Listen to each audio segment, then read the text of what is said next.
it was just on there and it flicked off. Can you enlarge it on this screen? Rightio. I'll have to get it closer then. Yep. Yep.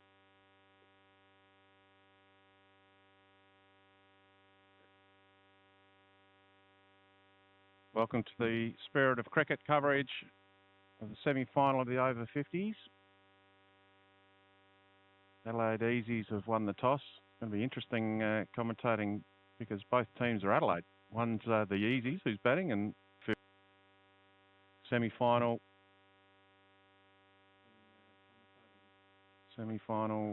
basically a situation of winner goes through straight into the grand final. There's obviously the other semi-final on today. We'll try and keep you updated with those scores as well as we go along. And currently here at the ground on West Terrace. Not that I'm from Adelaide, but I'm hoping it's West Terrace. We've got the Adelaide Uni fieldsman just having a bit of a chat. King Leo saying, righto, this is what we need to do, get this Adelaide Easies team out nice and early, and we'll see the opening batsmen in Graham Crawford and Tim Hazeman come out for the Easies very shortly. And it's a very big welcome to, well, don't need to really introduce him, to Anthony Telfer. How are you, Telf? Fantastic. A lot of preparation has gone into today's game, and really looking forward to bringing to our fans the first semi-final between Adelaide Easies and Uni today. It's going to be a fantastic day. It looks like the weather is on our side. At this stage. At this stage. I actually can't get to you through my headset, Telf. Not that that's a major issue because I can hear you because you're right next to me. But with all of these things, there's a little bit of technical issues.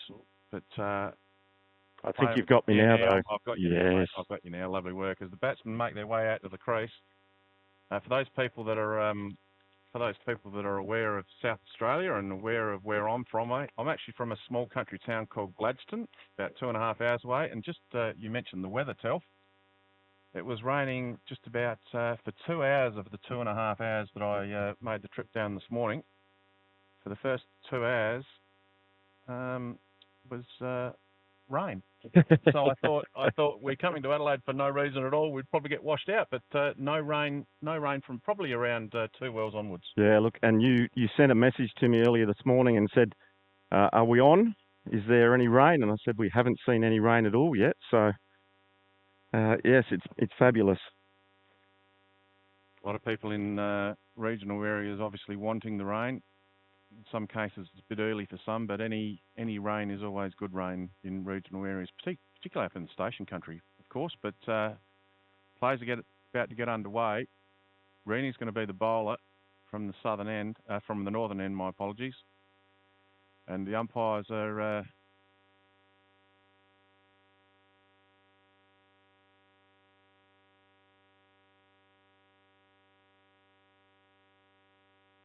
The umpires are now making sure that everything's ready to go as far as the scorers and everything goes. And he'll come in, first ball from the northern end, out off left of line.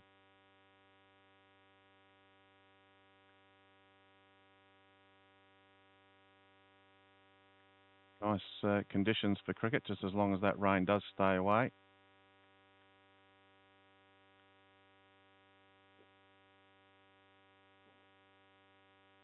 Goes through, cover shot, yet lovely through the covers. Extra cover comes around, or a mid-off sort of comes around and backs up. Just a single to Hazeman. First runs on the board. Good start. Both players batting have represented the state.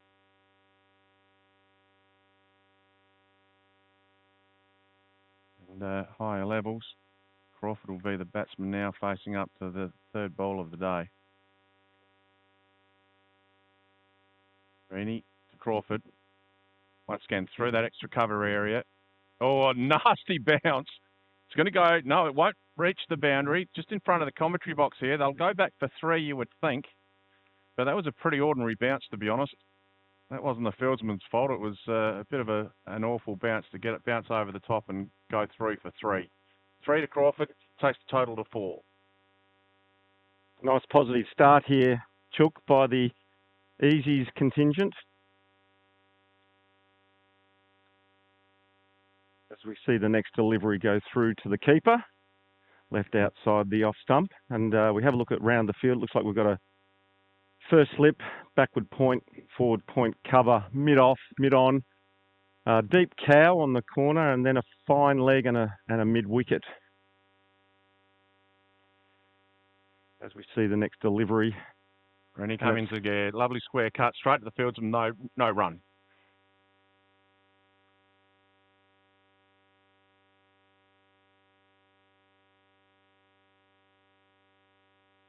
So what I'd like to do, Chook, is while we're getting through the first over here, as we see the next delivery.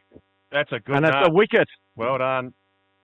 Originally, Rennie was going up for an LBW decision, but didn't need to because it knocked the bails off on the way through. So I think is while we're getting through the first over here, as we see. So first strike to the Adelaide Uni boys, first over. Haseman makes his way off the ground, looking at the inside edge of his bat. And Ifold will be the next batsman in.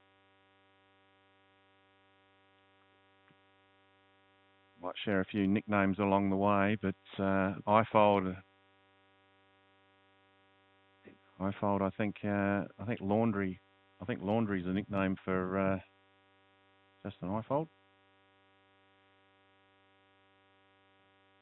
amongst other things. Comes in, Croft has a word to him and says, "Look, this is what's happened. We're 1 for not many, 1 for 4, and the over's done. And Crawford will face up to the next bowler." Got a bit of a delay on the two screens in regards to what's being played on one screen and what we're seeing on the one in front of us, which is a little bit confusing, but we'll work on that. Yeah. I think what we need to do, Chook, here is just call it as we see it live and just ignore this, and we'll get a scoreboard up there shortly. Excellent, mate. Some of the technical issues that you have with live streaming, it's not an easy job. So you've done well, Telf. 1 for 4 after the first over.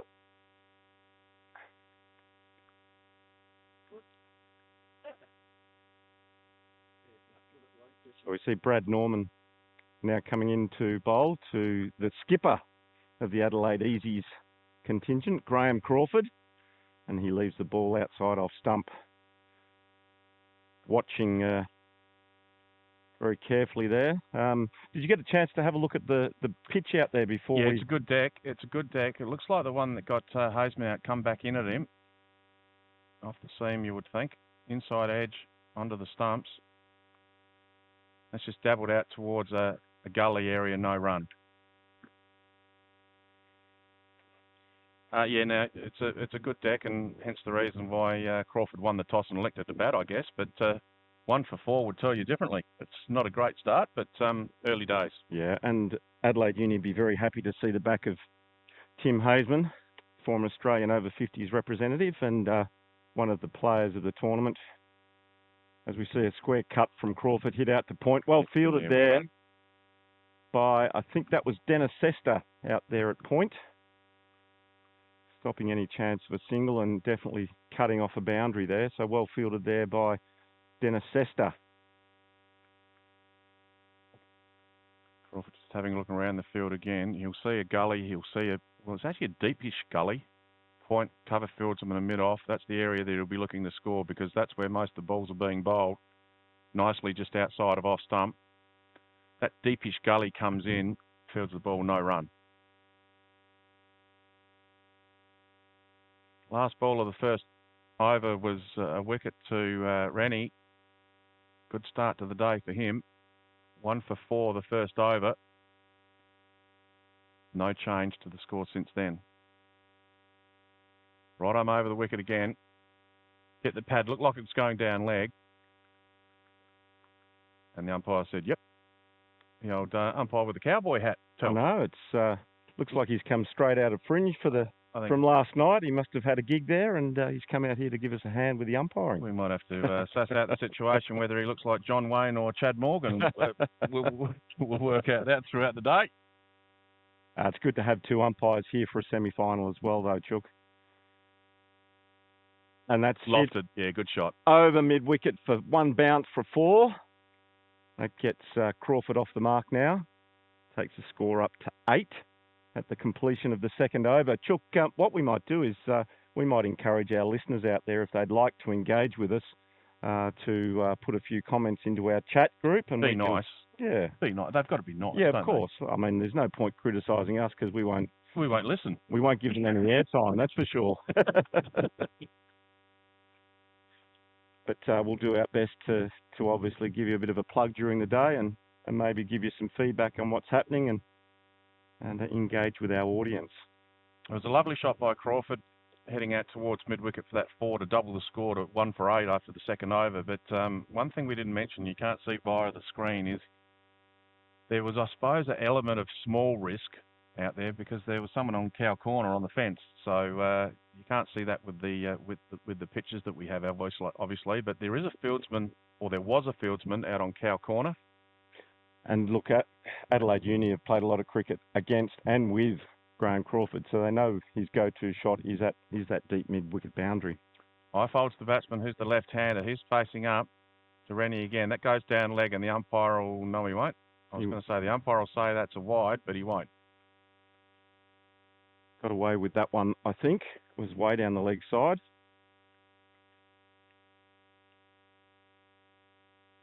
In he comes again, as in the effects mic you can see it here, Anthony Telford having a swig of water.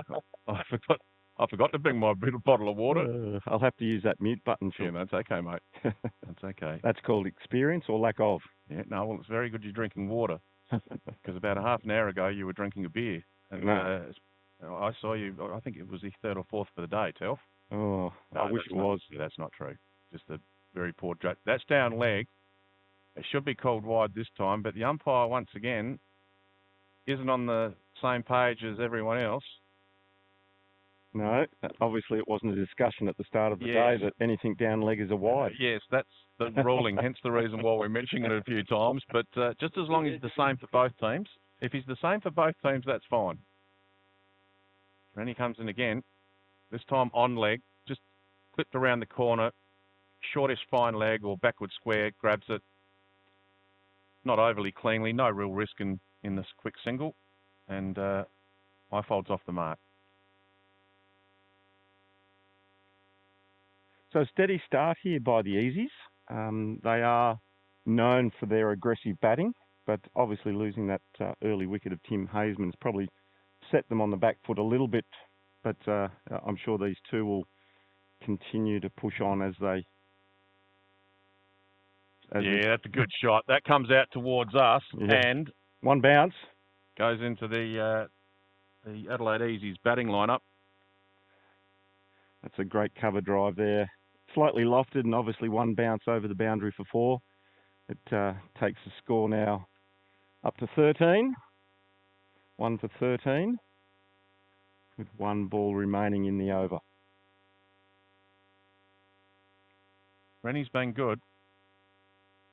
Time just a little bit more outside off than what he would have liked. That's going to be a slight misfield at the point area, and Crawford will come through for a single. And the umpire hands over the hat to Rennie and says, there you go, young man, you go back to fine leg, and I'll go out to square leg.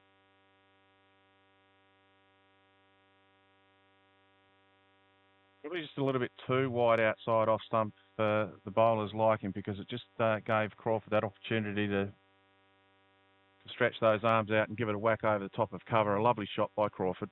Yeah, Crawford is going to jump over anything that's, wide or short or full. He's quite an attacking batsman, and he will capitalise on anything that's in his wheelhouse, which is both sides of the wicket, really. For those people wondering, it's a 40-over game. Batsmen retire at a certain score. I think it's 50, is it, or is it 40? Yeah, it's 50. Being expressed to 50 this year. And that's the name of the game. As far as the batting team goes... Well, that stayed down a little bit, that one. It did. That was bottom edge. That was supposed to go through mid-wicket, but it didn't. It went to mid-wicket. No run. So yeah, basically the measurement of a good batting innings is when you've got one or two retirees that you can call on to come back in later on. So that is the ruling for those people that are wondering. So to have some, oh, that's straight to him. And Crawford is out. Straight to him. Dennis Ester's taken a brilliant catch there and just in front of point. And that did not have to move a muscle. He just stood there and waited for it. Yeah. So another vital wicket there for Adelaide Uni. Sees Crawford departing now for 7. Sorry, that he's departed for 12. So a wicket each now to each of the bowlers for Adelaide University. Mosey will be the next batsman in.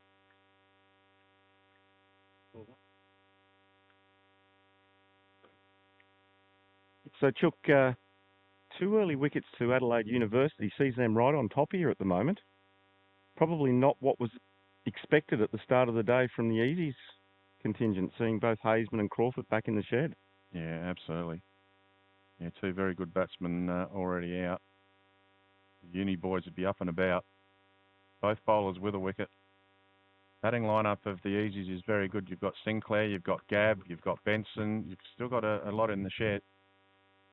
It's been their strength all year, hasn't it, their batting?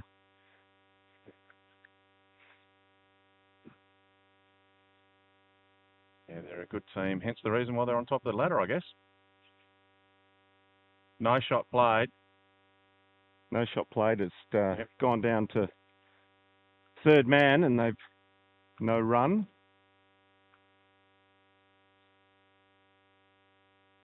So a big shout there. First ball. I reckon there must be a little bit of movement in the pitch there. By the way, we've seen a couple of the things that have happened. E.g., Haseman's inside edge onto the stumps. And that one. Umpire says no again. Not out. Risky shot. I think what we're seeing, Chook, is variation in bounce. Yep. I think that's the problem that these batsmen are experiencing. Obviously, we saw Haseman chop on, and then the one that Crawford got jumped a little bit, I think. And now we've seen a couple of balls here stay low. So the batsmen are going to have a hard job here. A nice orthodox forward defence by Mosey off the bowling of Crawford. Off the bowling of Norman. Norman, of course, getting Crawford out earlier on in the over.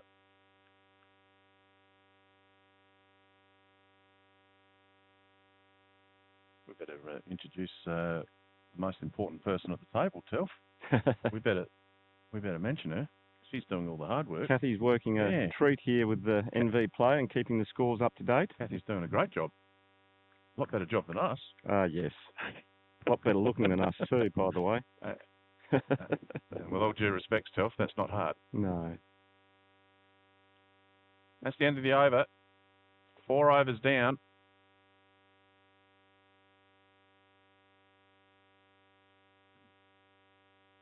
And you can hear a bit of breeze in the mics. Not an overly windy day, Telf, but I reckon it's just nice. I think it is. It's quite pleasant. It's a lovely day. When I arrived here early this morning, it was quite humid. There was no breeze, but the breeze has picked up in the last probably 45 minutes or so, and it's blowing probably directly at the camera. Yep. As our viewers see it. So we now see Rennie again, down leg, an umpire once again doesn't call a wide. So the reason why we're mentioning that is usually if it's down leg side, they'll automatically be called wides. But generally, in over 50s, the over 50s umpire themselves. But being a final, umpires have come in. So Rennie comes in again. Good line and length. Played with respect. So yeah, the umpires may not have been given in the instructions that down the leg side is a wide. So once again, it doesn't matter if both teams are umpired the same way. Could become a tactic later on. Yes. Yes, very good point, Telf. Yes. As Rennie comes in again, this time online. Highfold nods his head and says, yep, that's a good nut. I'll treat that with respect as well. Goes back to the bowler and take a photocopy of that and try and do it again. That's good bowling.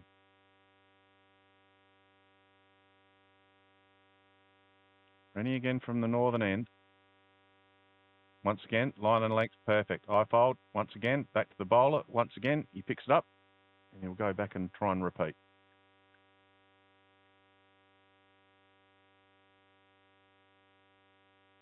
So, Telf, you're a cityite. Cityite. Where are we? Where's this oval? Rennie, down leg side. Not sure whether bat or pad was involved there. I think it might have come off the pad. We'll keep an eye on that. Highfold will come back for a second. 2 easy runs, and the umpire just scratches his eye and says it's off the bat. So it must be off the bat. And it stayed low again. Yeah, it did. And obviously a bottom edge there, down to fine leg for 2. But yes, we're on West Terrace.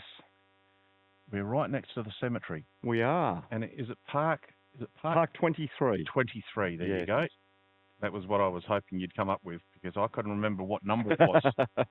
Well, setting up the game, I knew exactly where it was and the name of the oval. So Park 23 is owned. Is that owned or part of the Adelaide Cricket Club? Is that how it works, Telf? You know? As far as I understand, this is one of the ovals that the Adelaide Cricket Club utilise throughout their season. Whether it's their 3rd and 4th ground, I'm not 100% sure. But the Easies, it is the Easies home ground. Yes, it is. As we can hear that wind starting to pick up a little bit in our mic. Yep. Is it my mic or your mic? I think, or is it both? It might be both, I reckon. But that's okay. The listeners and the viewers will understand. A slip, a deepish gully, a point, a cover, and a mid off. Mosey, very good all around the ground. There's a shortish fine leg. There's a 4 to square. There's a mid wicket and there's a mid on. And Norman's the bowler. Both bowlers with a wicket. Into Mosey. Oh, that one took off. Yep.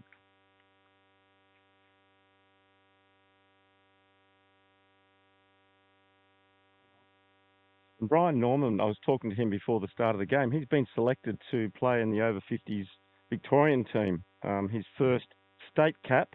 Oh, well done. In Division 1, and they're going to take on the Victorians in a couple of weeks' time, I think it is. Tell you what, he's bowling all right. His resume is looking all right after today's few overs that he's bowled. He comes in again to Mosey. Mosey, once again, rushed on his shot in the end. Just a little dab out towards the shortish point. No run. And I think those games are being played at the Adelaide University Park 12 and Park 10 ovals. Excellent. And I think we're going to see 40s, 50s, 60s, and I'm not sure if the 70s are playing. So, excellent. 3 to 4 games coming up at the end of the month. Excellent. It's aggressive. Forcefully gone to mid-off, no run. So if there's 40s, 50s, 55s, 60s and 70s all there, there's a fair chance there'll be a few ambulances, medicos surrounding Telf? There's no 55s and no 65s, so okay. It's just the age group, so 40s, 50s, 60s, but no doubt they're close to the hospital there, so...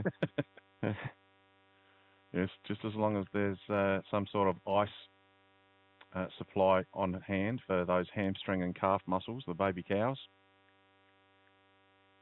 Once again, shown respect, just stabbed out towards cover area. Point fieldsman comes in, picks it up, and it makes its way back to the bowler, who is Brian Norman. Current score 2 for 16.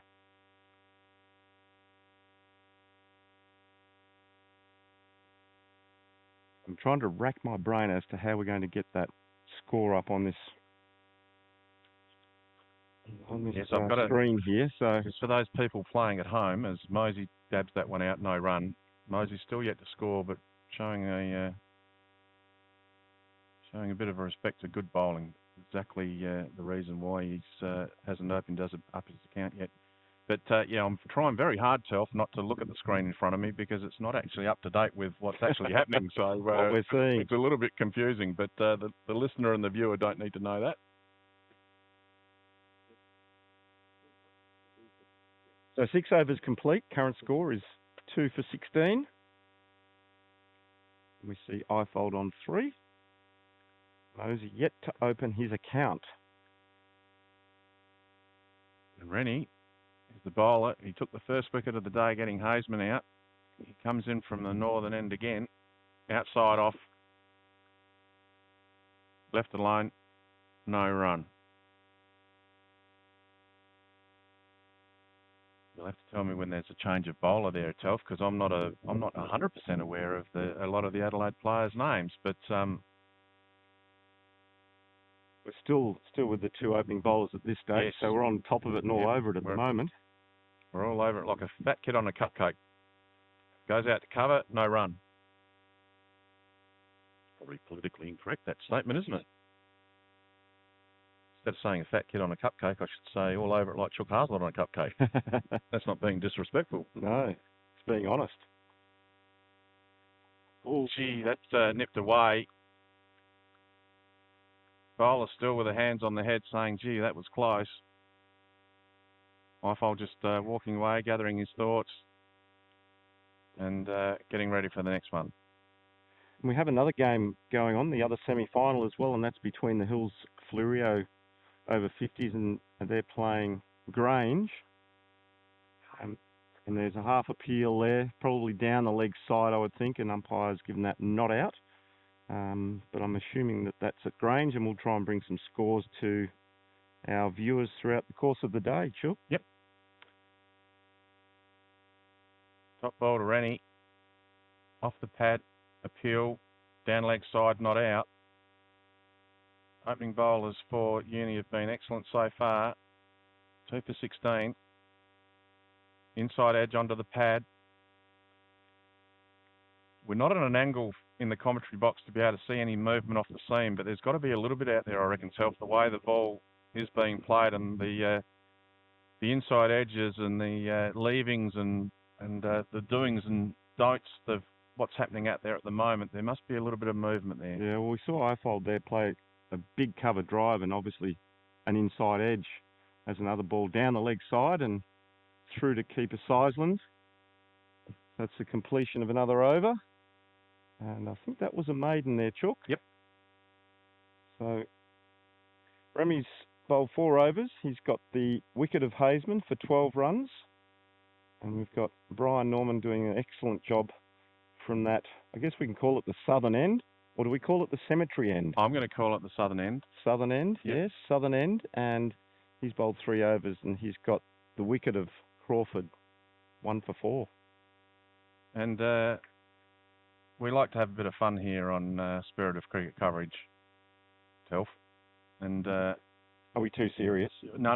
We like to have a bit of fun, but I'm going to tell you something. I'm going to tell you something here. I want your opinion. We've got a couple of scorers here. Ball goes out towards cover, no run.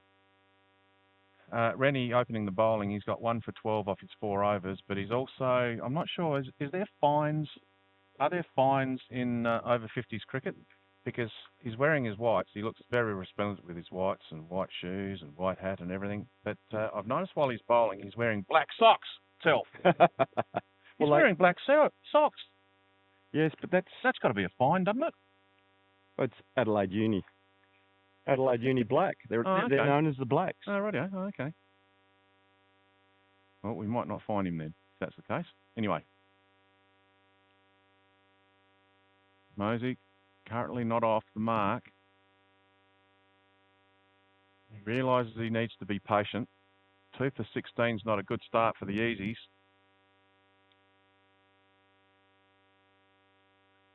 Down leg side, going to be a leg by. No, it's not. He's told to come back.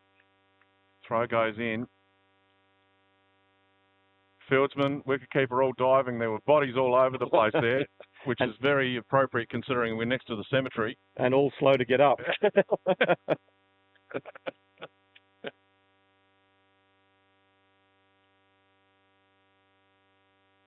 Norman again into Mosey.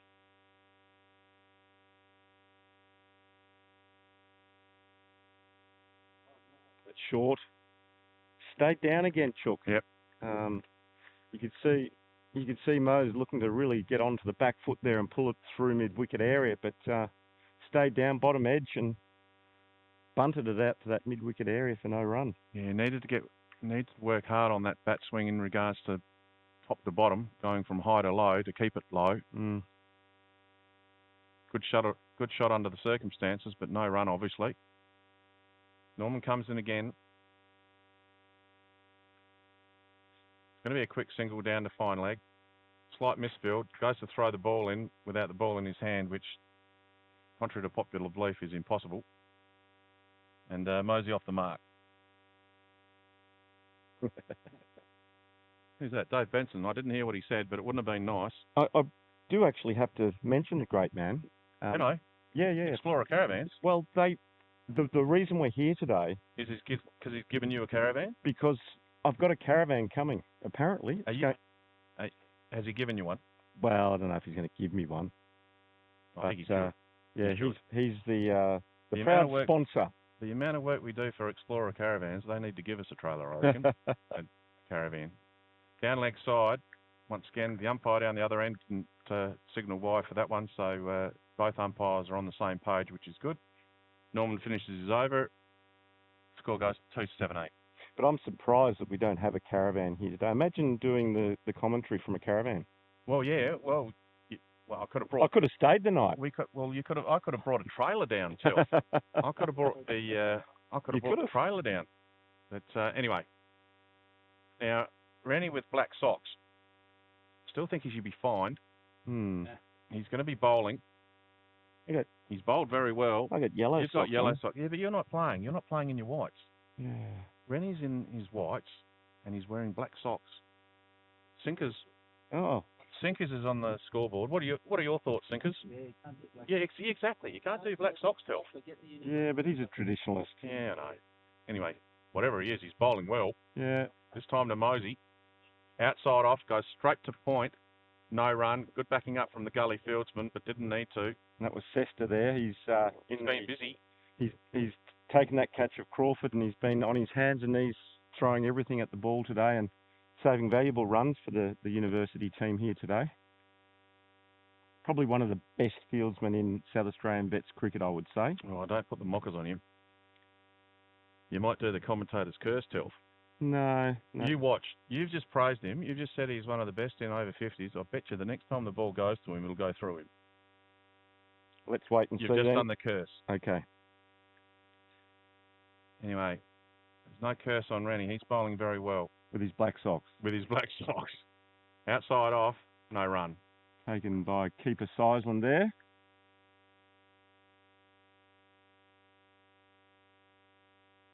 So the Adelaide University team being led by Leo Panzerino as a power of work at the Adelaide University Cricket Club. He's covering the covers at the moment. That's probably because he doesn't have to run, I would say. And that is straight down the ground. One bounce, two bounces over the boundary line for 4. Not a bad way to get off the mark, I don't suppose. No, and that sees Mosey open his score. He now moves to 4. Oh, sorry, he's 5. Oh, yes, of course. We missed the single. We missed the single that went to fine leg in the last over. My apologies. One thing that we will see with this Easy's batting lineup is, even though they've lost those 2 early wickets, we will see them continue to push on with their aggressive batting. And Nick Mosey being one of those aggressive batsmen.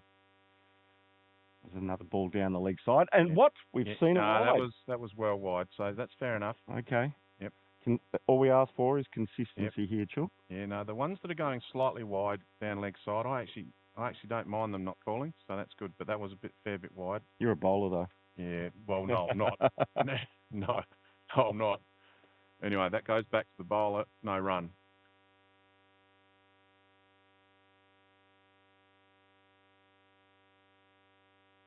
If we had Richie Benno here, I think the score is the score 2 for 22. It is 2 for 22. There you go. big cheerio to all the Richie fans out there. We They're no more. no, but They yeah, the finished up Richies are finished. They finished up at the SCG Test match. That sees a completion of the how many overs have we got now? Trying to see there. I've got to That'd look be at the 9 right gone. 9 gone. 2 for 22. We've got Ifold on 3. We've got Mosey on 5. And I've got some scores from the other semi-final happening here in Adelaide at the moment, and it looks like the Hills won the toss and elected to bat first, and they're currently 2 for 36. McDonald 22 out. Mark White out for 4, and we've got Brad Horsell and Anthony Ferrugia currently at the crease. Early wickets to Chester and Lallard. So we'll keep people up to date with that during the course of the day, Chuck. Norman in from the southern end. Ifold goes out towards a point area. No run scored.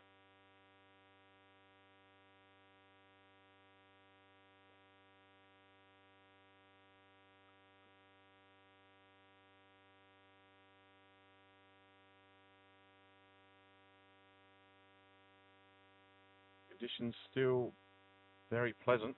A little bit of a gusty breeze. Doesn't look like it's going to rain for a little while at least. Very overcast though. It's probably helping the bowlers to a certain extent. Nice line of length by Norman. Played with respect out to a short cover by Ifold. No run. He's bowling very straight at the stumps too, isn't he? We might have to go out. I should have taken my measuring device to measure how long the grass was out on the pitch to see if it was as 10 millimetres like the MCG tells. But there is a bit of movement off the pitch. You can tell by the change of shots that some of the batsmen are about to play and then change their minds. As Norman comes in again, out towards an extra cover.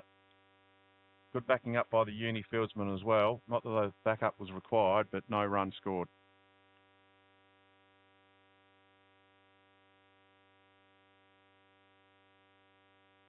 So tell us a little bit about the Easies Cricket Club and the history of the club and where they've come from, if you can find that time. Well, I haven't got that off the top of my head. Probably we need to ask Sinkers, who's on the scorecard. But they've been very successful. They've certainly won more premierships than anyone else in the over 50s comp. As Ifold flicks it around the corner, down leg side, he gets a couple for it. But you've got I think it was Alan. You've got Alan Favell. You got Alan Favell. You've got Andrew Carver. You've got Peter Judd. All those players that are now playing in higher age groups. Rama was involved. Yep. Yes. Yep. Andrew Ramage. And Andrew Ramage is the main reason why we're the Adelaide Easies, because of course we were just the Easies before, but. Yeah, I couldn't tell you the exact number over how many years, but it's probably around 4 or 5 premierships, I would think. Sinkers, if Sinkers is listening, he's concentrating with the pencil. I reckon there's been 4 or 5 premierships for the Easies, and he's busy scoring it. He's concentrating. He's not going to give us the thumbs up. He can only do one thing at a time. No, he's ignoring us. He doesn't want to be involved at all in this conversation. But anyway, Norman comes in, outside off, left alone, no run, and that's the end of the over.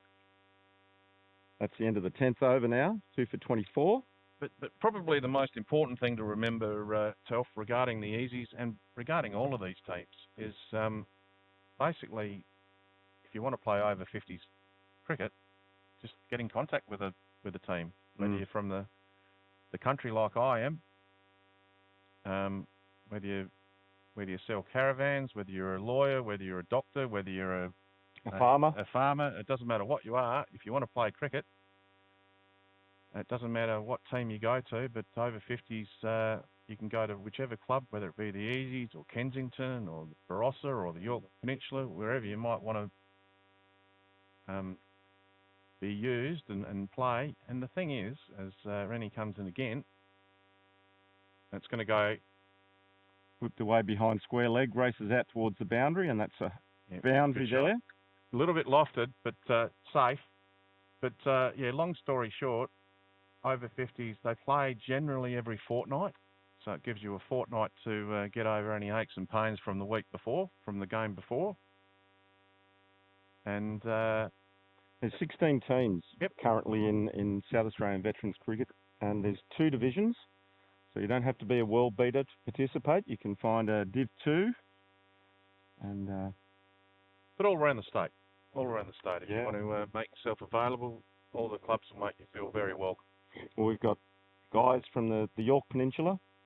In fact, I think Tony Tree travels across from the Eyre Peninsula and plays. Yep. I think he travels 10 hours for a game of cricket. And obviously, home games are played at either Moonta or Wallaroo or wherever it might be in the York Peninsula. That's a great shot by Mosey. That'll go for 4. The point fieldsman had no chance. Neither did the cover fieldsman. Went between the 2 of them. 4 runs. Lovely shot by Mosey. But, yeah, a few games out in the country, of course, for the York Peninsula. A few games at the Barossa, I guess. Yes. As well, for their home ground. But and down in the Flurio as well, at yep. Langhorne Creek and Mount Barker. So there's... And guys coming across from Mildura as well, crossing that border and making the 4.5-hour drive across here to participate. Long story short, if you want to play over 50s or if you want to play over 60s cricket, there's clubs and teams around South Australia. As far as just get on the SA Veterans Cricket Association website and Facebook page and make yourself known and say that you're keen, and there'll be a club that would love to have you. Is its ball is well long off and well fielded down there? I knew that was coming out towards us at the commentary box, but I lost sight of it. So I'm glad that fieldsman fielded it because it was coming. It was coming pretty close to us there, mate, and I lost sight of it. But lovely shot by Mosey, just the 1 run. But it's more than just cricket in itself. Oh, it is. It's playing over 50s or over 60s is more than just playing cricket. There's a lot more to it than that, isn't there? Yeah. Well, you think about it. We're all playing with guys that are at the same age for starters, so you're not competing against the juniors within a cricket club. But we've all lived life, and so we've all got stories to share and tell and experiences, and it's like the men's shed, but with balls is what I call it. And you can sit here and we look across to our left here, and we've got half a dozen older guys all together, all talking to each other and enjoying time out and life. And they might have not known each other that well until they join the cricket team together. And you meet mates along the way, like just turning up today. I hadn't seen a lot of the uni guys for a while, and they came up and shook the hand and said, "G'day, Chook, how you going?" It's the mental health side of things is such importance involved, and it's always nice to have a chat with people that you might not see all the time. So cricket is a good, or sport in general is a good way of making sure that you're up and about and you're enjoying what you do. Yep. As we see the start of the 12th over here, Brian Norman in, and that's dropped at square leg there. It was hit well off the bat, middle of the bat, and down low. The fielder did a great job, probably saving 4 runs, but dropped the catch in the process. So a chance for Mosey. And we've been told that Gavin Rowe was a fielder, so I'm not sure if we should be mentioning that, but there's another ball down the leg side. But Mosey dropped on 14. I love the fact that the uni scorer made sure we knew who it was that dropped it. Yes, he's thrown him under the bus, but it was a hard chance. It was hoiking. It certainly had some speed on it. Probably did well to stop it, to be honest. Well, actually, in my case, probably did well to see it. And the scorer being Iggy Mariolis. Yeah, Iggy's we'll doing a good job. We'll nominate him there to be dobbing in his mate as we see a no ball. You know what Iggy's also very, the good thing about Iggy, Phil?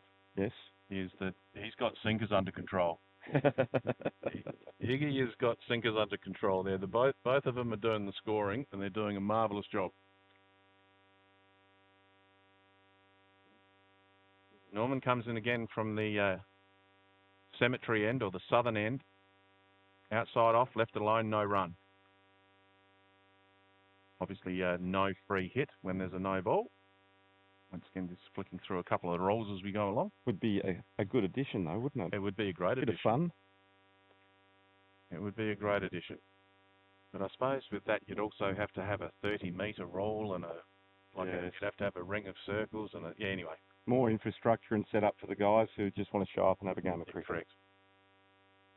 Norman comes in again. Gusty conditions. Played straight, well fielded. Down at mid-on. That was Nugget, wasn't it? I think it was Nugget. I think it was Nugget. The legend of over 50s. Shawnee Nugent. Yep. Good fielding diving to his left. Norman in again.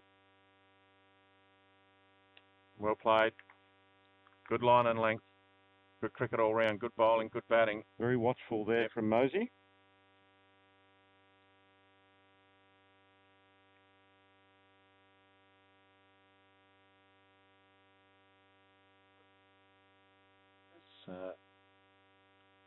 Richard Gabb is I believe Gabby's the next person in. So the batting lineup of Easies is a good one. Got Sinclair and Gabb and Benson and Alice, and the lineup does go on and on and on. They bat down to 13, don't they? Amado's there. Down leg side. Had a swing and a miss. No run. You can see how the players are getting frustrated with the ball not being called wide. So they're playing wides all through the year, and then we get two umpires. But once again, if they do it for both innings, that's fine. Amado's another batsman. He made 100 yesterday, actually. Oh, did he? For his Flinders Park. Made 100, so he's in form. He's coming in a bit later on as well. So he's just got a good batting lineup. Change of bowler.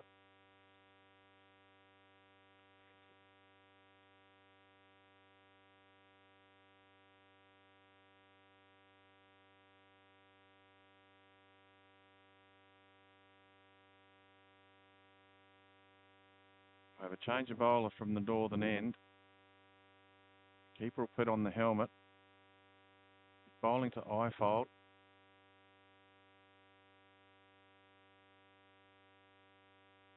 Coming right arm around the wicket to the batsman. Leo's put himself at a shortish, I'll say a short cover, which is exactly where the ball goes. Leo fields it, hands it back to the bowler, and no run.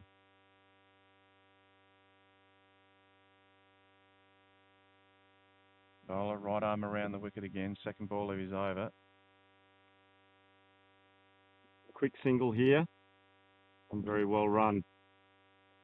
Good communication between the batsmen. They actually both looked up at each other and started running, so that was a good communication with the visual side of things.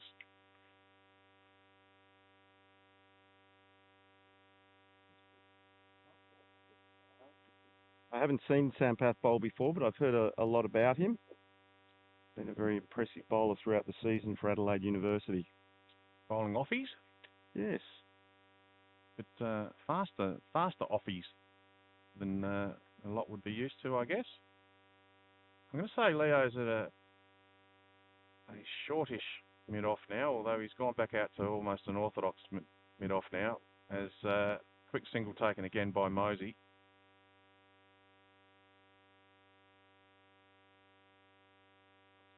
These two batsmen, Mosey and Ifold, just getting a bit of stability back in the innings after two quick wickets from Haseman and Crawford getting out early.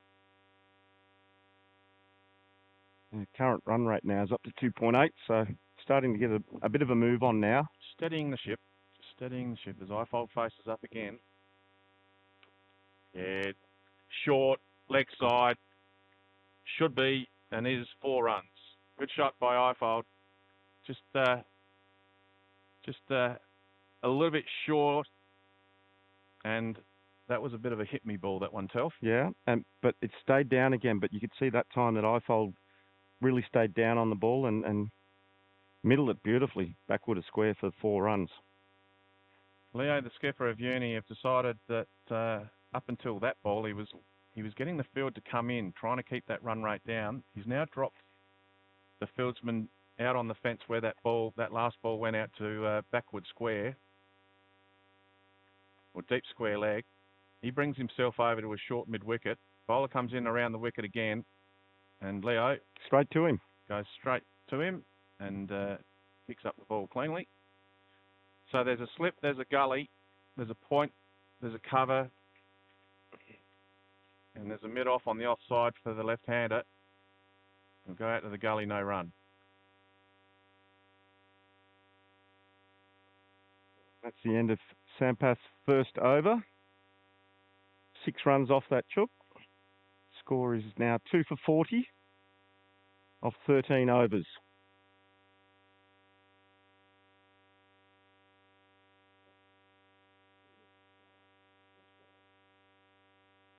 Breeze is coming and going. I'm going to say it's starting to warm up a fraction, Telf. I reckon we've got an extra degree or two. Not that it's cold. No. We're sitting here in shorts and but t-shirt. But as far as the weather goes, I'm going to say it doesn't look as threatening with rain as what it did an hour ago. Got another change of bowler from the southern end.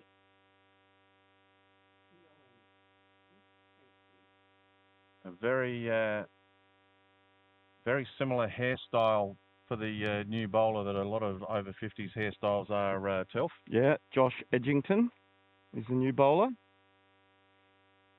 Caught up with Josh as well at the start of the game. Played a fair bit of representative cricket with Josh. And he'll bowl some nice, tidy line and length outies. Moves the ball a little bit off the deck. Playing on one leg at the moment, though. He's oh dear. He had an operation. What happened to his other leg? Well, it fell off. No, he had an operation about 18 months ago, and it wasn't successful, unfortunately. So he's got a heavy brace on it, playing in a little bit of pain. Hence the reason off 3 or 4 steps here and just bowling his right arm overs. That shot by Moses just nudged down to a deepish gully.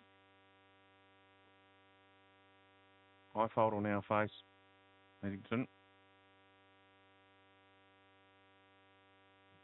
Going to be a leg by, you would think. Down leg side, sounded Paddy. Quick call by Mosey, calls him through. Yeah, leg by called.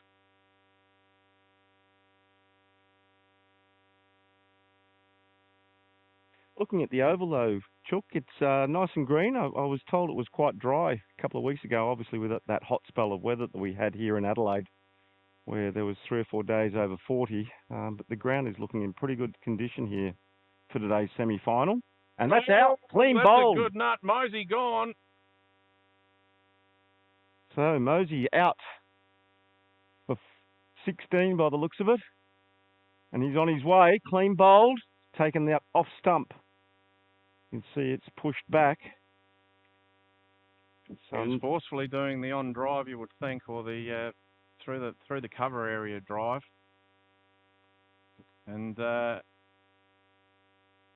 the off stump bales flying, and gee, that's put a bit of a dent in the very solidating partnership between himself and Ifold. That was a good steadying influence, the two of them, and now they'll have to start again with Richard Gabb taking his place out at the pitch very shortly. He's on his way. So we'll have 2 left-handers on the go here, Telf. We will. So that's probably going to play into the hands here of the uni boys with bowling one side of the stumps, whereas before we had the right-handed, left-handed combination. So that drop catch hasn't proved that costly to Adelaide Uni with the departure of Mosey. Current score 3 for 42. And Josh Edgington picks up the vital wicket of Mosey in his very first over.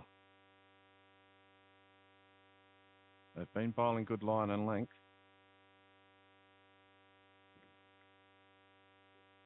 Gabby takes his mark, marks his crease, marks his territory, and says, right, I need to stay here for a while.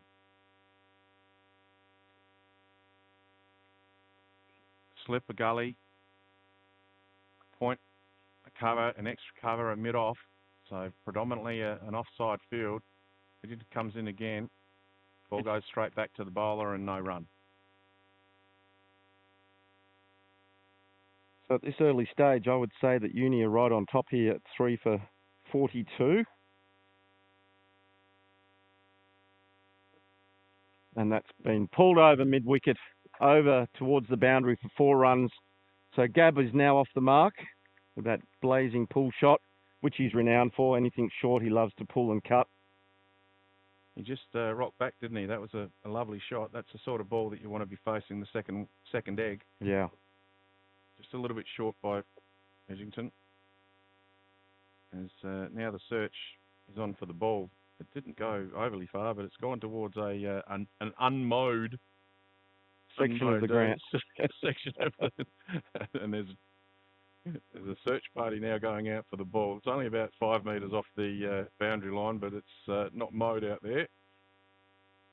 There's a famous photo that does the rounds on social media, and it's of a paddock, well, not a paddock, it's probably a meadow in England where the grass is this high, and there's like 6 or 7 fielders out there looking for the ball. We've seen that they found the ball. Yep. It's been retrieved. They sent out a search party for a couple of players to make sure they can find it in the long grass, and it's all good.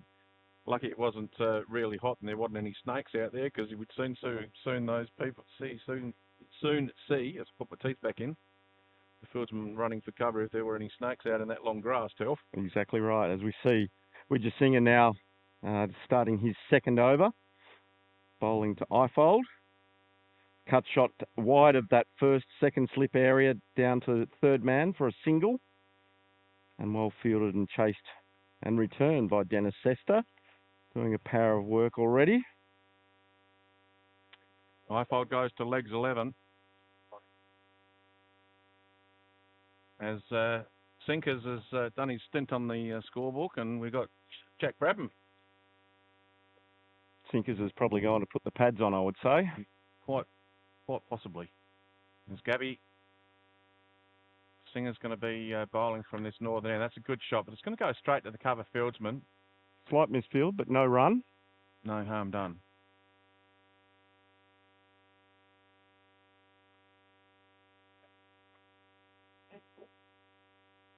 Yeah, full of ball. A little bit of a change of pace there by Singer. That was actually a good variation then. A little bit more flight, a little slower, a little fuller. Went out to cover again, no run. One thing, Telf, that me being a country boy and have been all of my life, although I spend a lot of time in the city, but I still don't get used to it. As Singer comes in again, goes down leg side. Ifold says, yep, there's a possibility for a couple there. No, just the one. And it's buys. Yep, buys. So nothing on it. Down leg side though. But you'll be able to hear in the effects, Mike, as Telf is busy doing some technical stuff there with Kathy. So I'm talking to myself at the moment, but I'm sure he's still listening. But being a country boy, as Wasanger comes in, bowls to Ifold. Ifold, lovely piece of fielding, and no run. But being a country boy, sitting in the city, and we were doing a live streaming and commentary of the Over 40s National Carnival going back a week or two ago. And even though I spend a lot of time in the city, I'm still not used to all the sirens, the ambulance sirens and the police sirens and the fire, because being a country boy, I'm just not used to it. No, but we are very close to the Royal Adelaide Hospital. And obviously one of the major thoroughfares into the Royal Adelaide is this West Terrace area here. So they're up and back there all day long. Is there a coincidence that a lot of over 50s games are played near hospitals? Maybe just today, but it's funny that you bring that up. But I've just there is another game of cricket as we see Gab jam that ball down to mid-off for no run. There's another game being played currently down at Strathalbyn, and there's been a delay down there. Oh dear! Silk, you'll like this. A helicopter has landed on the oval at the Strathalbyn. Okay, wasn't for a player, I hope. Well, I hope not. Whoop! What was that? Did you do that deliberately? Oh, no, but it perfect timing, I thought. Yeah, so it looks like whatever the helicopter is on the oval for, whoever it is, hopefully they're okay. Let's hope they are okay. But yeah, so that's a game between East Torrens and Hills Fleury over 60s down at Strathalbyn today. Never good seeing or hearing ambulances or seeing ambulances. There's always something going on, isn't there? Yeah. So thoughts go to the people involved in that situation there at Strath. As the ball goes out towards mid-wicket, no run.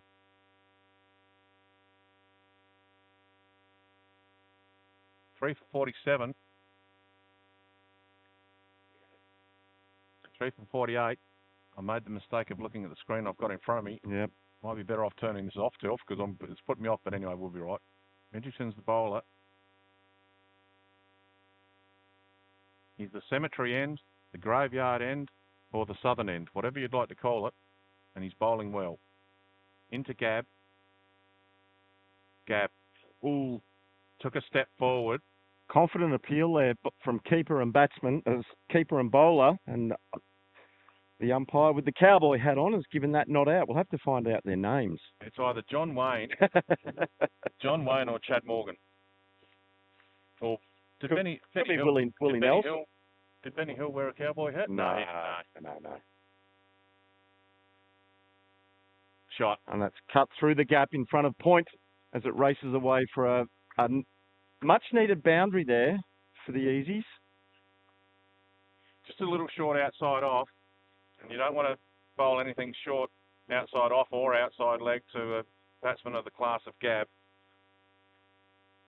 Very good player. Score goes to 52. And Gab goes to 8. And he's dealing in fours at the moment. Ifold has been out there for a while now, and he's doing his job. He knows that when he came in, there was trouble. And there's been a bit of trouble since he's been in as well, so he's got to be the stabilising force. His run rate as to how many runs he makes off how many balls isn't as important as making sure that he stays there. Singer comes in. Shot. No run. Well fielded, Nugget. So Justin Ifold is currently 11 from 33 deliveries, but doing the anchor role here at the moment for the Easies. It looked a little bit high, looked a little bit down leg side, but apart from that, it was probably close. It was a great appeal.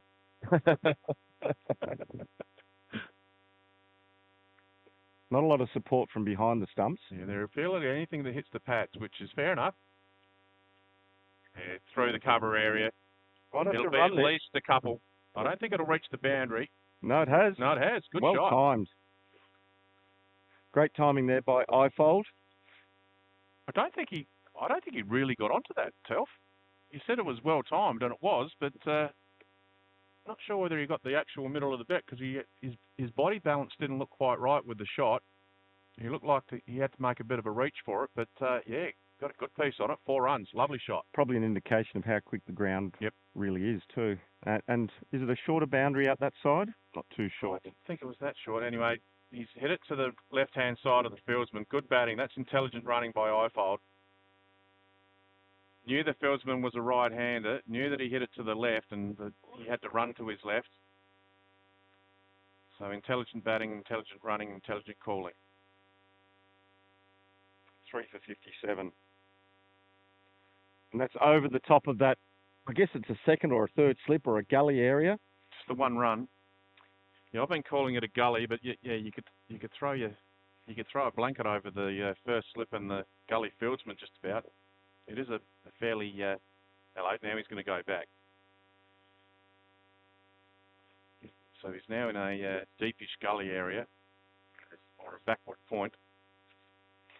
Probably a run-saving position there. Goes out and picks up a little bit here. Can hear it in our microphones. A completion of another over there from Wickets. I think that would be close to the right pronunciation. I'm going with the Wissinger. I'm sure that people will understand. Yeah. He's now bowled 3 overs for 13. We need more Smiths and Browns playing, don't we? Oh no, I think it's good for veterans cricket that we've got, cultures of I didn't mean the that. Sri Lankans and I didn't mean it that way. I meant it the way of pronouncing names. The Greeks and the Italians and yes. Yeah.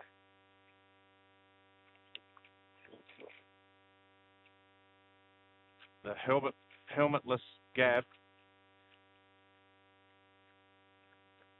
Be a little bit too close to cut. Ended up in the hands of the on the bounce with the first slip. Gab without the helmet. Ifold with the helmet. And Edgerton with the ball. Comes in from the southern end. Right arm over the wicket. Going to go for a leg bye.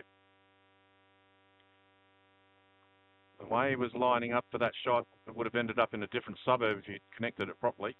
Yeah, he was looking to smash it over the mid-wicket boundary, wasn't he? Big cheerio to Andrew Ramage.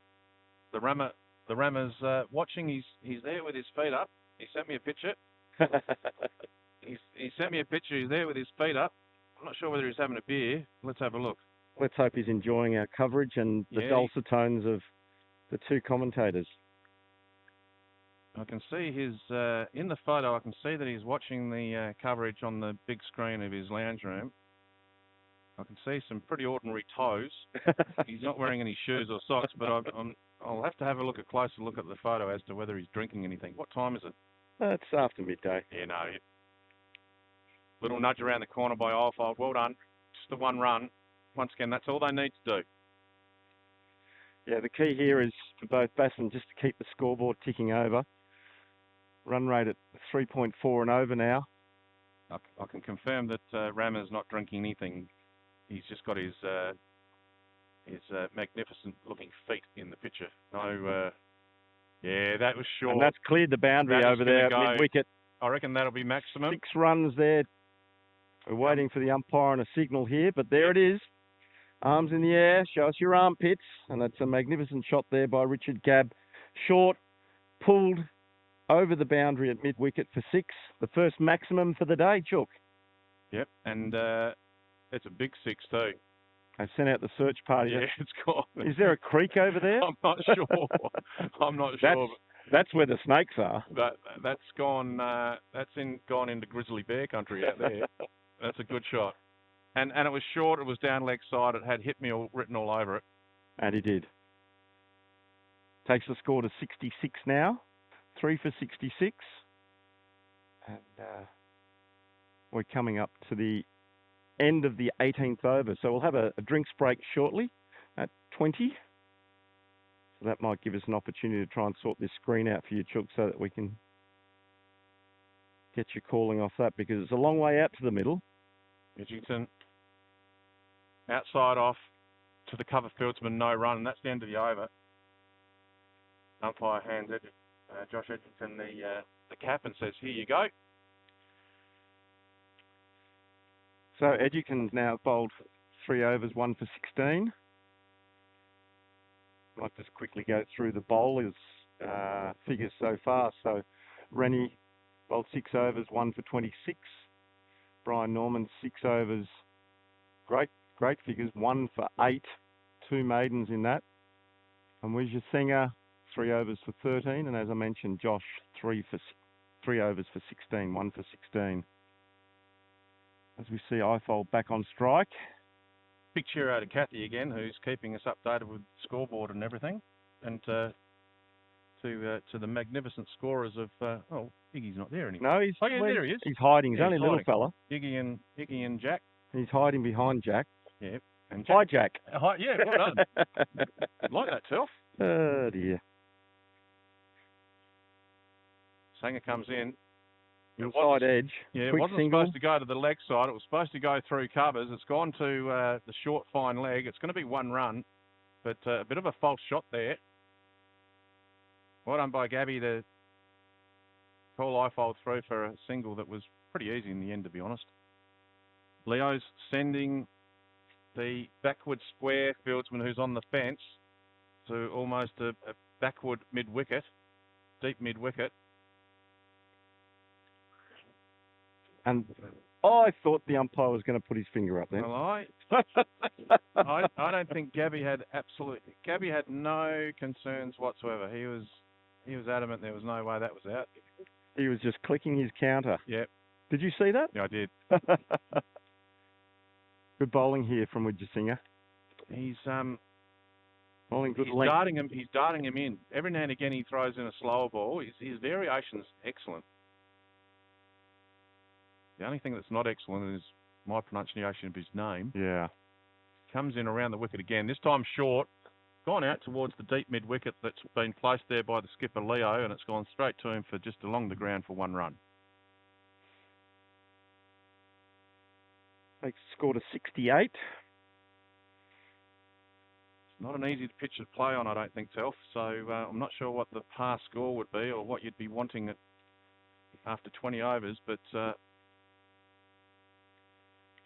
would think anywhere near 80 after 20 would be good, considering the start that they had. I think you're on the money there, Chook. I think anything under 80 would be probably a disappointment for the Easies, knowing obviously the batsmen are now back in the shed. These two are really going to have to work hard and try and at least see one of these guys get to retirement so that that lower order can go a little bit harder and then allow that guy to come back in at the end. So 18 overs gone. Sorry, 19 overs gone. 3 for 68. And we see Gab on 16 from 20 deliveries. And we see Justin Ifold currently on 18 from 42 deliveries faced. Telf, I'm just going to show you that photo from Andrew Ramage. Andrew Ramage is an absolute legend. And Rammer, I love him dearly, but just have a look at his big toe on his right foot there, Telf. That's actually a cricketer's toe. I reckon it's either bruised, it's been hit, or it's got a fungus on it. Rammer, you need it looked at. I'd say a combination of all three. We might pass it over to Kathy. Yeah, no. Kathy, have a look at that. Have a look at that toe, Kathy. What do you think about that? Yeah, no, Kathy's not happy with it either. Andrew Ramage, absolute. I think we might focus more on the cricket. Yeah, no, we have a bit of toes, and that stayed low again. Stayed low. We're focusing on the cricket because he's a legend, Andrew Ramage. He's a legend of not South Australian cricket. Not with toes like that. No, no. We'll leave those toes out of it. Gav's going to have to be mindful here that ball. Right, the fieldsman's gone out deep now. Right at square, deep square leg, as the fieldsman's just been put out there. Ball pitched up and hit out into the covers, no run.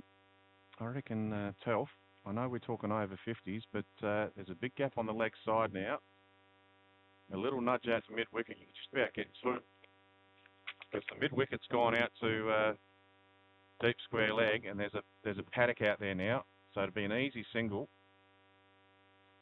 Anything on the leg side will go for runs. That's going to go straight to the fieldsman at deep square leg. It'll only be the one run, but a lot of space out there now, Telf. Oh, there is indeed, but having watched Gab play a lot of cricket, he's not one that's looking for ones and twos.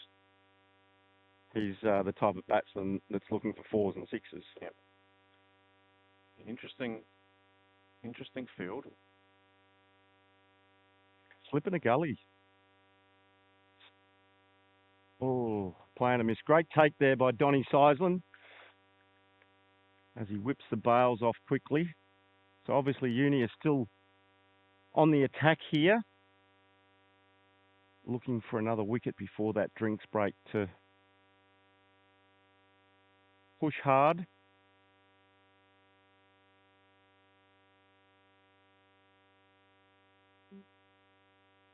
Ball deflected down to backward square off the pad for no run. And that will be drinks, Chook. So we might just do a quick wrap here and we'll have a drinks break. Current score is 3 for 69. We've got Haseman out for 1, Crawford out for 12, Justin Ifold currently 18 from 44, Nick Mosey 16 from 37 and out, and currently Richard Gabb is 17 from 24. So we might just take a quick break and then we'll come back for the second part of this innings here from Park 23 between Adelaide University and the Adelaide Easies Cricket Club.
welcome back to the Park 23 Oval, where we see Adelaide Uni in the field with the Adelaide Easies currently batting.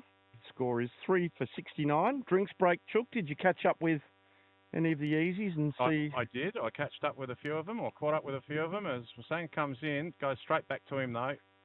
Gab straight back to the bowler, no run. And you'll be happy to know, Telf, also got some feedback. And Sanger comes in again to Gab.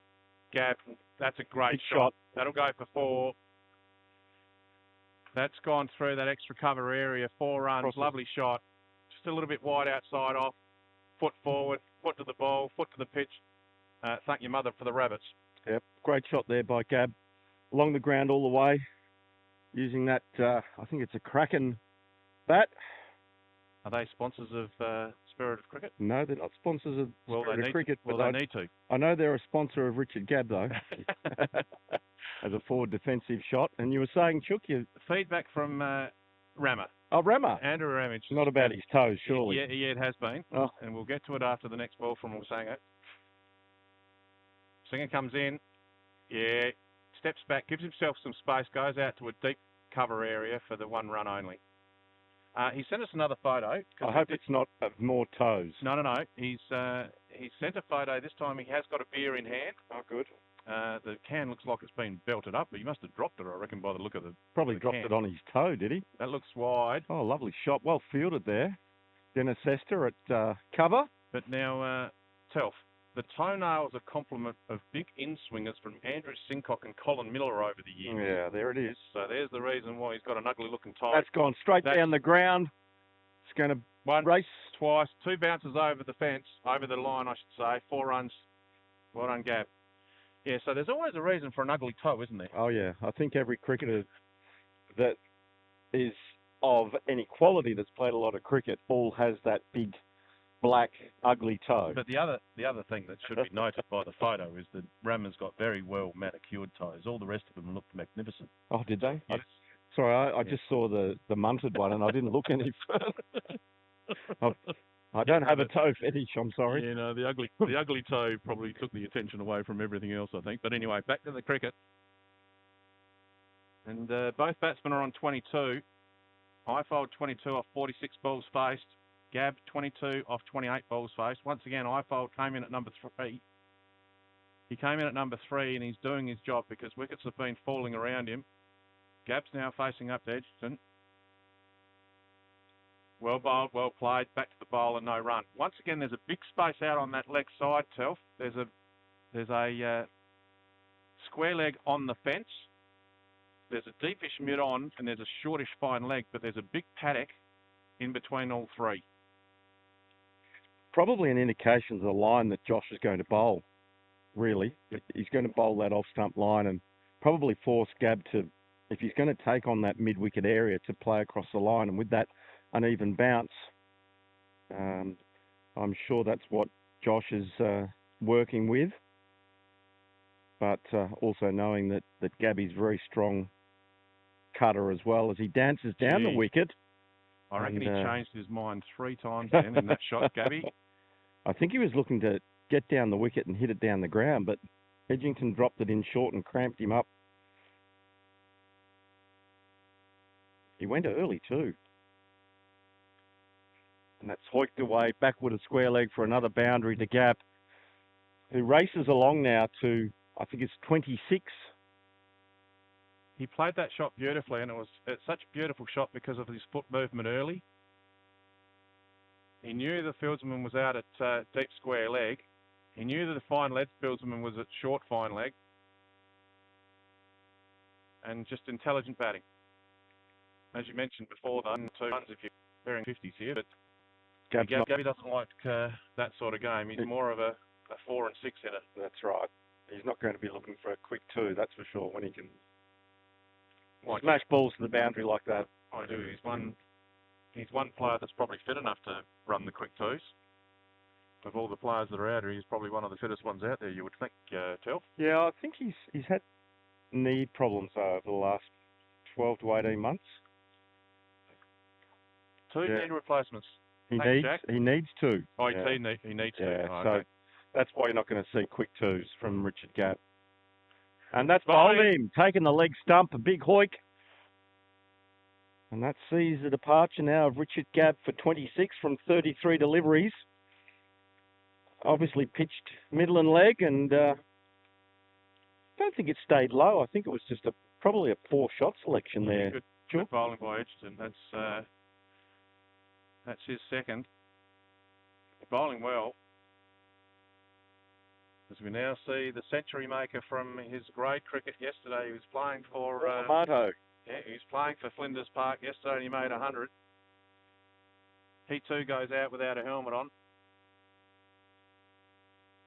And Ifold, he's out there 22 off 46 balls with a strike rate of 47.8, and he's thinking, right, guys, I'm going to stay out here as long as I can, but it'd be nice if someone else stays out here with me for a while as well. Yeah, that was a quick fire innings from Richard Gabb. I think nearly all his scores were boundaries. There might have been a couple of singles in it. Might have had a couple of singles, but yes.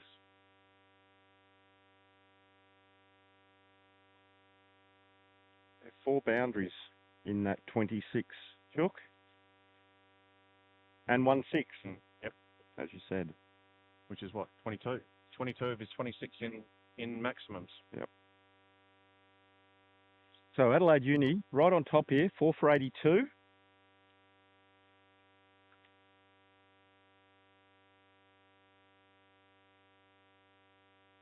Singer's going to be the bowler from the northern end.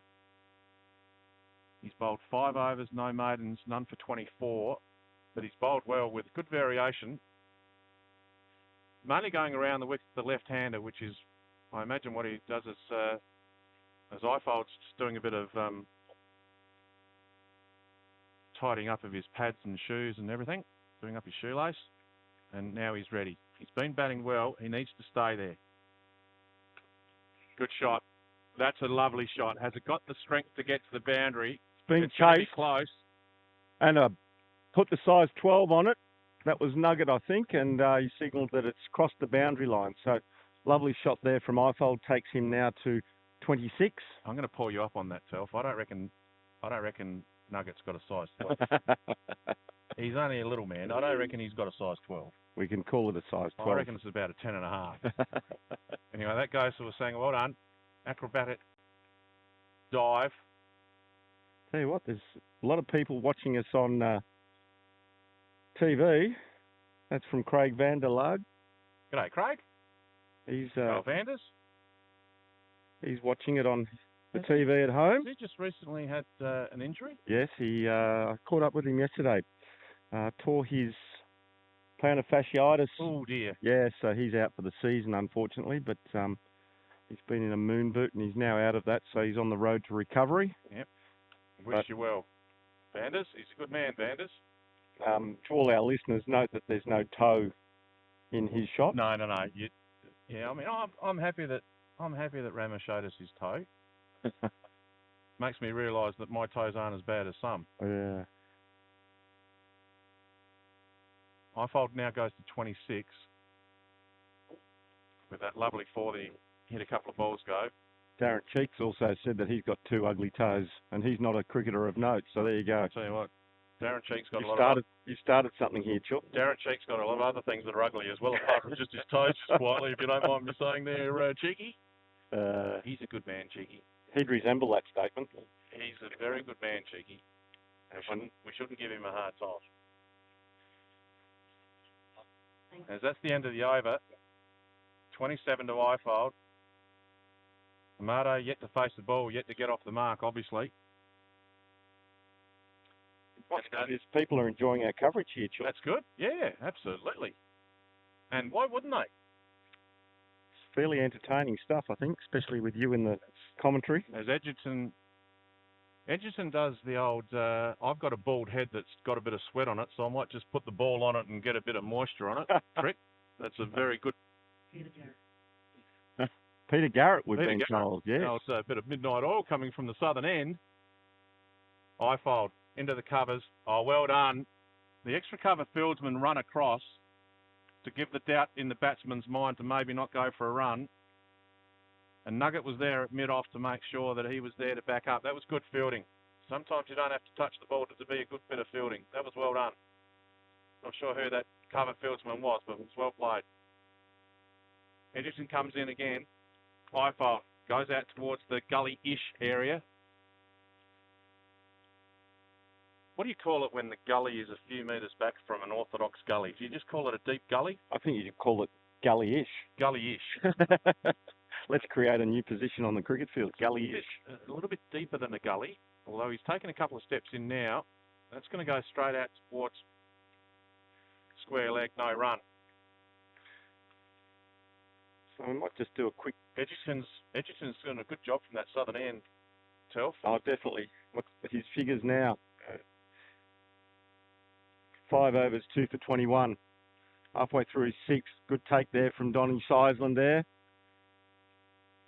So in the other semi-final, where we've got Grange playing Hills Flurio, Hills are currently recovering, 2 for 107. And that's off 24 overs. We see Ferrugia on 36 not out, and Brad Horsell 32 not out. As we see the ball hit out towards the boundary for another 4 to Ifold. Goes to 31. Doing a great job here for the Adelaide Easies, playing that anchor role. Now starting to look to get a little bit more active here with the scoring. Yeah, he doesn't need to do anything stupid. He's only got a run rate of 54.4, but he's the mainstay. He's the cement, if you like. He's the glue. He is the glue. He needs to be there for as long as possible. That goes fine as well. Fieldsman runs around because they put one deeper down towards that area. Widger Singer down there at fine leg did a great job. I tell you what, Ifold's done it again. It's the end of the over. He's taken a single, and Amato's still out there, and Amato still hasn't faced the ball yet. Counting. Is he counting? Yeah. Oh, if he's counting, do you think? Yeah. They're all farming the strike. Yeah. So Hills, Flurio and Grange, that's going to be a great game. Obviously, the winner there will go through to the grand final, and likewise, the winner from here will go through next week. And we still don't know where that grand final is going to be. Sanger is going to be the bowler from the northern end. Outside off. Lovely shot by Ifold. The deep mid-off comes in, grabs it cleanly, just the 1 run.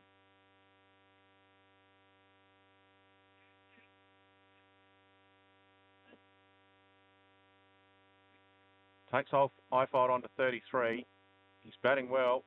He got in there early. He was in the first over after Hazeman was out. And Amato, after making a century for Flinders Park yesterday, the local club, one of the local clubs here in Adelaide, is facing up to his first ball.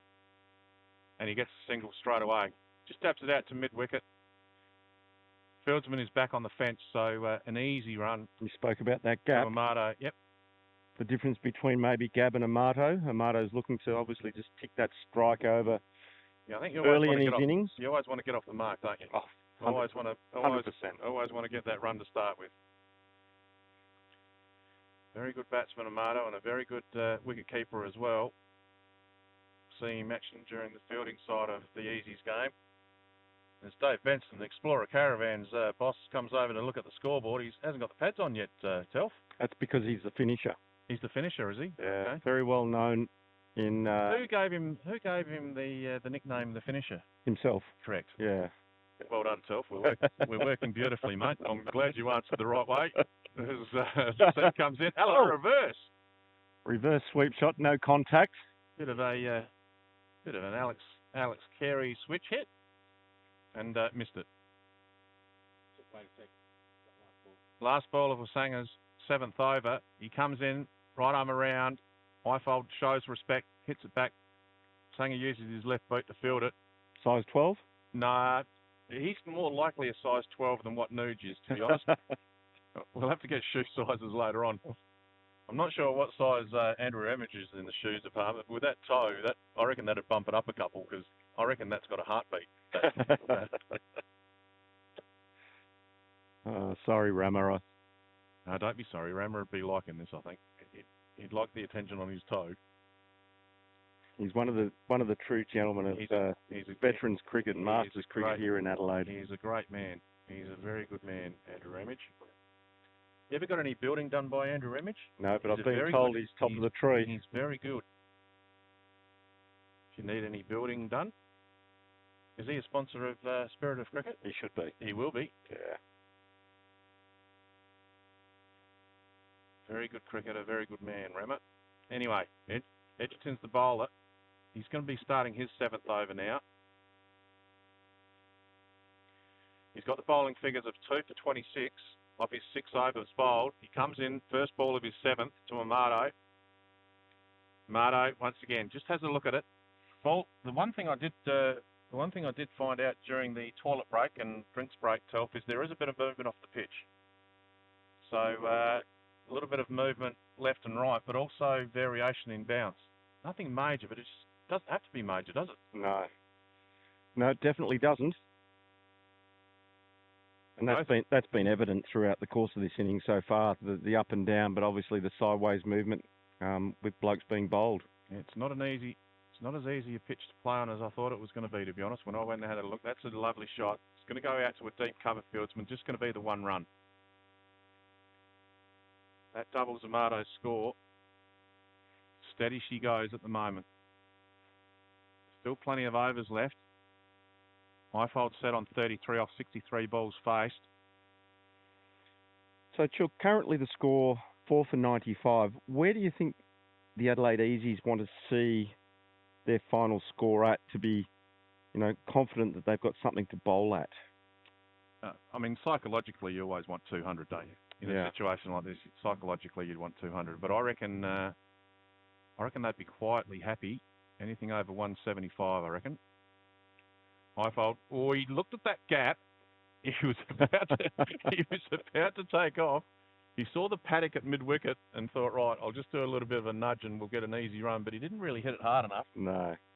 And Ify doesn't look like one that wants to take quick singles either, especially that tight a single. As he comes in again, second to last ball of his over. That's a good shot. Squirted out through the lovely shot. Cover area. It's going to race away towards the boundary line. Yes. It's got there. Good shot by Ifold. He goes to 37. That's a lovely shot. Good attempt by the cover fieldsman diving to his right, but it had the speed, it had the placement, and trickled over the line by an extra couple of metres just for good luck. But once again, he didn't get 100% of it as far as a beautiful clean heat, but it was certainly placed perfectly. Yeah, and coming back to that projected score, if they go at 6 and over now, they're going to be up around that 180 mark. Yep. Which probably gives them something to bowl at. Yeah, so I mean, psychologically, I think 200 is what they'd want, but you've still got batsmen that know how to bat. So that's the other thing. But on this pitch, you want to be having a look at a few balls before you start having a bit of a paddywhack. Do you know what I mean? It's not something that you can come out and attack from ball 1. This pitch. So there's Kalis, there's Sinclair, there's Benson. There's some runs there in the shed, and I guarantee Amato, if he stays out there for a while, he knows how to get them moving quickly as well. But once again, on this pitch, because there's a bit of movement off the seam and there's a bit of movement as far as up and down variable, it's not a lot. There's nothing wrong with the pitch. But just that little bit of movement means that you need to get your eye in and you need to be steady she goes to start with. Also, today's conditions, there's a little bit of humidity here. There's a breeze that's blowing towards the camera as well. That's going to support the bowling team throughout the course of the day. Singer is bowling his 8th over, currently none for 31. He's bowled well. Coincidentally, Edgington's bowled 7 overs and he's got 2 for 31. So similar strike rates off their bowling. Zamato gets another single. There's the 100. Does Kathy do that? No, Is that just Kathy doing that, or is that part of the software? all part of the software. I was just about to praise Kathy. And for those people playing at home, the Adelaide Easy's 100 runs has just come up and it flashed up on the screen in front of me. I was about to praise Kathy, but if it wasn't Kathy's doing, then I won't praise her at all. Take that. As we see a reverse sweep again from Ifold down to fine leg for a single. Ifold Laundry. Laundry's his nickname apparently, Jack, isn't it? Laundry. Yep, Ifold Laundry. I'm not sure who You'll gave have him to. the nickname. You'll have to explain. Well, Ifold Laundry. Ifold's Ifold's his surname. Laundry. Okay. Self-explanatory. Telf, come on. Stay tuned. Mardo. Jumped a little bit, that one. But I was being too serious. I was trying to work. Yeah. It's okay. When I slowed it down though and broke it up into syllables, I got it. Yeah. now Telf, we'll go back to that switch hit in a minute after this ball. Sanger comes in. There you go. Hit out to the deep. Going to get two for wicket it. boundary. Yeah, out cow corner-ish area for two for Amato. Those switch hits where you swing your bat around and play as a right-hander, and the risk of getting out and the risk of playing that shot, is it worth one run? I don't think it is. No. So I don't know whether anyone wants to run out and tell. That's very close, but not out. Might have been an inside edge onto it. Yeah, hit his back pad by the look of it, but given not out, that's the completion. Yeah, I'm not a big fan of the switch hit, is what I'm saying. No, I'm not either. For the risk that's involved, is it worth it? And we see so many people playing it at international levels now, and it would be low percentages if you can do it, great. But if you can't, for a single or potentially losing your wicket, which is what you see a lot of, I get a bit grumpy. Yeah. I get a bit grumpy because I coach a lot of young kids, and the kids watch it on TV, and the kids out at training will try and do it, and it just doesn't work. No, and it's a premeditated shot. Yeah. And you'll get a big clap. You get a big clap and a big roar when it works, but quite often it doesn't. Yeah. Goes out to point, no run. Ifold batting very well, even though we're bagging his switch hit. Well, 38 off 68. The other thing with that switch hit, a lot of the guys that are playing Masters cricket now, Chook, probably only been playing the reverse sweep for probably the last 4 or 5 years, so they haven't grown up with it. Whereas the kids today, obviously, if from 10, 11, 12, they're all being taught to play the reverse sweep, the ramp shots, yep, and all of the things that we see on television. They're being coached that. So I'm sure it's going to become an integral part of T20 cricket around the world. But at this level, I'd like to see it put away because you'll get the same value if you see the ball hit the ball to the boundary, hit the gaps. My opinion. I suppose the other thing is also as Edge comes in to Amato. Amato, gee, that was going to end up in a different suburb. No one out on the mid-wicket boundary either, so right idea. Pitched outside off stump, but stayed low again. Yeah, I was going to say, kept it a little bit low. Good pick up there, Telf. 39 off 69 is Ifold, the laundry man, and Amato's on 5 off 10 balls.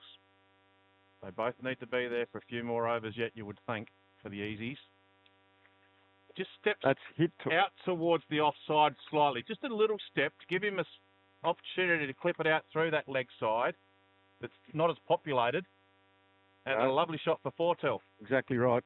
Beautiful shot there from Amato. Obviously still in pretty good form from his century yesterday. But that was along the ground. Beautiful shot for 4. Takes his score to 9 now. The Adelaide Easy's 4 for 108. Coming up towards the end of the 28th over. So 12 overs to go after this. Very reactive captaincy at the moment because the ball went out there and now the fieldsman out on the fence. He's done that a few times. I can explain why. Because it is the captain. He didn't want to run all the way back in. Very smart captaincy there by Leo Panzerino. Yep. And just comes in again. Last ball of his 8th over. Amato goes out through the cover area, steps back, gives himself some room. It'll only be the 1 run. But he'll keep the strike. And the score goes to 4 for 109. And once again, that ship is starting to get steadied again. Run rate's currently at 3.9, and there's 12 overs remaining. And we'll see a forced bowling, double forced bowling change now with both Edgington and Widjasinghe both completing their 8 overs. So Widjasinghe bowled 8 overs, none for 35, and Edgington bowled 8 overs, 2 for 37. So a good period there for the Adelaide Uni with those two guys doing a job.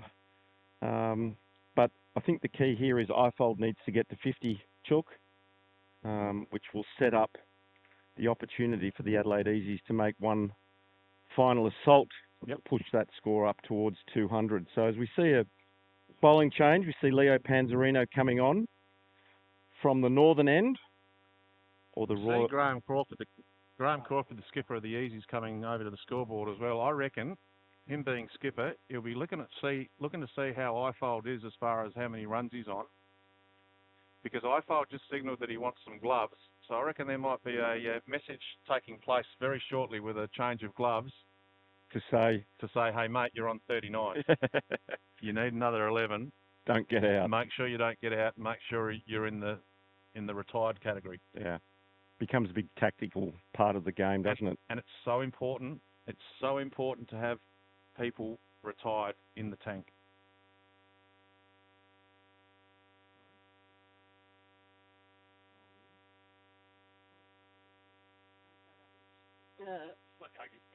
Well, did you just get told something by the scorers, Telf, and then don't say it on. Then don't say it on air. That's so. Why did he tell us if he doesn't want it said on air? He told us. Telf, say it. You got to say it now. Hands comes in. We've been told that obviously Leo's. Are you allowed to say this? I'm going to say this because. Are you allowed to say this? Let's just say we're hopeful that the variation coming out of Panzarino, yes, will not be seen on national television here at SOC TV Global. Oh dear. Oh no. And big appeal there from Leo and given not out. Can I ask what the appeal was for? Do you think there, Telf? LBW, I would have to think, because there was nothing else in play. No, and he was down the pitch. And it looked like it hit him fairly high. So ambitious appeal there and shout by Panzarino. Oh, and there it was, nearly. That kept low. So there was a reference made to a former politician. Oh yes, Chook. In reference, not John Howard. Well, John Howard wasn't mentioned, was he? Well, it has been now. That is a good hit, and that has cleared the boundary for 6 at long on. Now, Amato goes to 16 now with that 6. Before we go any further in regards to anything that we're allowed to say or not say, have you got some good relationships with some lawyers and legal advice, Telf? Yeah, Andrew Sinclair's close hand, that's isn't okay. he? That's fine. No, that's good. Because you've just said something that you weren't supposed to say, so I'm just backing it. I didn't say anything. Oh, right. Okay, I just mentioned a former Prime Minister. Yes. So I was asked not to say anything. You did, though. Oh, okay. Am I covered by your lawyer? We'll have to ask Andrew. Anyway, moving right along. Leo comes in again, 5th ball of the over. Amato batting well. Once again, just a little step forward. Trying to change the length of Leo. Single goes out towards mid-wicket. Good cricket. And you can see that Tommy Amato's got a bit of sweat up. He's only been out there for 18 balls. It is a blustery sort of day, but it's still quite humid, still a bit of humidity, isn't there? Yeah. And they're all over 52, Chuck. Yeah, good point. Yeah. Fitness levels are probably not at their prime at the moment. But I started sweating when I locked my car. Leo's just setting the field. He's got, I'm going to say cow corner, although it's more like a deep mid-wicket. Now an orthodox mid-wicket, a deep cover, because Ifold is facing. So they've got a deep cover, an orthodox cover, a deepish point. He comes right arm around the wicket. Play and a miss. Yep. And as far as the leg side goes, there's a deep square leg, but it won't matter because it's the end of the over. My apologies. 7 from that first over of Panzerino. As Tim Hazeman makes his way out onto the ground. He's already batted. Here comes that message you were talking about, Chook. Righty-ho. Now, he'll hand over the gloves to the laundry man. There's a bit of a chat saying you're on 39. Make sure you retire on 50 and don't get out. And Tim walks off with, or jogs off with the gloves, as Rowe will be the next bowler. While we do that, while they change their gloves quickly, an update from the other semi-final in the over 50s South Australian Vets competition. Hills Flurio are currently 2 for 151 with 2 in the shed. Brad Horsell and Anthony Ferrugi are both retired on a good recovery. 51 after being in early trouble. Yeah. And we have Leith Dawes on 4 and Jeremy Snowd yet to score. 2 for 151. They've got 10 overs to go. So in a good position there to really push and go hard now to push up above that 200 mark. So they were looking ugly early, weren't they? They were, yeah. They lost those couple of early wickets. But Dawsey's just been named captain of a Australian team, touring USA with Cricket Australia Masters. So Ned Kelly lookalike. I think there's 5 South Australians or 4 South Australians in that team.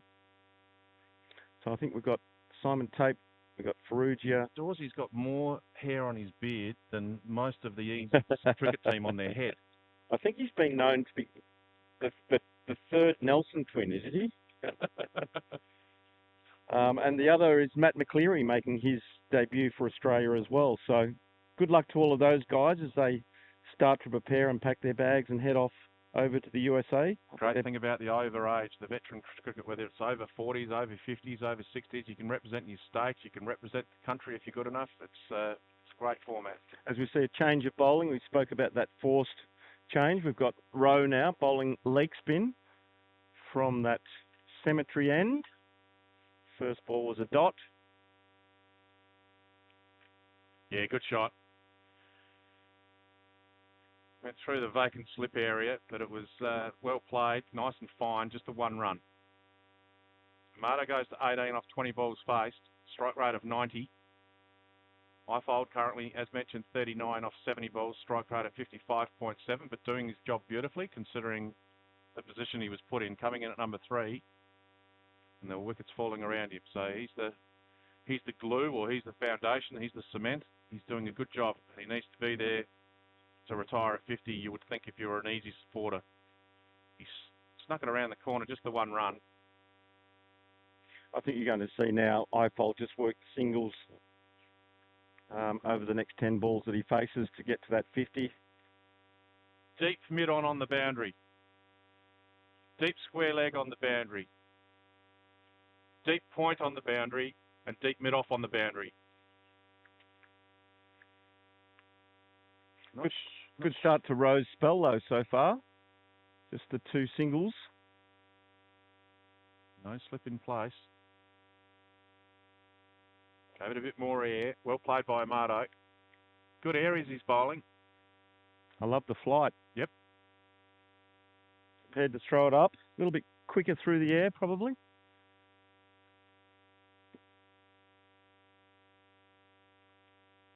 That's swept away backward a square. It's going to race away. There's a man round on the boundary line. Dennis Sester. Brilliant job as they come back for 2. That's the end of the over. 4 off the over.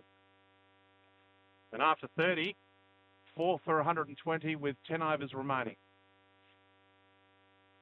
6 and over, are they going at from here, do you think, Chook? Or do you think they'll look to try and go a little bit harder? I think they'll try and go a little bit harder, to be honest. They've still got Sinclair, they've still got Benson, they've still got Sauce, or Callis. Sauce. Yeah. They've still got Jack Brabham, of course. No, he's shaking his head. Jack's scoring. I won't mention the last time Jack batted here, because I was umpiring and I gave him out. Oh dear. LBW. You still talking? Yeah, no. It would have no. I tell you what, it would have missed 2 stumps. It would have missed the off stump and the leg stump. So it was taken about halfway up middle. Jack's in the team for his fielding and his bowling, more so than his batting. He's a good bowler. Not out. And Leo's just is saying to the umpire, well, I think it was out because of this particular reason. And then he points the finger at the umpire. The umpire's indicated it was going down leg side. Needs to be a little bit careful there, Leo. Right arm around the wicket. It's the spirit of cricket coverage here. Correct. That's exactly why I was making a point of the fact that he was looking at the umpire after the decision was given not out. And there's that ugly, ugly reverse sweep, Chook. Put that away. Put that away, Ifold. You've got 10 runs to get. You don't want to be playing that risky shot. And there's a fieldsman out there anyway. Yeah. Is what I'm saying. It's, anyway. Leo comes around. He's still not happy that LBW wasn't given. He comes around the wicket again. Shorter. That's hit away for... Oh, brilliant fielding. Sesta on the boundary line. That I'd called it 4. Yeah, I thought it was 4 as well. It bounced up beautifully. He grabbed it with the one hand, stuck like glue, threw it in. He was at full tilt running around the boundary then. It was easily going to be 4, but very well fielded. We need to check his birth certificate. Leo comes in again. And that's gone out to the mid-wicket boundary. Well fielded out there again. Fielding's been exceptional here today by Adelaide University. Just the one run again. 122, but you can see the intent now from Amato. Going at 87s. Around the wicket to the lefty. Oh, that stayed low. And that got probably a very handy bounce there from Dennis Sesta. We mentioned earlier on in the coverage that Sesta was fielding very well, and I said, don't put the mockers on him. Yeah. Well, we didn't put the mockers on him because he's been brilliant. Yeah, no, he is one of the elite fielders in the competition. Leo, right arm over wicket again. That was short. Probably, Amato's probably disappointed it didn't end up somewhere else, but once again, kept a little bit low and just the one run. Nearly saw a double bounce. Yeah. It was nearly got through, but... Amato on 22 off 25 balls faced. Ifold 42. Bearing in mind, batsmen retire when they make 50. So Ifold's on 42 after coming in when the score was 1 for 4. He's faced 75 balls, 56 strike rate. Rose first over went for 4. Panzarino 2 overs, none for 11. And Amato will be facing up to Rowe at the start of the 32nd over. A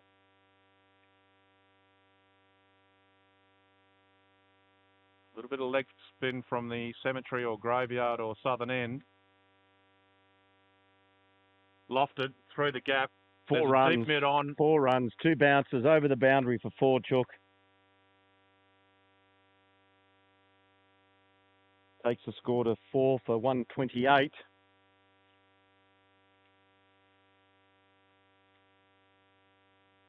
Received a text message from my son, Tom, who's living up in Cairns now. Telf, he's watching the coverage. Oh, wonderful. We're going global, are we? We I are guess going we global. But he mentioned that he's in Cairns and he loves golf. And he's just joined a new golf club. He didn't say which one, but he got 32 points, 32 Stapleford points. You'd take that. He would take that. He's very happy. In fact, he told me that before he told me he was watching the coverage. That's how happy he was. He was very keen to tell me. What's your golf standard like, Telf? Are you a bit of a golfer? Do you like your golf, do you? Well, I'm your traditional cricketer that loves golf. Yes. And my favourite shot in golf is a big slice over cover. Like a cover drive. As Rowe comes in again. Speaking of cover drive, it ended up in cover, a short cover, no run. I was also the putt-putt champion as a 15-year-old in Mildura, so that's a skill that I have on the golf course. Rowe comes in again, right arm over, leg spin. A little bit more flight that time. Amato says, right, we've already hit a 4 off this over. I'll just dab that out to short cover again, no run. I was actually at Drummond Golf here at West Beach on Friday. Brought a busload of farmers from the local mid-north area, one of our business trips. And they've got a putt-putt there, like a little putt-putt thing, as well as the driving range there at West Beach. And I love my golf and play a lot of golf. And I played against one of my clients, one of my good clients who's a farmer who buys a lot of fertiliser from us, who doesn't play golf at all, and he beat me by 6 shots. So to say my putting's not very good at the moment is an understatement. It's just summed up in that story, Yes. Chook. But anyway, that's the end of the over. 32 overs gone. 4 for 128. And Ifold, 42 not out. 75 balls faced. Amato, 26 not out off 31 balls faced. And Panzarino, 2 overs, none for 11. Rowe, 2 overs, none for 8. The current bowlers, as Leo's about to come on and bowl his third over. I'm looking across to my left, Chook, and there's a few worried looks over there with the Adelaide Easies boys. I don't think Sinkers looks that worried. Sinkers looks like he's almost fallen asleep in that lounge chair there. That's called batting preparation, isn't it? Relaxed. He's very relaxed. Not sure who's coming in next, but there's a few options. I think Sinclair will probably be the next batsman in, you would think, but Benno's over there as well. I'm not sure whether he's padded up. I actually can't see Benno. Source will be in next, Source, I think you'll find. I reckon Source might be right. Yeah, Source, Sinclair, and Craig Callis. Craig Callis, yes.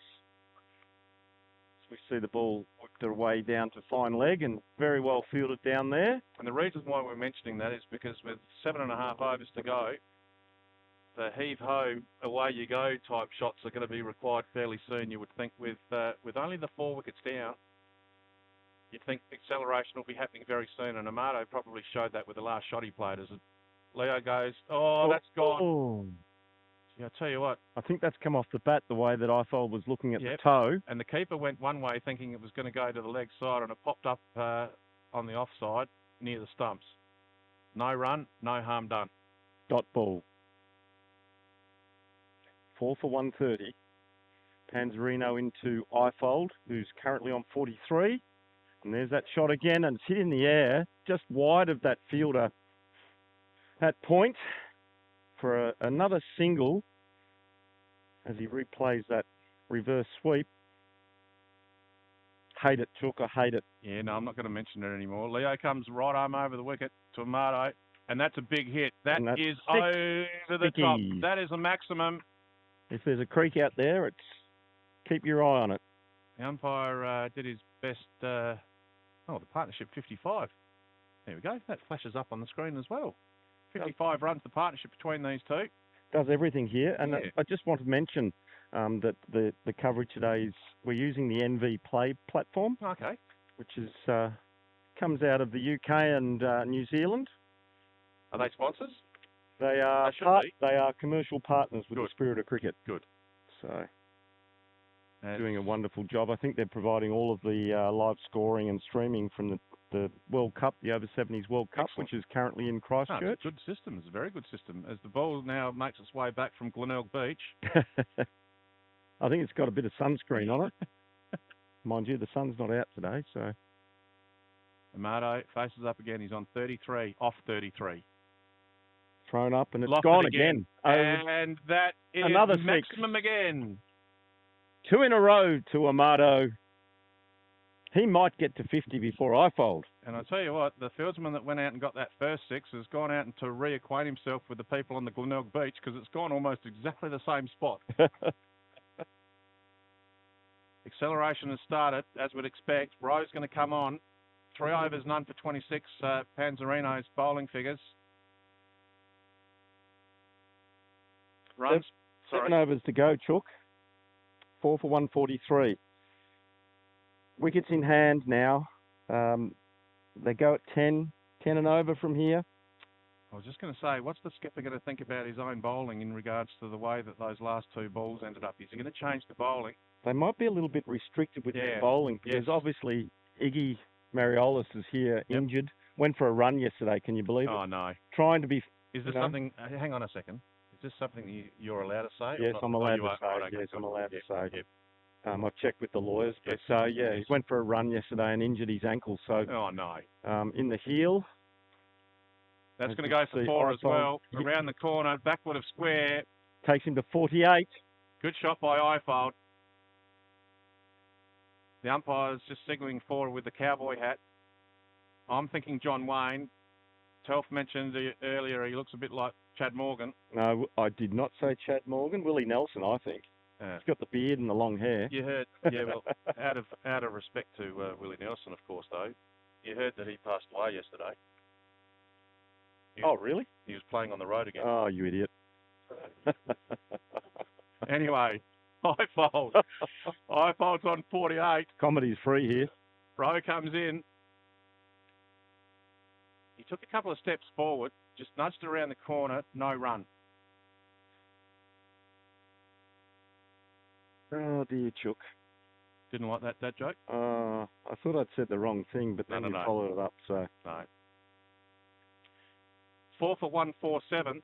Rowe in again. I bet you use that all the time, that No, joke. no, I don't. No, I do every now and again, but not that often. I've got plenty more where that came from. Oh, I'm sure you do, and Rammer's probably heard them all anyway. You know, did you hear the story? That apparently that all the dentists are going on strike on Monday? Probably. Just hang on a sec. Highfold's facing up. He's on 48. Rowe comes in. It's going to only be the one out to deep mid-wicket. They've got a fieldsman out there. But, yeah, all the dentists around South Australia are going on strike. Tomorrow. On Monday. Monday. We need to brace ourselves. They'll probably start the next day at 2:30, will they? I thought that was pretty good too. I got no laughter from anyone except for Kathy then. I think the only one that laughed. Anyway, Mardo's facing up. He's on 39. Highfold's on 49. He steps to the offside. It's gone straight up in the air. We've got Josh Edgington under it, and he takes the catch. So a big wicket there to the Adelaide University team as they see the back of Amado. 39 from just 34 deliveries with a strike rate of 114. But the intent is now clear with what the Easies are looking to do. They're looking to push up above that 200 mark as we see Craig Callias coming to the crease. Your thoughts on Amado's? Very good. Very good. 39 off 34. He did exactly what it needed to do. Good partnership between the two batsmen.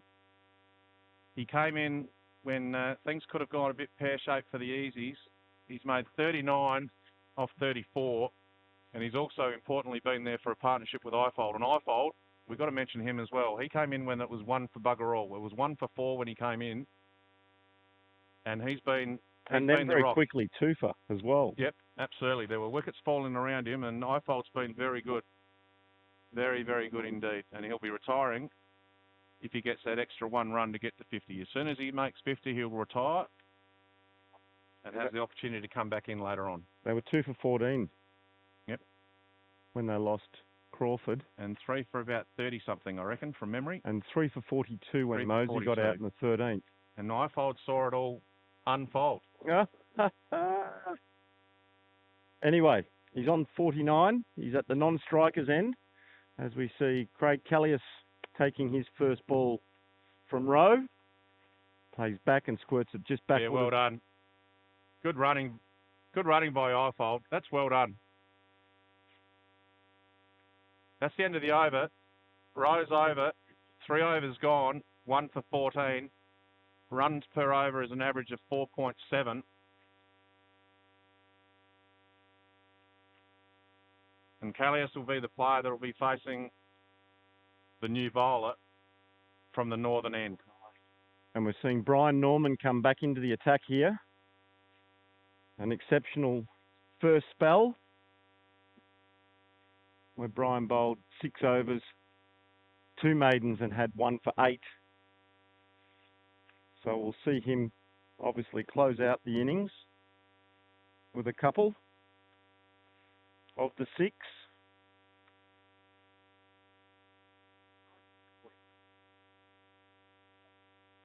Callias will be the player facing. It'll be interesting to see who's going to be bowling the remaining overs here too. Well, I think they'll keep Rowe on. They'll keep Rowe on, but yeah, there's 6 overs remaining. So if Norman bowls his next 2, there's still going to be 1 from this end that's required. So that'll be interesting in itself. They've got Rennie as well. Rennie's only bowled 6 overs. That's gone through the cover area. It's got a bit of heat on it. Fieldsman's running towards us. Callias will get 2 from it. And that's the 150 for the Easies. It's a magnificent software that you've got here is also telling us the amount of minutes we've been here. 131 minutes so far. Been an absolute pleasure. 131 minutes of absolute entertainment, especially those jokes you've been pulling out. I don't know whether I'll do any more of that. Anyway, Norman comes in. Yeah, and again, exactly the same shot. We've got a bit more heat on this. I think this that's is going to go racing all the way. away. That's a great shot through cover. Just laid back on that one. Said, right, well, it worked all right the last time I did it. Let's try it a bit harder, and I'll get 4 for this one instead of 2. Callias, good shot. 7 off 3. 6 off the first 2 balls of the Brian Norman 7th over.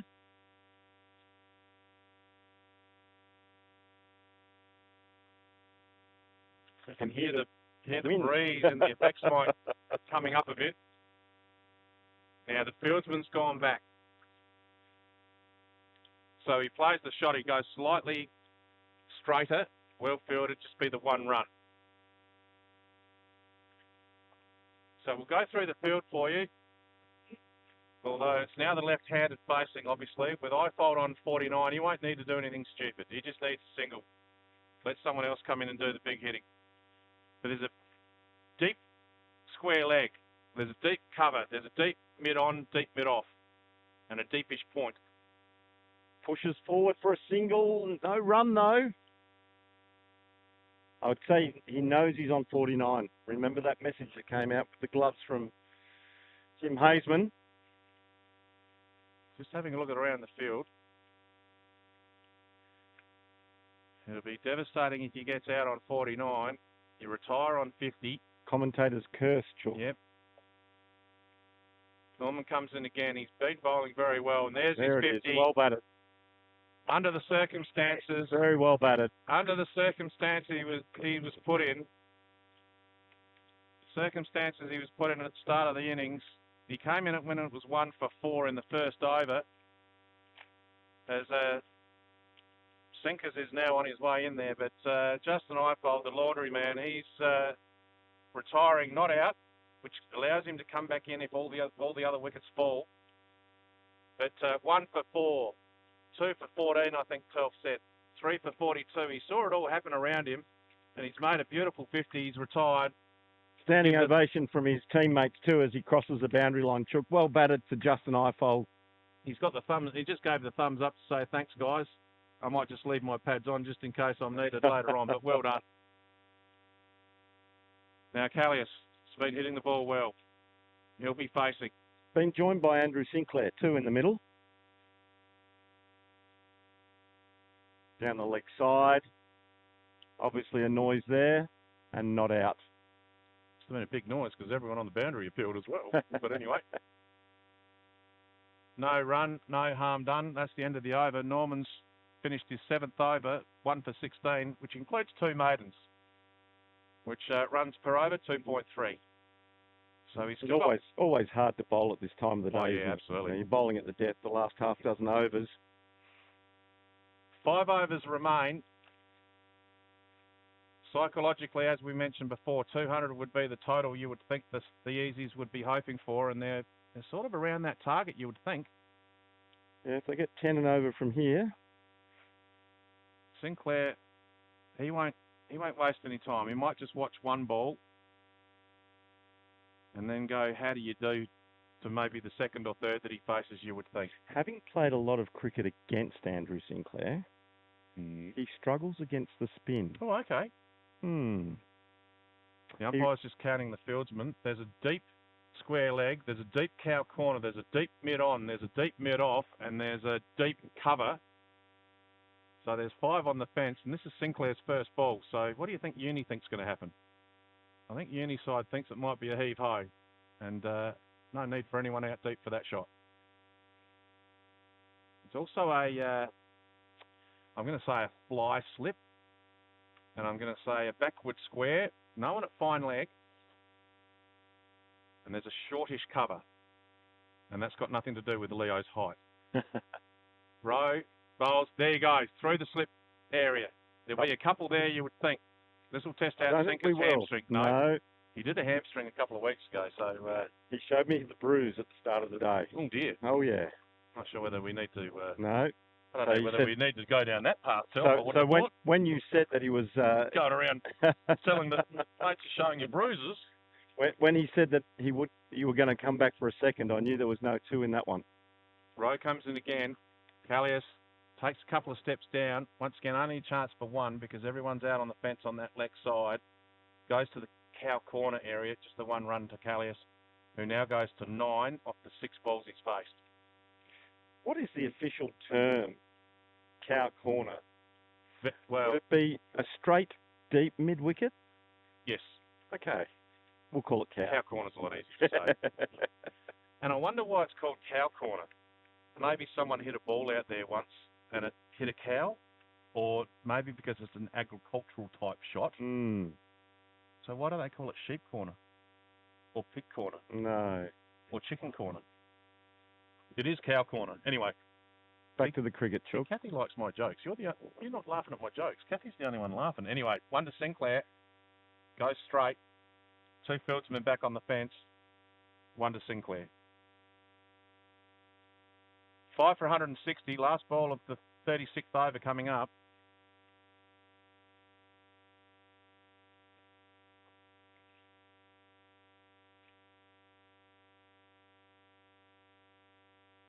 That is a big hit, but Straight it's gone down his straight throat. to cow corner, and it's out. It's a good catch. Caught down low. Sees the end of Craig Callias. Quick fire 9. Off just 6 deliveries, and the finisher, sponsor, Explorer Caravans, is making his way to the centre of the wicket. The cow corner fieldsman, who I don't know who the fieldsman was, Sarzan, he took that catch beautifully. He only probably need to come in 2 or 3 metres, but he caught it down low. But it was a very, very good catch. As Explorer Caravans, Dave Benson comes to the crease. Now, I know that he's a sponsor. Mm-hmm. He's a very good man, Benno, a good friend of mine. I had to go out to his showcase area, like Explorer Caravans, the other day. And where Gee, is that? Bloody caravans. Where is that? Chips Cross. Grand Junction Road. Yes. And Blue building. it's unbelievable the amount. Like, I haven't got a caravan, and I probably can't afford one for a while, I wouldn't think. But, gee, there's small caravans, big caravans, mansion caravans. There's bloody caravans all over the place. Just go out there, and they're Australian made. And great quality. Yeah, absolutely brilliant. Yeah. And I'm not just saying that because he's a sponsor. I was amazed the size of his workplace. I remember when he was at 345 Prospect Road, Yes, because that was the jingle, remember? it was. 345 Prospect Road. Yes. But yes, he's moved to brand new showroom there in Grand Junction Road, as we see Brian Norman in to Andrew Sinclair, who works the ball down the short fine leg and no run. Do you want to know a coincidence? A what? A coincidence. Go. Coincidence. Oh, right, okay. Benno quite often advertises on radio and television, etc., with Explorer Caravans. Yes. And there is a lovely-looking dog which is owned by his son. As Norman comes in from the northern end, bowling to Sinclair. Sinclair, a couple of steps down, lovely straight drive. Beautiful. Someone on the fence, so it'll only be the one run. Anyway, guess what the name of Benno's dog is that is very well publicised for Explorer Caravans? His name's Leo. Leo. Which is the captain's name of the opposition today. There's a quinkadink for you. Well. Have you been thinking of that all day? No. It just occurred? I just thought of then. Yeah, Leo. Leo the dog and Leo the captain. Yeah, of the opposition. Mm. Anyway, Benson facing his first ball. Oh, good shot. Straight down the ground to long on for a single. Gets Benson off the mark. Just quietly, Benno, I'd love the fact this is being live streamed today. Oh. He is in his element. There will be something special from him today because he knows the camera's on him. Sinclair looks around the field. Norman's coming in from the northern end. That gusty breeze keeps on coming, as you can hear it in the effects, Mike. It nudges around a square leg, one run. Having played some cricket with and against Benno, he's not a slogger. He's a guy that likes to play traditional cricket shots and hit the gaps.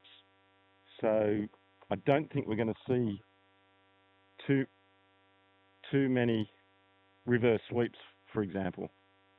There it Shot. is. Very strong off his legs, as we know. Out to that deep mid-wicket boundary for a single. Takes Benson now to 2. And the score to 6 for 164. These two are going to have to push a little bit harder than just taking singles if they're going to look to get close to that 200 mark. Boundaries are being protected. That's a good shot. Deep mid-off. Will field and it'll only be the one. So Sinclair, right from the word go, is taking a couple of steps forward to just get the line of the bowler and the length of the bowler off a little bit by advancing a couple of metres or a couple of steps. And that's the end of the over from Norman. 8 overs gone, 2 maidens, 1 for 21 was his bowling figures. Excellent bowling figures from Norman. An economy rate or a runs per over rate of 2.6 per over. Rowe will come on in bowl his 5th. Now the interesting thing is, who will bowl the last over this end? Maybe Leo? Maybe? Or maybe Rennie. Or maybe Rennie. Yeah. We'll wait and see. Just a quick update from the other semi-finals. Hills Flurio are currently 4 for 195. Dawes made 11. Jeremy Snowd is 22 not out. Mark Nash has just come to the crease, so they've got 2 and a bit overs to go there. So they should push up above that 200 mark, whereas this particular game, currently 6 for 165 at the start of the 38th over. They've got the field back. 1, 2, 3, 4, 5.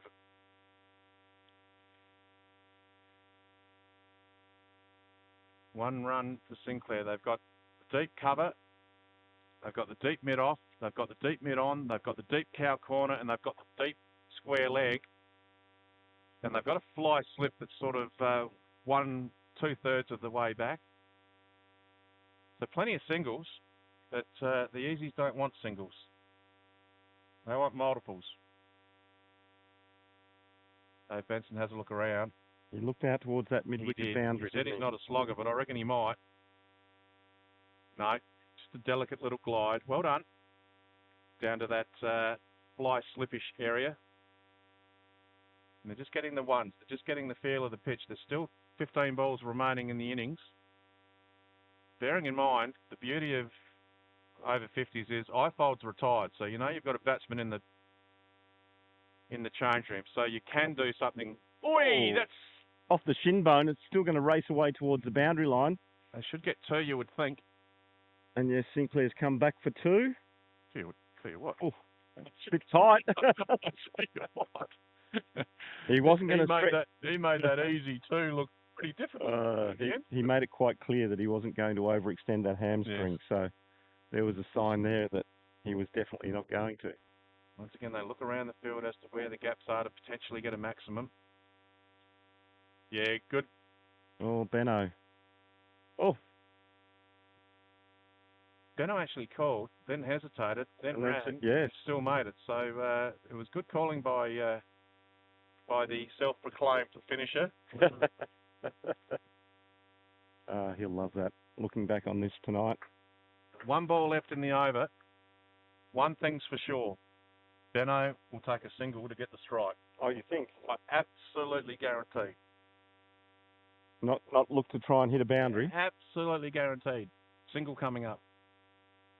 Oh, no. Oh, he's out. Out, stumped. He's been stumped. I'd say given not out as an LB, the bowler was appealing. He was just going to clip it through the leg side there, like one of his normal lovely little flips. Yep. But great take by Don Tice. It was. And good bowling by Rowe as well. I think he saw him coming. Yep. And just threw it in a little bit shorter as well. That was good bowling. Benson out for 3. Seisland's the keeper who did the job. And well done on Rowe. It's not easy bowling this time of the innings, and Rowe's done well. Doing a job for Uni here. Absolutely is. Leg spin at the death. I love it. Absolutely is. Great tactical decision by the skipper, Leo Panzerino, to keep row on, take that risk. Obviously, there's a potential to leak boundaries with the leggy, but he's taking wickets and bowling some really good deliveries. Yeah, 3 for 22 off his 5 overs, Ro. That was very good bowling. We see Rennie coming back on to replace Brian Norman. And Harden's the batsman in, and his nickname, affectionately known as Stiffy. Stiffy Harden. Stiffy Harden. Yeah, I get that one. Yeah. What do you think about that, Kathy? She didn't hear it. She was concentrating, mate. No. That one. Well, Kathy doing a great job on the scoreboard here. 7 for 170. Bearing in mind that Ifold is the retired batsman who can come back in if needed. Now we've got a deep mid-off still in place. Deep mid-on, deep mid-wicket, deep point, all on the fence. Mid-off's gone reasonably deep as well. That's going to be... I don't think he got a hand to it. One to Sinclair. It was nearly a leading edge out to cover, wasn't it? As Stiffy Harden's now taking his guard.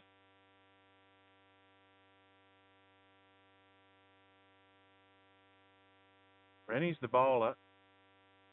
Opening spell of 6 overs, 1 for 26, my apologies. Gee, that's a big good hoik out to mid-wicket to the boundary to the fielder, lone fielder out there. Just for another single, so score now to 172. And Harden's made his intent quite clear. Absolutely, and rightfully so too. Rennie comes in again. Along the ground, back to the bowler. Well fielded by Rennie. The second to last over. In the last few overs, things needed to accelerate for the Easies, and the university side has done very good job the last few overs, I reckon. Clip out towards an orthodox mid-wicket. Oh, and that's hit him. That's hit Harden. Hit Stiffy. Now, I don't think there's any doubt what's going to happen with this ball in regards to the intentions of Harden. We saw what happens when he faced the first ball. That position called cow corner Is in jeopardy here, I reckon. And it's beaten everybody, and it's raced away down behind the keeper to backstop a position. They're going to come back for 3. No, they're not. Stiffy said, no, 2's enough. Leave it with me. So 2 byes. 2 byes.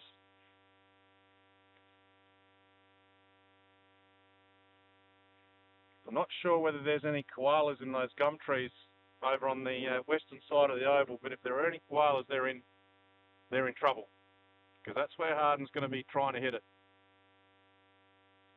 Gee, and that was good bowling. Great take again by Seisel well behind the stumps. He's done a great job today.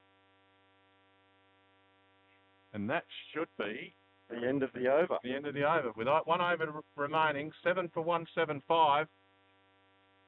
200's out of the question now, Chook, I think. Yeah, probably. But once again, you never know.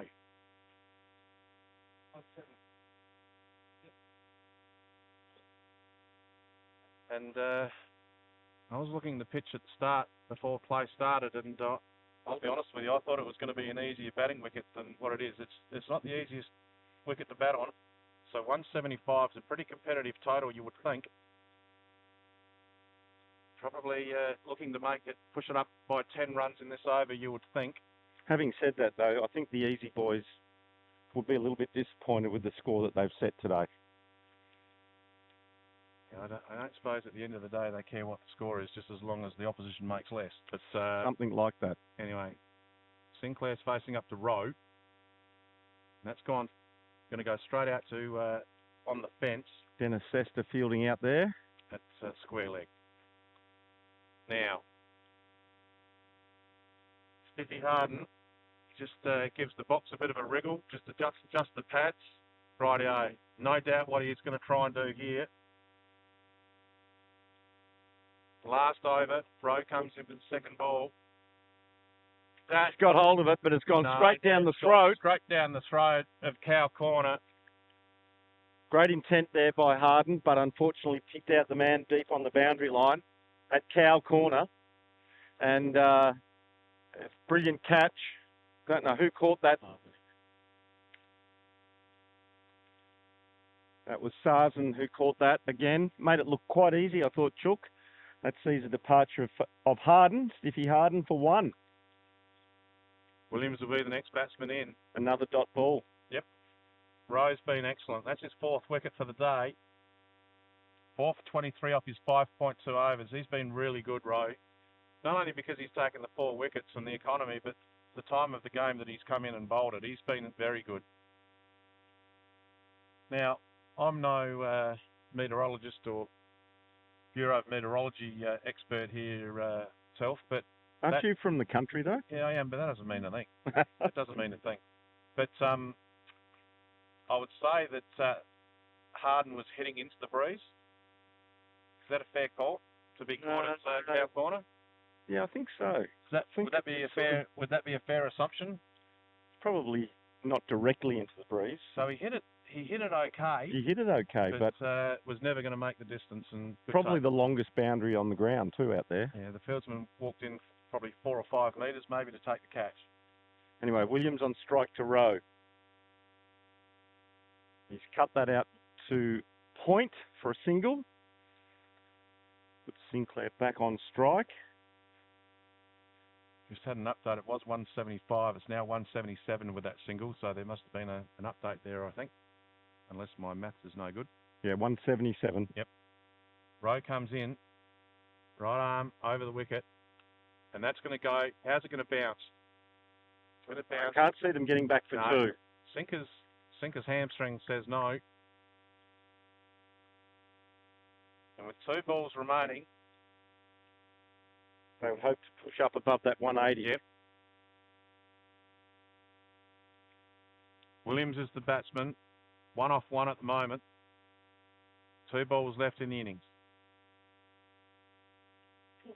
Playing a miss outside off stump. Great bowling by Rowe.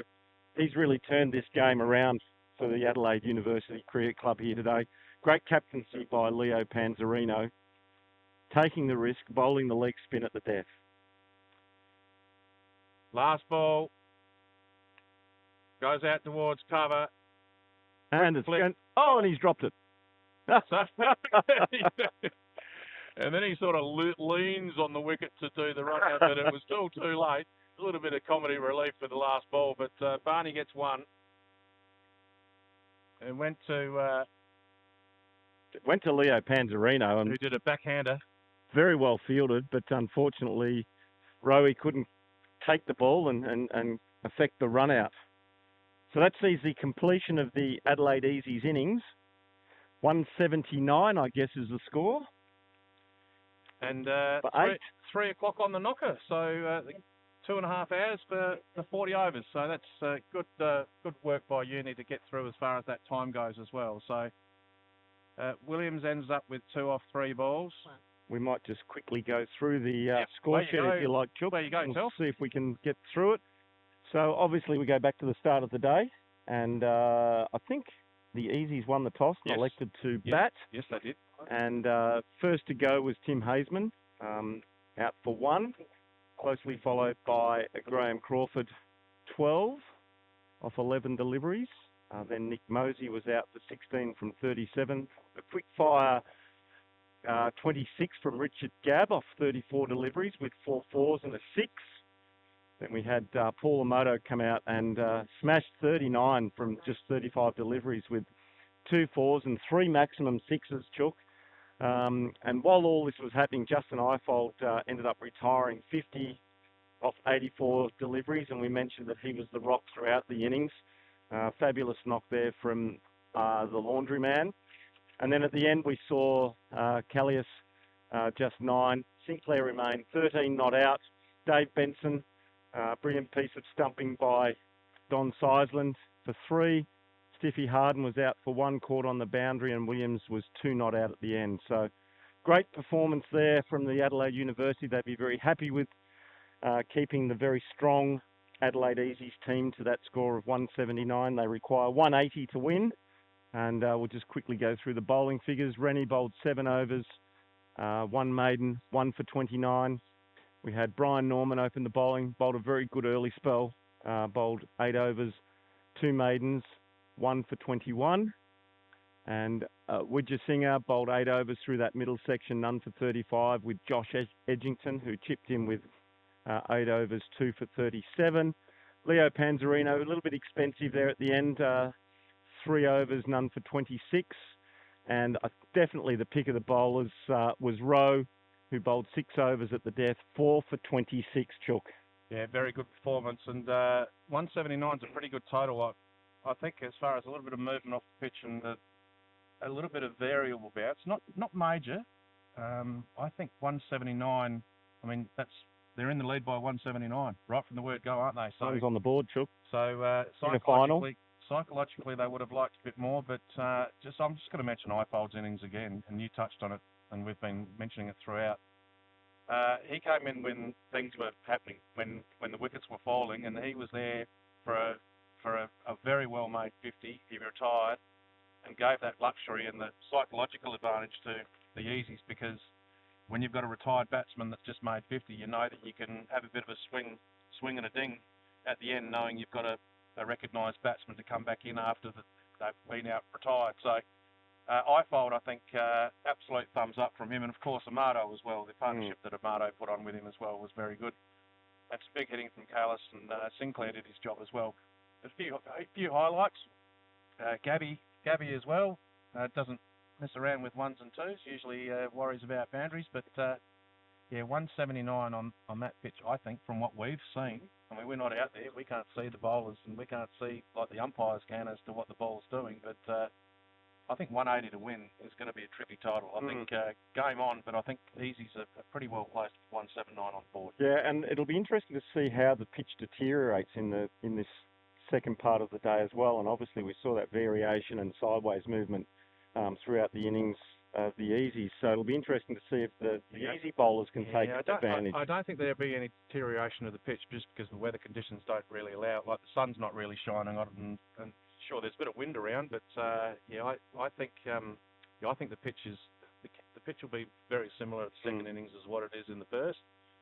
And early wickets are the key, obviously, for Easies, and stability throughout is the key for University, obviously. So good luck to both teams in the second dig, which we'll be covering very shortly. Yeah, we'll going to take a quick break. We'll go and get some liquid refreshments, no doubt, Chook, and a bite to eat, and we'll be back for the run chase, which will start in approximately, we're going to see the umpires in about 25 minutes time. So we're going to keep this live stream going for now, and we'll come back in about 20 minutes and get the run chase underway. Thanks very much, Chook. This is Anthony Telfer for the Spirit of Cricket, and we'll be back for that second innings.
just about to start the second innings. Just talking to the scorers, and scorers are all set here, and Kathy's on the software for the live stream.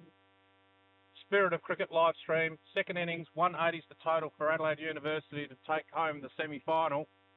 As Harden, Stevie Harden is the bowler for the Easies, left arm over the wicket, and has got a little bit of bite in his bowling. Don't you worry about that. Saw him warming up. I haven't seen him bowl for a while. Telf. He's got a little bit of heat. He should be birth certificate checked, I reckon. He's got some heat in that left arm, and he's coming in with a little bit of a breeze behind him. He's been in the system now for 2 or 3 years. But, yeah, one of the... Oh, that's a good nut. And he's given it not out. I think it might have been a little high. Just a fraction high, I think. And actually, going to the leg side as well, Jason, the umpire, is suggesting. Jason, the umpire, we had a bit of a chat with. He's just doing his own little John Wayne impersonation with the cowboy hat. And a character. He's a bit of a character, yes. You'd have to He is. be wearing one of those hats. He is. Nothing wrong with a cowboy hat. As we see Harden into Nugent. Nugget, as he's known. Nugent did the right thing by getting a nice big step forward. And we mentioned 180 is a good total. We were concerned that 180 wouldn't be enough, or 179 wouldn't be enough. But once again, we did mention the pitch is doing a little bit in regards to movement, and Harden is hard to get away. Outside the off stump and through to keeper Amato. Now, Telf, during afternoon tea, I just did a bit of a wander, as you do. Honey crackles. Oh. There are honey crackles on the afternoon tea table. You had 6 of them. No, what the hell was going on with that? And that was one mouthful. Harden comes in again. Yeah, well played by Nugent. Yes, honey crackles. Did you used to make honey crackles? And what were the ones with Childhood the cocoa memories. pops? The chocolate crackles. Chocolate crackles. Yeah. Honey crackles, chocolate crackles. Yeah. I don't know who made the honey crackles, but very impressive. Yeah, probably wouldn't have been Benno. Purchase on Drake's. Oh, there you go. Oh, there Drake's you Supermarket. So another Are sponsor. Are they a sponsor? They're a sponsor of South Australian Veterans Cricket Association. Well, there you go. And a big shout out to Anton Ballon, who is playing for Grange. Yes. And LBW for a duck. Oh, a big cheerio to him. How ironic is that? That's not very nice. We're talking about Drakes. Yeah, but that's not very nice. Well, I just checked the score. You don't mention special mentions someone making a duck, Till. But he's a great supporter, and How is he out? LBW. Anyway, we'll have a close look at that game between overs here. Hills Flurio, 5 for 214 from their 40 overs. Grange not off to the best of starts, chasing the 214. So Belsack and Cooper are at the crease at the moment. And Marla, maiden over to start with. Barney Williams is going to be bowling the second over from the northern end. No, I think that's Ifold, isn't it? It is too. Yeah. As I take my sunglasses off. Yes. Ifold's the Interesting. mainstay of the innings, making a retired 50. And taking the new ball. Yes. An all-rounder. Wants to get in the game. Mm. Whereas, have you noticed the 12th man for the team, Sinkers, has come The off Easies. Yeah, he's resting up apparently, saving himself for that last-ditch 10 overs, I would say. And if you were joining us for the first time... Mind you, I've seen him field. He's probably better off sitting here. And if you're joining us for the first time, a little bit of traumatic, we need some counselling because apparently as soon as Telf and Sinkers caught up with each other this afternoon at the start of the game, Sinkers dropped his dax to show Telf a bruise on his leg. Now that in itself depends where you are, but that needs... we need some legal advice on that, I believe. Yeah, we'd probably have to consult our legal team at the Spirit of Cricket. I fold around the wicket, right arm around. Oof. Tried to help it on its way down the leg side. Amato, the keeper, doing the job of going to get the ball. No run, no harm done. And they call him Widgie. Widgie, there you go. Widgie Singer. Sammy the Widgie Singer. Well, there you Oh. a big swing and a miss. Great take again by Amato. Crawford in at first slip. Benson at a wideish, deepish gully area. Backward point. Yeah. Phew. Yeah. But yeah, anyway. Plenty of singles in that area. Absolutely. Stay And low. exactly where it goes. Goes out towards Benno. And we've got Barney, who I thought was bowling, but no, it's Barney out at point.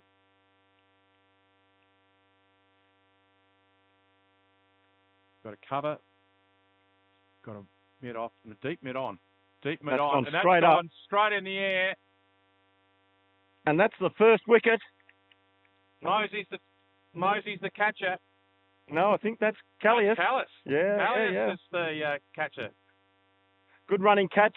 Come across from mid-off. He called himself in. It was a good catch. And that's the start that the Adelaide Easies were looking for. A wicket in there early on in the second over. And that sees the end of Sammy Widjasinghe for 0, not troubling the scorers. Got some major issues in the commentary box. We've been going for 10 balls and I've made 2 mistakes on 2 players that the players from my team tell. What the hell's going on there? Well, it was the amount of alcohol consumed at the break, I think. No, it was the honey crackles. Too much sugar going to the brain, that's what it is. Yes, that's what it was. But yeah, good catch by Callias. It was... it wouldn't have been overly easy because he had to run towards it. Also with the breeze the way it was. It was sky high as well, so Yep. a really good catch there by the Sauce Man. And we see Josh Edgington making his way to the crease now. So, 1 wicket. They haven't troubled the scorers as yet. Halfway through the second over here, Chup. Not sure And chasing is that- 100, not sure chasing 180. You need to be that rash on the second over. But Is that rain that's falling from the sky? I think it is. I don't think it's going to be an issue. No. But you're right. A little bit of misty stuff. Mizzle. We'll call it mizzle. Mizzle, you call it. It's a mix between drizzle and mist. It's as long as it doesn't hit us. As in the commentary box. With all this electronic equipment I know, around here, we don't want to get zapped. I'm looking. Highfield comes in again, right arm around the wicket to the right-hander. Shown respect, just dabs out to a short cover, no run.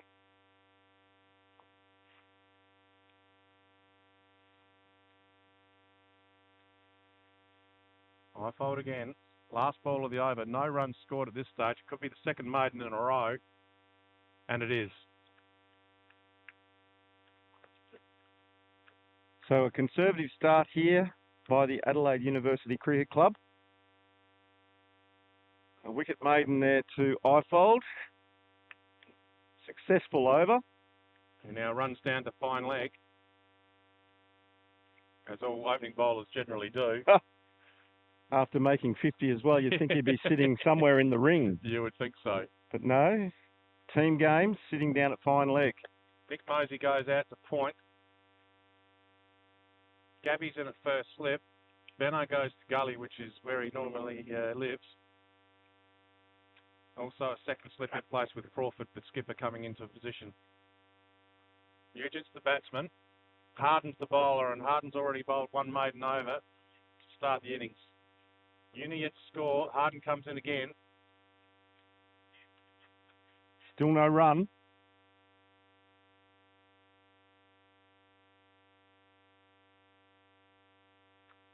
During the break, I noticed on the social media apps and everything that's happening, we've got quite a few viewers and listeners, which is nice to see itself. So a big cheerio to everyone who's watching and listening.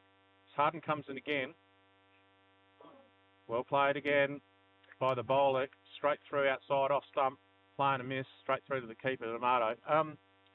And with the rain that we're not getting here in Adelaide, up north, there's a lot of road closures and flooding watch and all that sort of carry on. So there's a lot of activity up north. So if you're from up the north area, Stay safe. stay safe. Don't go driving through flood waters and all that sort of safety stuff. As Harden comes in again, oh, that is close. That is He's out. very close. He's out. So Jason sticks his finger in the air, so that sees the end of Nugent. The impersonator of John Wayne, the umpire, Jason, gives that one out after a long thought process, which is good to see an umpire having a think about it first. And Union in a bit of trouble here, 2 for none. Yeah, it's not the easiest pitch to play on, as we've been mentioning throughout. But 15 balls have gone. 2 wickets have fallen. No runs are on the board yet. As we see Dennis Sester now making his way out to the centre of the oval. Left-handed bat. We'll join Josh Edgington, yet to open his account as well. So the easy's right on top here, Chook. The early part of this innings. For those people joining us for the first time, they finished on the top of the ladder. And the final series is basically is it 1 versus 4, 2 versus 3? It is the indeed. winners go through. So Yep. whoever wins the 2 semi-finals go straight through the grand final. So advantage Adelaide Easies. And Hills versus Grange will be an interesting game as well. And Telf will keep you updated on that scoreline. Grand final yet to be decided where it's going to be played and has a date been set? Do you know, Telf? It's next Sunday. Next Sunday, is it? Yes. I believe if the easies get through, the game will be played at the Woodville Oval. Right. And I'm not sure from the other game if the easies don't get through. Oh, I tell you what. Oh, The someone's umpire- getting a bit excited here. You're a little bit biased there in your commentary. No. The team went up. You went up. The team. No, well, I was trying to cut you off from. I was trying to cut you off from the longest answer to an oval question I've ever asked while the action was being played. Another LBW thought process, but Not out. It's not out. He comes again, left arm over the wicket with some heat. And a play and a miss. No, very unbiased here at Spirit of Cricket. Aren't we, Kathy? Yes. Kathy's doing all the work on the computer. She's doing a great job. We haven't got the scorers' names yet. We might have to do some research there. Brian. Brian is one of them. Brian bowled very well today. And Darcy. Brian and Darcy on the scorebooks. So they're a very important job as well. Sinker's still in the members. Yeah, Sinkers is just waiting for an opportunity to drop his DAC and show that bruise again, I think. I don't think so. I think he is. Once enough. Yeah. Once is enough in one day. Another over, another maiden. And the discussion between the 2 batsmen would be interesting. We're 2 for none after 3 overs. What do we need to do? And I think the answer would be just stay around. Just stay here for a while. Just do an I-fold type innings is what they need to do. They need stability. The other thing that's been quite evident here in the first couple of overs, Chuck, is the lines and the discipline from the easies. There hasn't been a loose ball from Harden at all yet. And I-fold, he's bowled 1 over and he's bowled the maiden as well. So If you don't mind me saying, as far as Harden's bowling is concerned, as I-fold comes in from the northern end, right arm around the wicket, good line and length, chiseled out by the Edgington. Yep. No run. Harden has got a good bit of heat on him too. For an over 50s player, he's getting it through to the keeper nicely. As I-fold comes in again, once again, good line and length. Nice First shot. covered will be the first chance for a run. Callias does the fielding. 1 run, and they're away. and they are. Yes, no, look, having faced Harden before, he's probably one of the quicker bowlers going around in South Australia in the 50s comp. I didn't mind the pace on, so it was always a good challenge. And he does move the ball around as well, so always a great challenge playing against him. I haven't faced him, obviously, because he's on the same team. But it's not much fun fielding a first slip or second slip or in the gully when he's bowling if there's a snick, because it comes at a fair old rate of knots. Little nudge out to a short cover where the fieldsman collects, hands back to the bowler, and we'll set her up and away we go again. I-fold, right arm around the wicket. It's time to assess that. Once again, good line and length, just outside off, top of off almost. I was actually quite surprised not to see Graham Crawford open bowling. He normally likes to take the new rock. He'll probably feature a little bit later on, you would think, as Ifold comes in again, right arm around, one scan outside off, no run. Field currently has a deep mid-wicket for the left-hander. Dave Benson is at a shortish fine leg. There's a mid-wicket and there's a deep mid on the boundary, almost sitting on the camera, which you've got the view of. Outside off, Ifold, another dot ball. Another maiden. Yeah, very loose over. Just the one run off it, though. Very loose being sarcastically said, Telf. Oh. Allowing one run off the over. He's the only bowler that allowed any runs, yes. of course. How silly of me. I wasn't concentrating. No, that's okay. Too much honey crackle. The honey crackers were very nice. They were good. Ifold comes back into the fine leg position. Now the leg side is fairly open. There's an orthodox mid-wicket, but there's nothing between orthodox mid-wicket and deep fine leg. So an indication of the line. Yeah, Harden is bowling. Yeah. He's got two slips and a gully.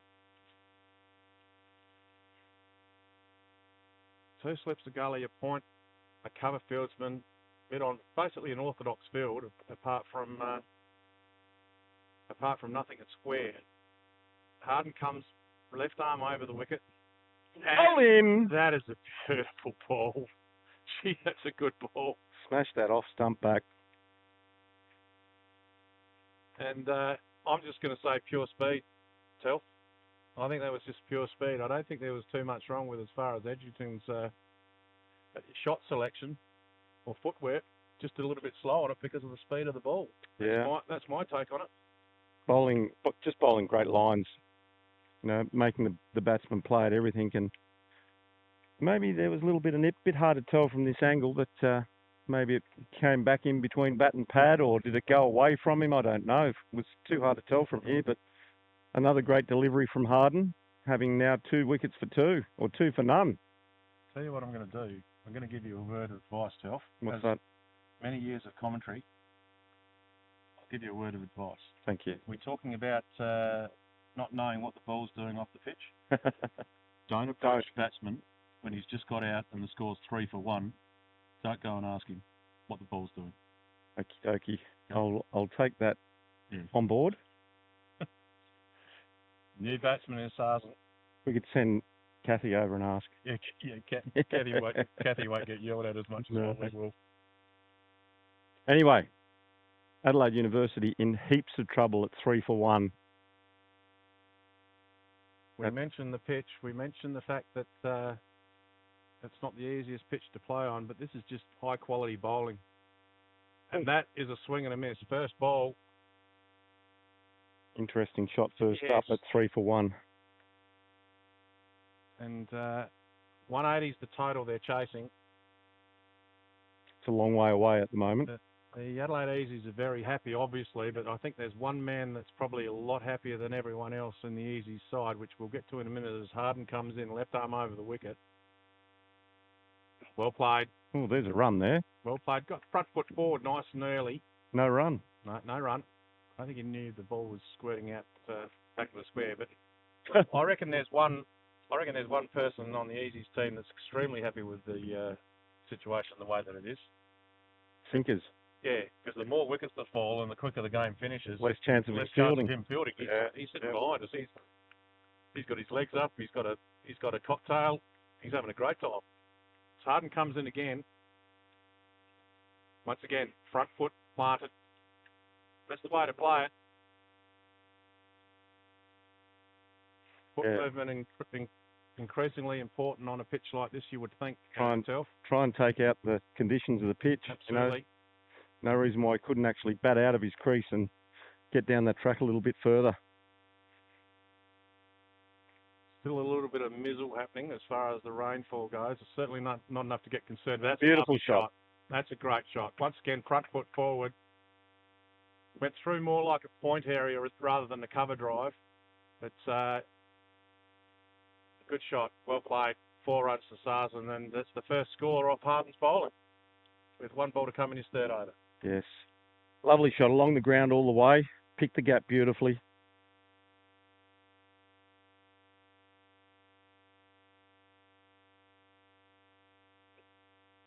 I don't think the easies need to change much here at the moment, though. On the attack, looking for wicket number 4. 2 slips, a gully and a point. Thumps into the pad. Did that hit the pad? Yeah, bat pad, I think. Might have been inside edge to start with. And that's a completion of Harden's 3rd over. Excellent figures of 2 for 4. What do you think of Harden's nickname, Stiffy? Pretty good, isn't it? It rolls off the tongue, doesn't it? What do you think, Kathy thinks of it? Move on. Yeah. She's laughing at your jokes again. Yeah, no, she likes my jokes, I think. Anyway, Ifold will be the bowler that'll come right arm around the wicket, you would think. Doesn't seem to matter whether it's a right-hand bat or a left-hand bat. He still likes coming around the wicket. As the fielders, we've got a deep mid on and a deep mid wicket in play. They're the only ones that are on the boundary. They're the only ones out of the circle, the imaginary circle, because there's actually not a circle, but everyone knows what I mean by that. As Ifold comes in, right arm around the wicket, outside off, no shot played, and too far outside. Called a wide. Yep. And big cheerio to Rick. Rick with a silent P. Yes. We're told. Yes, that was the umpire. Joke. The umpire. That was the joke. Yeah. That was the joke from Jason. Offsider. His offsider. That his name's Rick with a silent P, which I thought was very disrespectful. But anyway, Ifold comes around the wicket again, goes back to him, then throws back to the keeper just to get his shoulder nice and warm. Ifold grabs the ball and he'll come back and feed it all over again. As Telf's about to tell us an update in the other semi-final, as Ifold comes in, right arm around the wicket. Got him! Got him! Bowled him. Sester's on his way. Adelaide University, all sorts of trouble now. 4 for 6 as we see Sester departing. Ifold picks up his first wicket. Second wicket. His second wicket. I think it's his second wicket. It is. I hope it's his second wicket. The catch by Callias. Yes. As we see Leo Panzerino, now skipper of the Adelaide University, everything in front of him, heading towards the centre of the wicket, but great bowling there by Ifold. He'd been pushing them wide, not tempting Sester to play any shot, and obviously that was the arm ball that's come back in and taken the off stump. A little bit quicker. Yep, good call, Self. 4 for 6. Ifold bowling well. Combination of Ifold and Harden's been exceptional. 5.2 overs gone.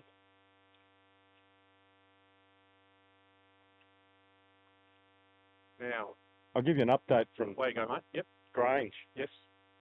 Grange are in all sorts of trouble. Oh dear. 4 for 8. 4 for 8, and it's 4 for 6 here. Yep. Belsack out. Cooper out. Tape out. Currently, Phil Wilson and Kevin Healy yet to score. The damage being done by Paddy Cohen. Well done. Has 3 for 3. Gee whiz. Off 3. Gee whiz. What's Cooper's Christian name? Let me have a quick look here.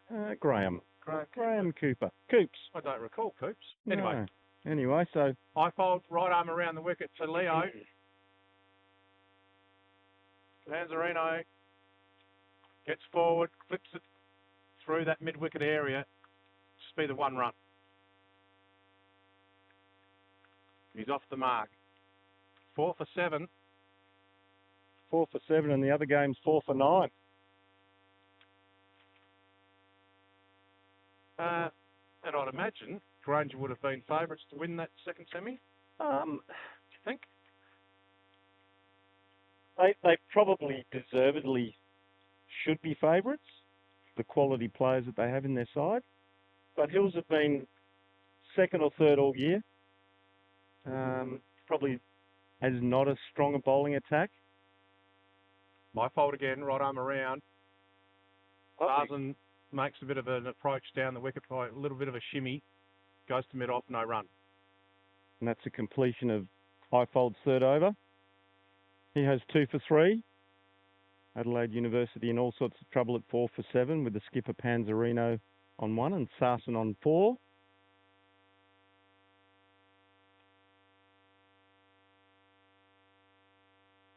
So interesting games going on between the two, very much alike.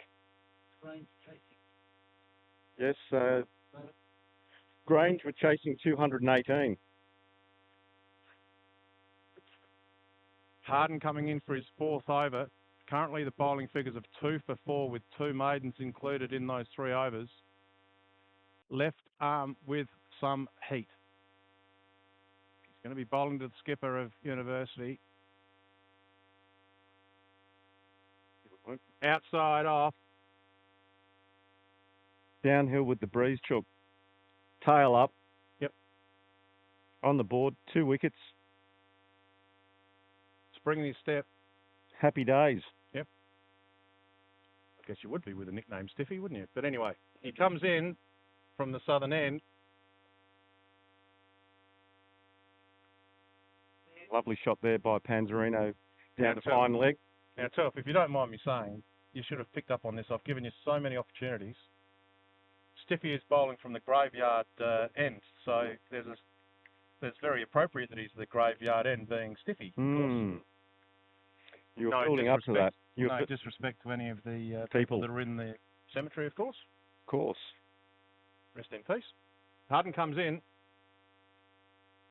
Yeah, well bowled. I tell you what, I reckon he might have changed his shot then, Sarsen.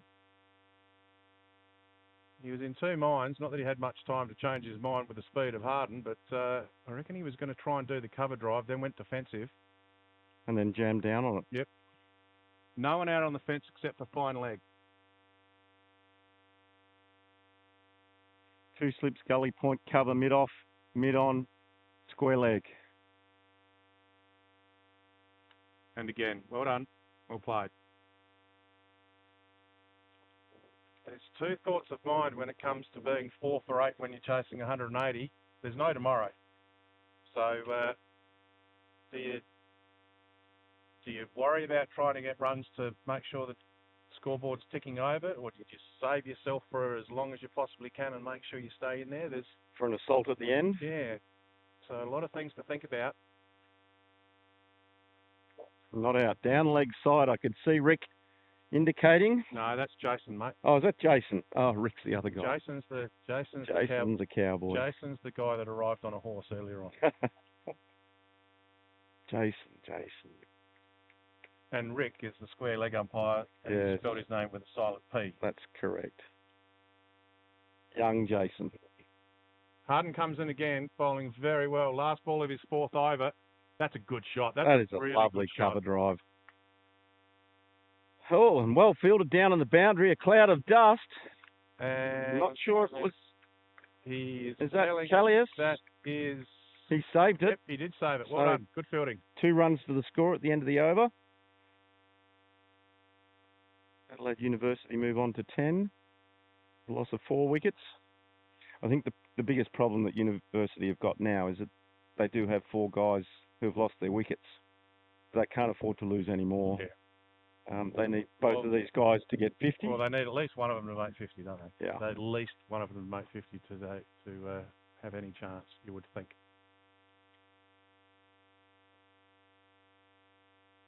That Mizzle has left. The mix between mist and drizzle that we had a little bit earlier. Still very overcast. I fold again, right arm around the wicket. That's a big how do you do, and no ding could take from Amato. Skipper is facing for University, and the skipper is a first slip, so there might be a bit of chatter as Ifold comes in. Lovely shot. Straight down the ground for a single. Just the one. Well fielded. Gee, I tell you, direct hit. 22 by Callias. Don't know whether he does his own washing, but of course he's after that dive in the last over, he's got grass stains all over his whites. So, I think he sends them home to his mother. Yeah, no, fair enough too. I find soaking my whites overnight to be the best option to get stains out. Telf, what's your laundry advice? Sard Wonder Soap. Yeah. There it is in the air, Benson. Oh! And he's dropped to catch it. Backward point there, diving forward. A difficult chance. Gee, I must admit. No. You don't say it was difficult when it was Benno. That was an A soda. absolute sitter. Well, I was trying to set it up, but obviously it was out of shot, so no one can see how easy it was. Anyone else would have snabbled that. Singers would have snabbled that. Highlights package. High fold around the wicket again. Just to mention that drop catch by Benson. Sarsen. It wasn't easy, but it sort of looped up. Like it wasn't going at speed, but he had to dive forward and run forward to try and get to it.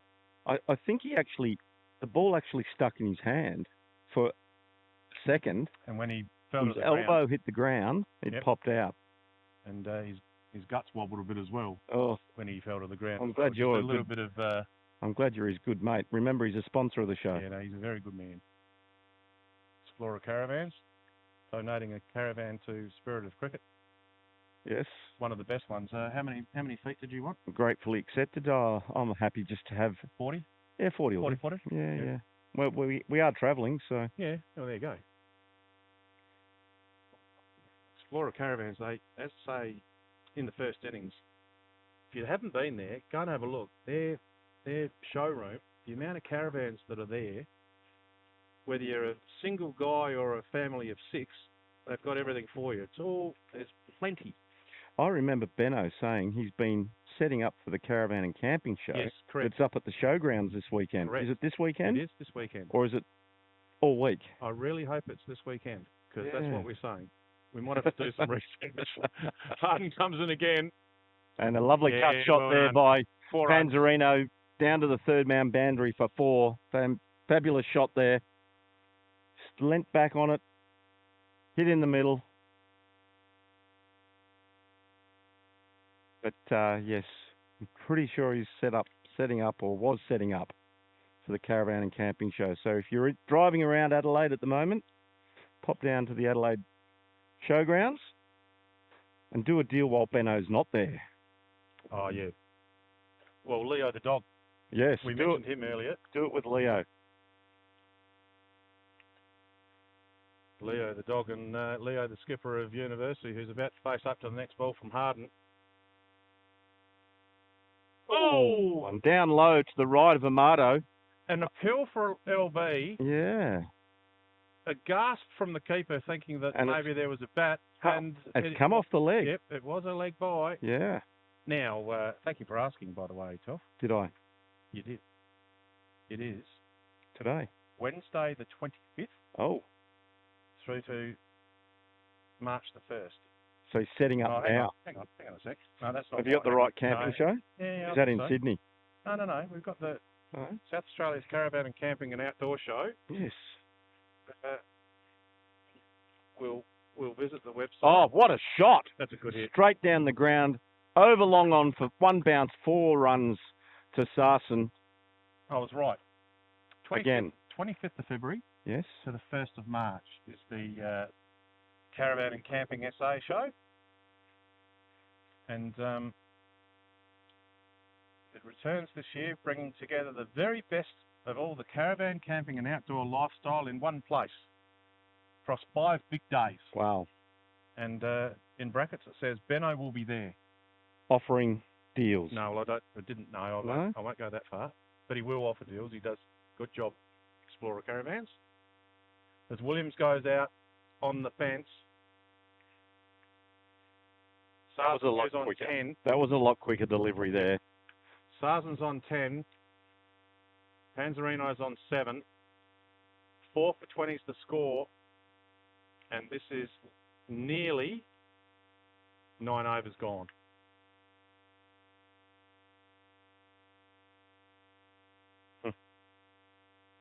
Hello? Telf's found something funny. As Harden comes in. Oh, that's down the ground shot. again. Well done. Another being chased to the boundary. It's gone across for 4. So aggressive batting here from Sarzan, probably exactly what the university team needs right now, is someone to Well, there's no tomorrow. take up the attack to the easy boys. There's no tomorrow, so they don't really need to have too many dot balls. So this is exactly what they're requiring. They don't want to get too far behind. Quad run rate is 5 and over. Last ball of the 9th over coming up by Harden. He's gone That's a again. good shot, but it's Out to mid-wicket. Williams Just is running around. They're going to Leo Panzerino's end, to the bowler's end. Good throw would have found him struggling to get back for that second, but they get through. Score now goes on to 26. Good batting by Sarzan. Made a bit of a mess of Harden's magnificent bowling figures. 5 overs, 2 maidens, 2 for 21 is Harden's first 5. Just wondering whether he's Tiring. spent a bit of juice and might be having a bit of a spell after 5 overs, but we'll wait and see. But brilliant start to him. And Ifold's been excellent as well. He's about to come on and bowl his 5th. He's bowled 4 overs, 1 maiden, 2 for 4. Getting lots of text messages from Oh dear. people around the place Oh dear. Are they? about Grange and Oh yes. the Hills. It's 4 for 22 at the moment. Apparently Patrick Cohen had bowled 3 overs, 3 for none. So he bowled 3 maidens. So on fire down there, the little fella. As we see another run to the score. Leo goes to backward square with that delivery. Takes him to 8. Looks like Callias is warming up. He'll be coming on soon, you would think. So Ifold comes in, right arm around the wicket again to Sarzan. Outside off stump, left alone, no run.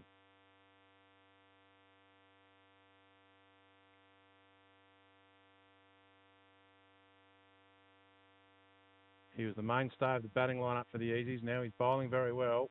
Comes right arm around the wicket again. Down the ground And it's another drop catch. No, that was Easier than Benno's. a lot easier. Barney Rubble, not happy. Not sure whether to have his fingers pointing up or down. Yeah. And he was caught in no man's land. The only good thing about the drop catch is it wasn't on camera. But Yeah. that was That's it's another- gone wide of Crawford, who dove to his right. Benson chases down to third man and picks up and restricts the scoring to 1. Good bowling here from Ifold. If you don't mind me saying, Telf, that drop catch of Barney's, my grandmother would have caught that, and she's been dead for 20 years. Yeah. You Would have been a fair catch. You would have caught. Oh, from your grandmother? Yes. No, very simple chance, but still. So we see what's that over there? Is that a Ferrari over there that's just parked behind my Hilux ute? It's black. It's low. Yeah. They've come to the over 50s semi-final here. Come to have a look at the game. As Ifold. Leo's gone bang. That's gone for 6. That has gone for 6. It's actually cleared the soccer Keep your eye on it. The soccer goal. The Great soccer shot goals there by over that way, and Panzerino. it's cleared them as well. So great hit. Great hit. Not sure what the Ferrari's doing down the... that might even be... Is that in the camera shot? Might be in the camera shot. But, no, it's not. No. He's now reversing slowly. If I had a Ferrari, Yes. I would never park it near a cricket oval. That's a big hit, though. There's no way anyone would hit that big. I'm just thinking if he's getting ready for something. He's just reversing back slowly, then he's going forward slowly, then he's reversing back slowly. He's up to something. Hopefully he's not flogging my Hilux. But why would you flog a Hilux if you're driving a Ferrari? The windows have gone up. Yep. Anyway, the ball's come back. The end of the over. Might be parking to come watch the cricket, I reckon. Ifold's now bowled 5 overs and taken 2 for 12. Harden on again. As Williams goes back to the boundary line. Late field change. Sarzan will be facing. He's on 17 after 22 balls faced. He's been batting well. And that's gone exactly where Barney's gone back to out on the fence. And the Ferrari check, the windows have gone down and the people in the Ferrari are watching the cricket. We'll keep you updated on the cricket and the Ferrari. Kathy, you're interested in the Ferrari, aren't you? Yeah. What is it? Corvette, is it? Oh, it's Corvette, is it? I can tell you what it's not. It's not a Hilux. Well fielded by Benson. In that gully area. Went straight to him. Harden bowling well. We thought he might have been a bit pooped after his 5th over and he might have had a spell, but no, he's on for his 6th in a row. 2 for 22. Richie Beno. Back with us again. Yep. 2 for 22. Harden comes in again, left arm over the wicket with some heat. Once again, Benson. On the ground. Did you, oh, what did he field that with? That was was that a... I think he might have... was that an earthquake? He might have fielded that with his stomach, I reckon.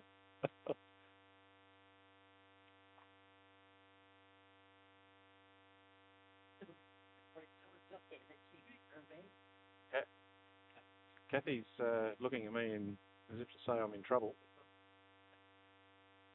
Harden comes in again. Oh. Outside off. Jason... stayed low. Jason the Cowboy said no, not out. The umpires have been good. No, they have. They've been very good. It's important part of the game, I think, especially as finals are being played. Well, we know about, obviously, umpiring during the year and having to give your mates out and how tough it is. And but these two umpires have done a fabulous job today. Harden in again. Goes straight. Callis is there, does the fielding. Has a ping on the stumps and misses, but no harm done in regards to the run anyway. The one thing you got to remember with umpires is they're not active out there. They've got to be stationary and they've got to be concentrating all the time. It's not an easy job. So I reckon hats off. Cowboy hats off. In the case of the Cowboy hats on. But yeah, they do a great job. So well done to Jason and Rick. Sardens is now facing, he's on 18 off 23 balls faced. Harden comes in, left arm over. On him! Leg stump. That's a beauty. Not only leg stump, but leg stump only because the bail on the leg side. On the offside. The bail on the leg side is the only one that fell off. Yes. Let me finish my sentence before you interrupt it, Phil.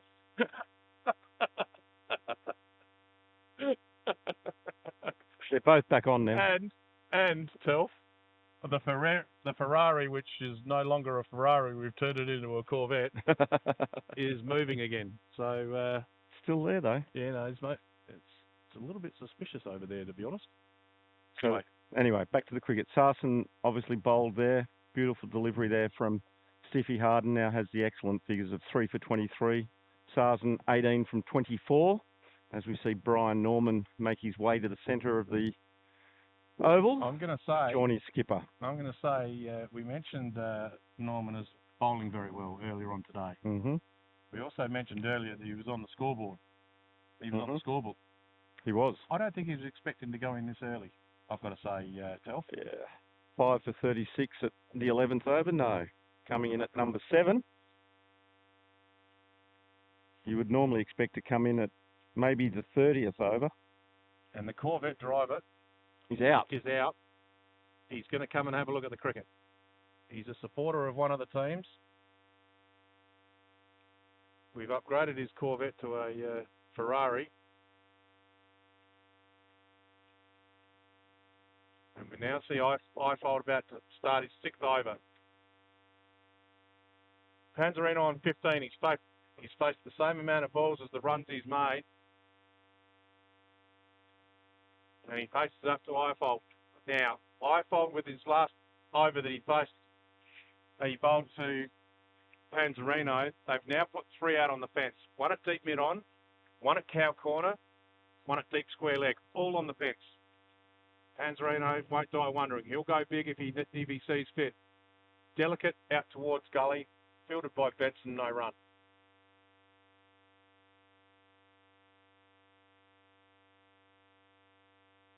Sure, whether Craig Callius is trying to get the attention of the captain. Still warming up? He's warming up for the last 4 overs. Cat. Good shot. No. Comes out towards Callias, who fields.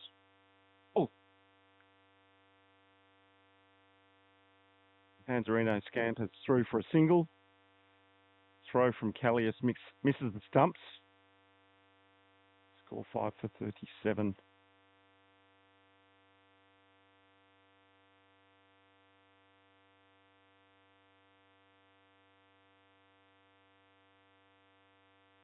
That's Rizza, isn't it, Sinkers? It is. It's Rizza. It's Riz. It's one of It's one of ours. It's one of the easies. Yeah. Rizwan Latif. Yeah. The there Corvette you driver. go. Please, Showing off. please, no one repeat that I thought he looked a bit shifty, okay? He's allowed to do whatever he likes in that Corvette. Would you like him to come and join you in the commentary box? I fold right up around the wicket. You Speak of the with what devil. you stick with what you're doing. G'day, Riz. Riz, very suspect manoeuvres with your car over there. Forward, back, forward, back. We were a bit Windows concerned up. about you, I Rizza. was just waiting for the wicket. Oh, he's waiting for the wicket. Oh, good boy. He's a very good man, Rizza. He's a very good man. As I bowls another dot ball, Crawford's now warming up. Everyone's warming up. Crawford's now warming up, trying to get the attention of Himself. Callias, but Callias is saying to Crawford, well, I've been warming up for the last bloody 4 overs, mate. I don't need to do it anymore. Put me on. As I fold, right arm around the wicket, another dot ball. And Riz, a past player or Yes. a player of the Easies? Very good spinner. Yes. Very good spinner. Plays a lot of cricket with the T20 Very Legends good man. team. And then you want to know, apart from being a very good cricketer, He's a good doctor too. exactly. Self, you're picking up what I'm putting down, and having a doctor on your team in over 50s is extremely important, Self, as you know. 100%. In fact, some of the things Riz has seen while playing cricket for the Easies, they've been a lot more traumatic than what you saw from when Sinkers dropped his dacks earlier on today, Self. I could well imagine. Yes. And I'm not a doctor. Knees I'm not a no, doctor. Knees, shoulders, hamstrings. Callias now coming on as Ifold's finished his 6th over. 2 for 14 with 1 maiden. Harden, great bowling spell to start with. 6 overs, 2 maidens, 3 for 23. Captain Crawford's in the middle of the pitch, directing traffic. Now, just to show the quality of Tommy Amato as a wicketkeeper, Keeping up. Callias is a good medium pace to fast bowler, and Tommy Amato has decided, right, I'm going to go up to the stumps. Just between you and me, probably should be wearing a helmet, but that's his choice. I I'm would not have, sure what's... I would have said that the SAVCA rules stipulate that he needs to wear a helmet. Oh, really? Yeah. Are we going to do anything about it? Uh, Are we going to say anything? well, I've just said something, haven't I? Yeah, I know. But anyway. Batsman is Norman. Bowler is Callias. Outside off. That's a lovely shot. That's been fielded. Beautifully fielded. Look at that.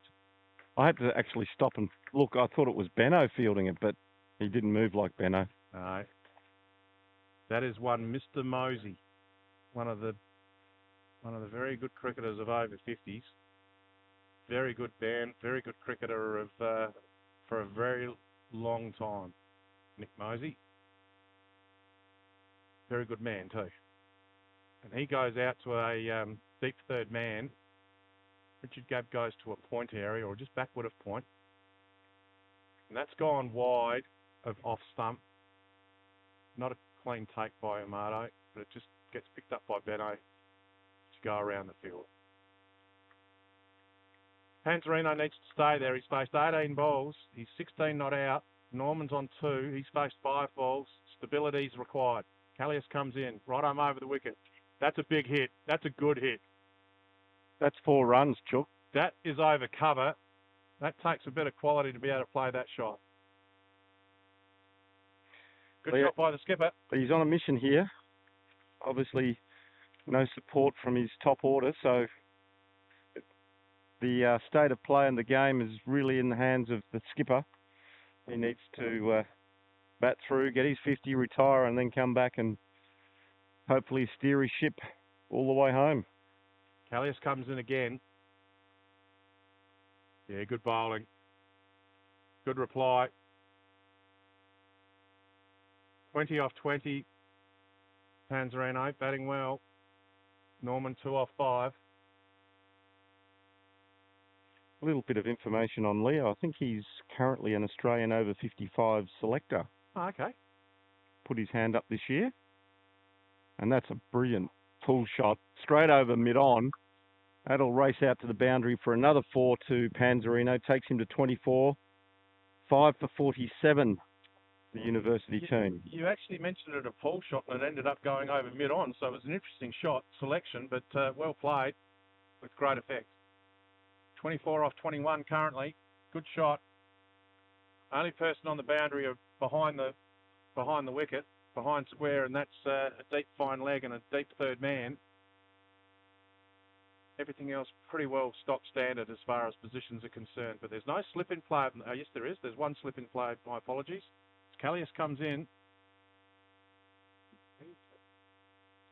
Down leg, I would say. Yes. Amato headed down there, so... Yeah, Amato's about a foot outside leg stump, so fair chance that it was down leg. That's the completion of Craig Callias' first over. 9 runs coming from that. With a couple of boundaries there from the bat of Panzerino. 5:47. They're actually ahead of the run rate at the moment, believe it or not. I saw the worm before. They're above where the easies were at the same time, but obviously 5 wickets.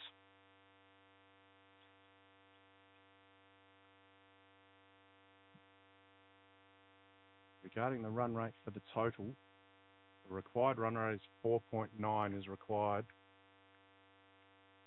Current run rate 3.6, but as mentioned by Telf,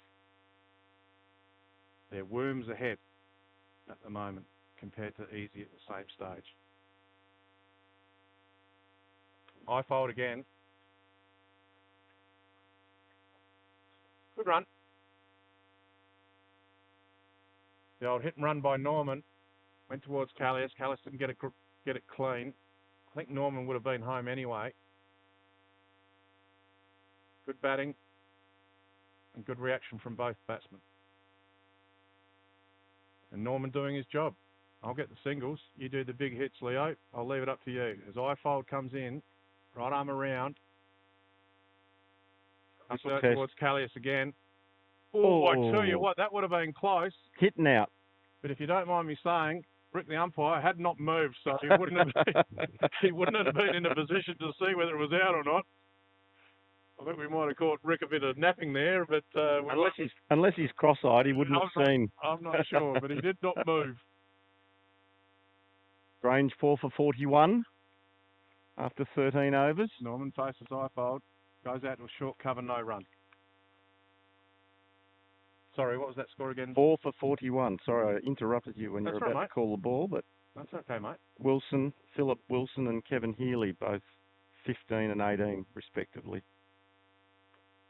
Outside off, left alone. Good bowling by I-fold. He's bowling figures 6.4 overs, 2 for 16, which includes 1 maiden to I-fold. He was the mainstay of the batting innings as well. He retired on 50 and was in when all the wickets were falling and did a very good job to stabilise things. He comes around again, gone past Williams, gone past Benson, and going to get a couple for it. That was a good shot by Norman. Behind point. And 2 runs. That's 50 for the uni side. 13.5 overs gone.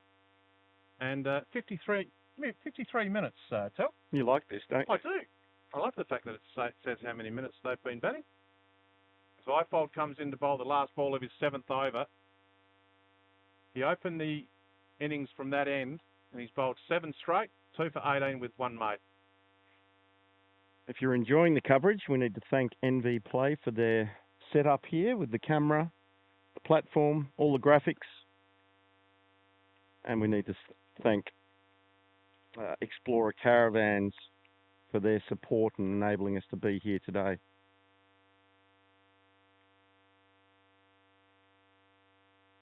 So if you're in the market for a caravan, don't forget the Adelaide Caravan and Camping Show.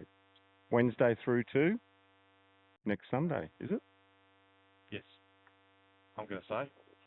Wednesday to Sunday, is that 5 days? Yes. Yes. Franklin's my favourite. Franklin. Favourite caravan? Franklin? Do they sell Franklins? Yep. Beautiful. Gee, I bloody hope they do. Probably if they don't. And that's gone over the top of Mosey at deep point. No, that's... No. Oh, that's Gab out there, is it? Mosey's now got the ball, and he throws it in from deep point.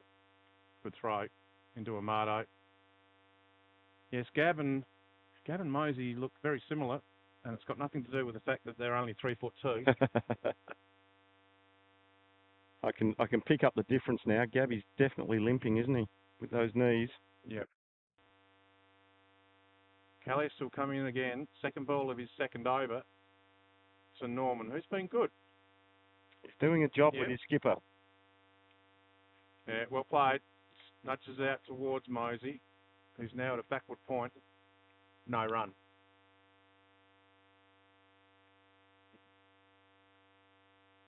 Update from Grange, 5 for 47. Phil Wilson made 20. Kev Healy's now joined by Chris Aston. And that's got to be out. That's a great piece of work. Great piece of work by the keeper, Tommy Amato. Go the backstoppers. You like my shirt? I did notice the backstoppers. Yeah. Anyway, Norman out. He just lifted his back foot just ever so slightly. Amato, absolutely as quick as a flash. Great piece of keeping. And Rick, the umpire, said, yep. On your bike. That's good enough for me. Once again, he was doing his job. He was getting the singles and letting Panzerino do the facing of the bigger hitting. But Norman's now at that 6 for 52. 14.3 overs gone. I love a good stumping, as you would appreciate. And that was just immaculate. I love a good stumping, but the quality of a keeper to be able to stand up at the stumps I'm going to say for this age group, he's more than a medium pacer. He's more than a medium pacer. He's a fast bowler. I would call him in over 50s standard. And to be able to do that and not wear a helmet. That's brilliant wicket keeping by Tommy Amato. And he does it day in, day out. And even if it goes down leg side, he's still capable of doing it. Very good keeper. Very, very good keeper.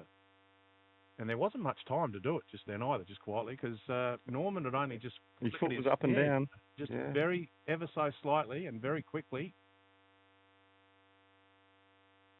It's all about timing. Yep. Uni in trouble, 6 for 52.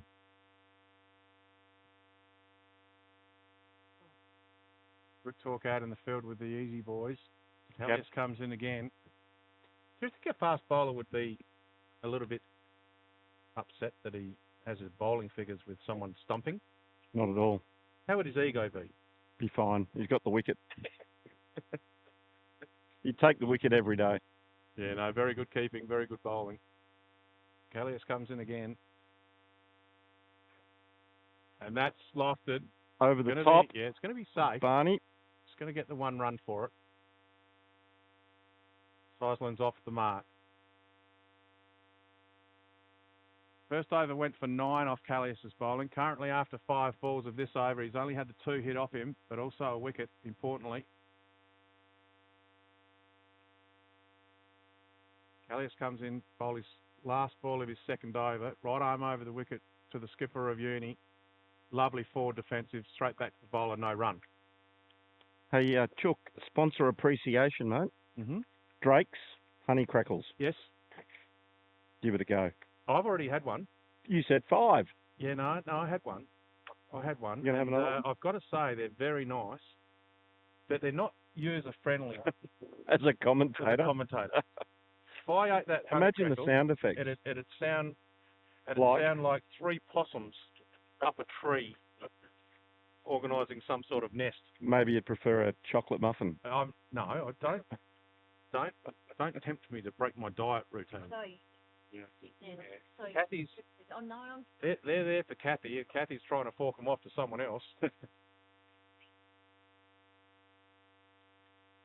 In comes Ifold again. Last over for Ifold of the spell. Well bowled. Good line and length. Current figures 2 for 18. Doing a job for the team. What else do you put in a honey crackle apart from honey and cornflakes? What Nothing. else? Nothing? Is that all? That's it. No, there'd be something else. What's that little additive that's crystallised? Gelatine or something? That's for jelly. Gelatin? That's for jelly. Oh. Don't. Sure? Don't. No. Well, Anyway, back to the cricket. We've looked after our sponsor, Drake's. Yep, very good sponsor as well. Ifold around the wicket. Back and across goes Sizeland, defending out to Dave Benson, who wanders around, picks it up.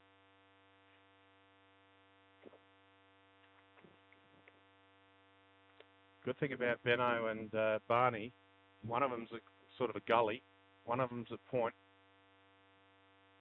They'll be able to talk to each other about the 2 easy drop catches they did.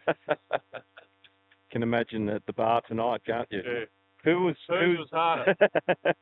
Whose was harder out of Benno's and Barney's? Well, they both should have been. One ended up on the ground. Yeah. To be fair. Ifold around the wicket again, once again. A little bit quicker that one, outside off, taken by Amado, no run. 2 balls left in his spell, 2 for 18, which includes 1 maiden. He's now swapped to over the wicket. Right arm over the wicket now. A little bit more flight, goes to short mid-wicket, no run. Well fielded there by... I think is that gap?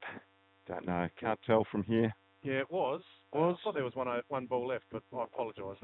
That's okay. That was my bad. I 2 think for 18 off his 8 overs. Well done. 2 maidens. 2 for 18 off 8 overs. Ifold. Is there a player of the match? that's where I was going. He's made 50. Yep. Retired. Yep. 2 for 18. And tore the heart out of the Adelaide Uni boys he early. came in when the score was 1 for 4. Yep. And then it was 2 for 12 or something. 14, 2 for 14. Then it was 3 for 42, and he was the mainstay. So his batting alone was exceptional. And he's now at fine leg. Talking to the doctor. Doing the high five with Doc Rizza. There's no high fives in those two. No. Barney's going back on the fence.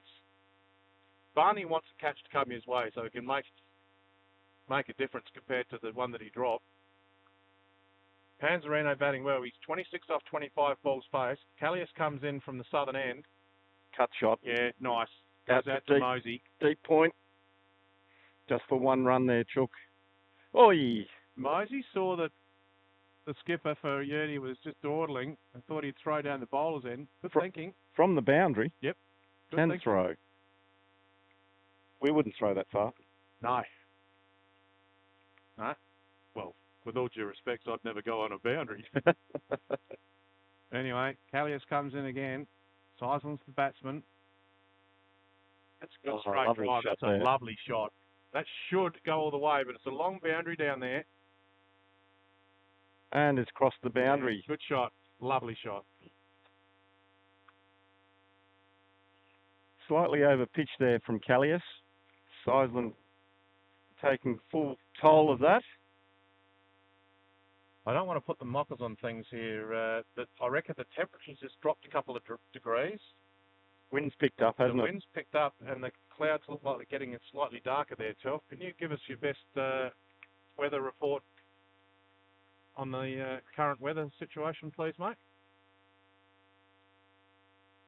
We don't want to get out the Duckworth-Lewis. It won't be the Duckworth-Lewis system, it'll be the Rick and Jason system, the 2 umpires. Well, there's a little bit of rain just south of here. Okay.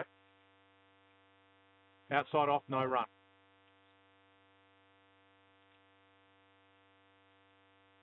But I think it'll miss. Yep. There you go. You know what will happen now, don't you?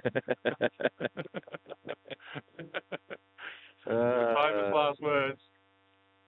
Who's ahead on net run rate with the Duckworth-Lewis? I'd say Wickets will probably put Uni behind.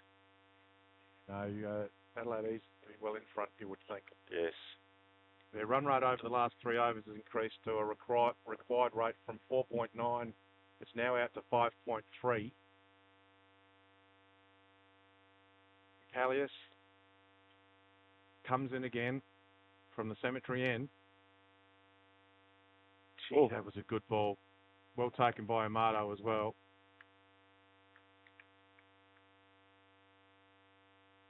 Three overs, 1 for 16. Originally, the first over he bowled, he had 9 hit off it. So the last couple have been more economical for Callius.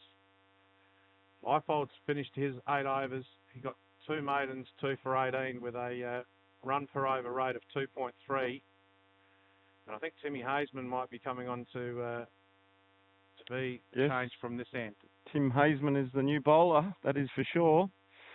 Former Australian over 50s player, represented Australia in the World Cup in Cape Town in South Africa, which is where the Spirit of Cricket's next tour is headed, Chook.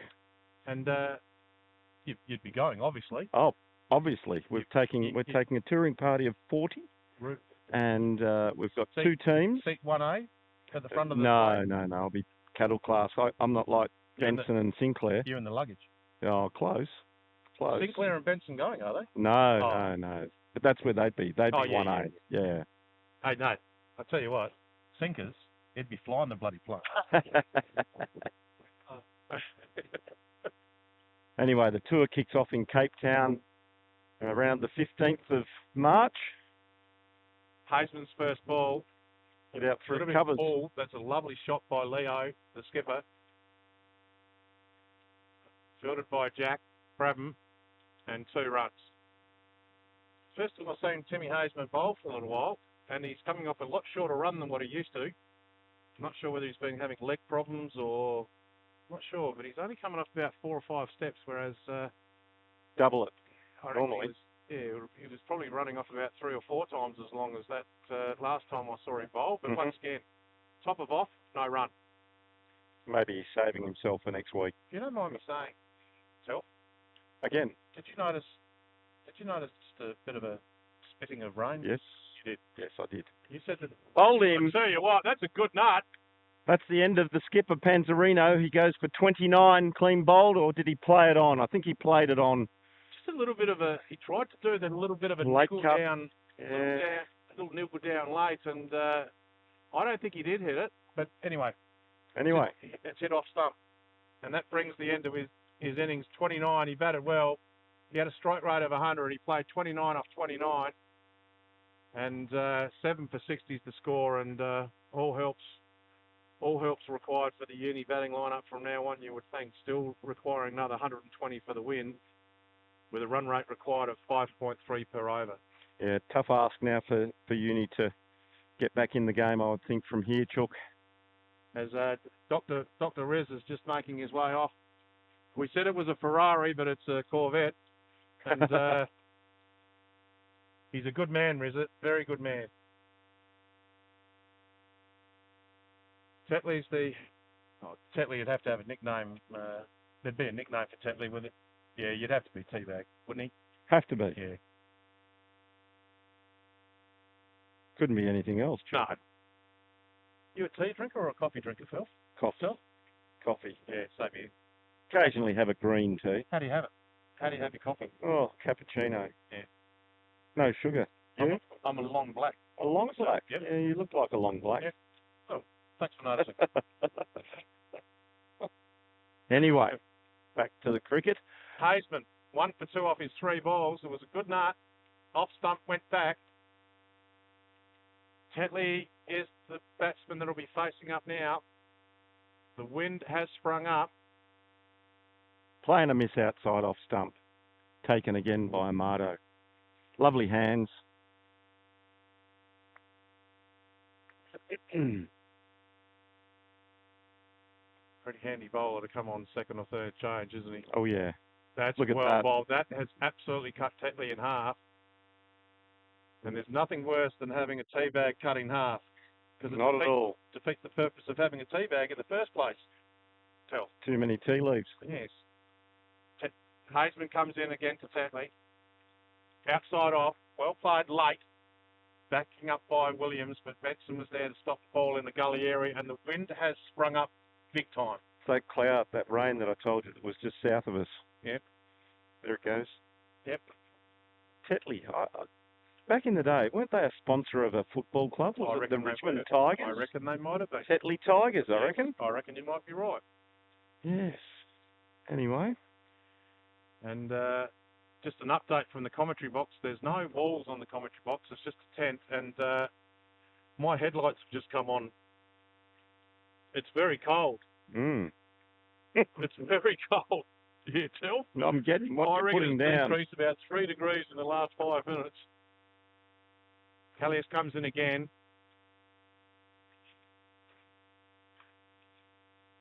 Came off the keeper. Crawford took the ball in one hand and claimed the catch. Claimed the catch and Proud bit of showboating. Callias comes in again. She got a win Tasmanic Dove. With the aid of the breeze is what Callias has got. Through the legs. French Cup. Bit of a nutmeg there for Seisland. Seisland through the legs for a single. He goes to 6 off 15 balls faced. What's the update from Grange there, Telf? Game over yet, or? No. Kev Healy's batting exceptionally well at the moment. 5 for 80, 5 for 79. Yep. Kev Healy's 28. Chris Aston, he's 20. Good old Asto. Yeah, Asto. Couple of 4s and a 6 already for Asto. Callias comes in. That's very close. Looks like it was going down leg. He Yep. positioned himself, the batsman positioned himself to play down leg, so it was obviously heading down that way. And young Jason gave the indication it was going down leg. Amato was down leg as well. I think Callias originally showed he was a bit disappointed not to be getting the wicket, but then I think he might have been showing disappointment, but I don't think it was disappointment. It was more holding his knee. I don't know whether he's hurt himself, Telf. We might check out this next delivery here. You watch the game, I'll watch his knee.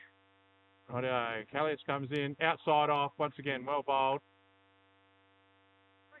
No, nothing wrong with his knee, still has that follow through. He's got a bit of a limp happening though. You keep an eye on his walk, but the reason why we're mentioning that, of course, if they win today, they go through to the grand final, which is next week. So he's a pretty important part of the team, so you don't want any injuries.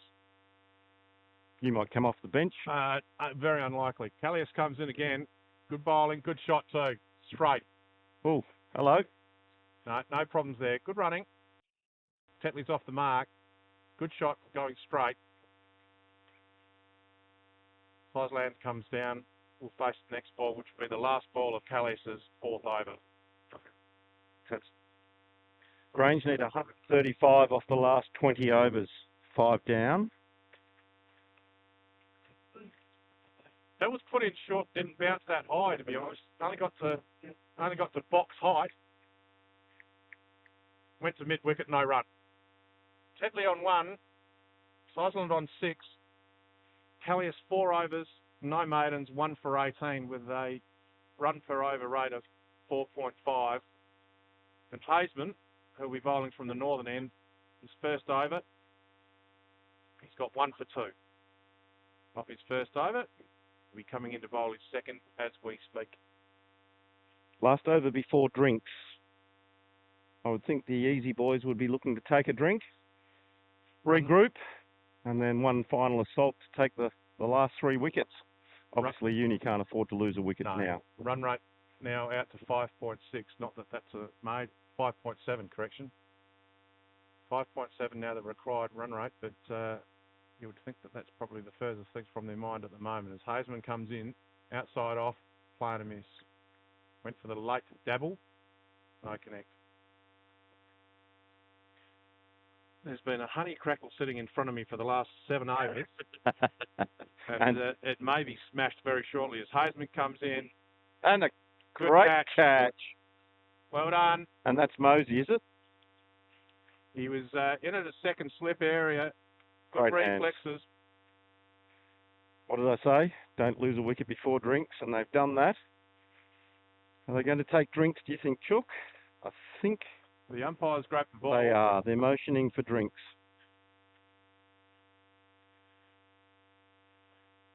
Tetley out for one. Caught Mosey bowled Haseman. Haseman's second over. 1.3 overs gone from his bowling spell. They're now going to have a drink, but he's got 2 for 2. Once again, another Richie situation. We might take a quick break here from Park 23. While the players have a drink, we may do the same, Chook, and we'll come back for the remaining 2 wickets, I guess. The run chase is probably out of the equation now for the Adelaide University team, with the Easies well on top at having Adelaide Uni 8 for 62.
Welcome back here to the windy Park 23. It's changed conditions. It's gone from humidity to freezing cold and blowing a gale and slightly, what would you call it, mizzle.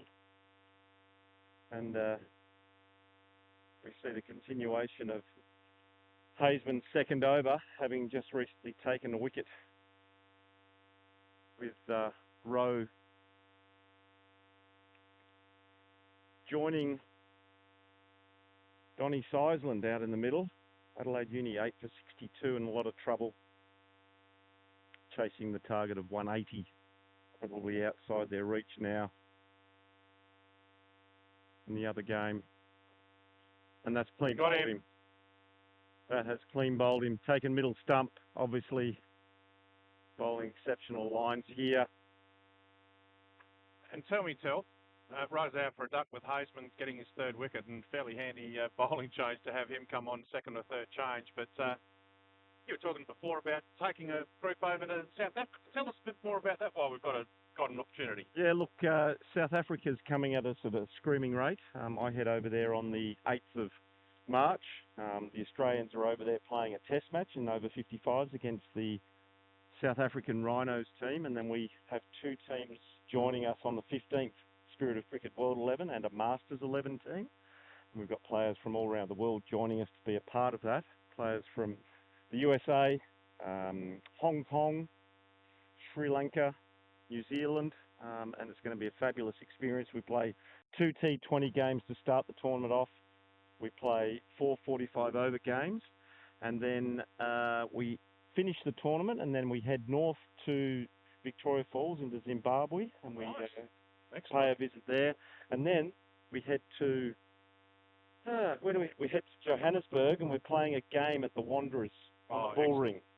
So that's going to be a great experience. We've got a touring team of 26 players will come away with bucket list memories. Yeah, absolutely fantastic.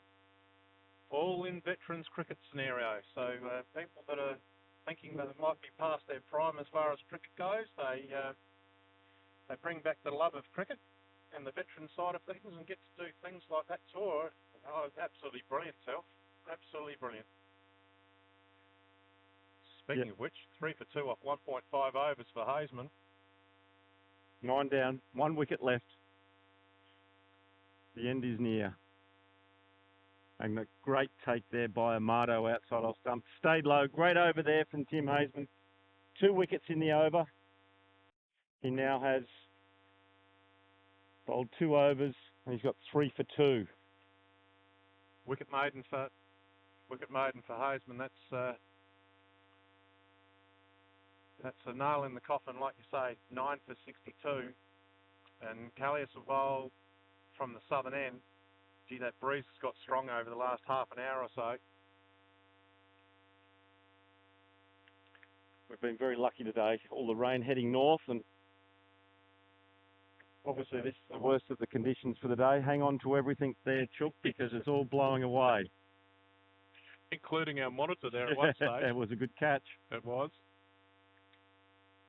As we see Callias commence his 5th over now. You got an update on the Grange game there, Telf? I can grab that before we look to finish up here, and we're hoping to catch up with Graham Crawford at the end of the day. So that's a shot. That's a great shot. I thought he'd caught it. That was a great shot. Johnny Seisman pulled that in front of square leg towards the boundary. Williams actually dived to his left, did a very good job. I reckon he might have almost got a finger to it, but that's ended up almost on West Terrace. That's a very good hit by Seisman. And if anyone had caught that, they should be playing for Australia. That was absolutely working. Great shot. So Grange currently 5 for 90. Healy still in at the wicket, 34 not out. Chris Aston 25 not out. They've lost the ball here. That's how well it was hit. It's they're looking about 30 metres off the line. 2 shots to 6. Yes. In under there's a couple of branches that have fallen down off the tree over there, and they're looking for the ball as we speak. So there's a bit of a delay in play. But that was a classical shot. That was a lovely shot going through forward of square. And the council workers, namely Barney Williams. Can't see who else is over there, but Ifolt's over on his way over there. But the council workers are shifting the branches and the trees to see if they can find the ball underneath them. Anyway, one of the other tours that we're doing, Chook, while they look for the ball, yes, we're heading to Harrow in May. Okay, nice. Yeah, and we've got a T20 tournament. We've got 4 teams. We've got a South Australian team, a Victorian team, a team from Mildura called the Mallee Dusters, and another team from Victoria. The Mallee Dusters? Mallee Dusters. You like that one, don't you? That's a good one. And also the Barclay Street Cricket Club are coming across from Melbourne as well. Oh, so we're all there'll be T20 games. We've got Paul Costa playing on the Saturday night, and then we'll finish with a pizza around the campfire on a Sunday night. So bit of a barbecue supreme man myself. We'll be having a fantastic time there. 3 days, Friday, Saturday, Sunday. Nice. Graham Crawford, captain for today's Adelaide Easies team, is captain of the South Australian team. So where, for those people that don't know, where is that? Harrow? Yeah, where's Harrow? It's over on the Victorian South Australian border. Yep. About 30 k's from Edenhope and about 50 k's from Horsham. In the Western Districts. I know where it is simply because my grandparents were from Edenhope. There you go. My mother was born at Edenhope many years ago. Lovely place. It is a good part of the world. Only thing wrong with it is it's in Victoria. It's No one heard that. no, there's no one listening. It's in the middle of nowhere. It's off the main track between Adelaide and Melbourne. No run. Callias bowling well. He's bowled 1 for 23 off his 4.4 overs. Syson's on 11. Britting at the score. This mizzle's getting a little bit heavier, isn't it? Yeah, you did mention that it wasn't going to get any rain here, Telf. So far, I've been right. Yep. Still mizzle, not rain. Callias in again. Well played again. Showed respect. Goes out to point. No run. 9 for 67. 180's the unrealistic total they're chasing.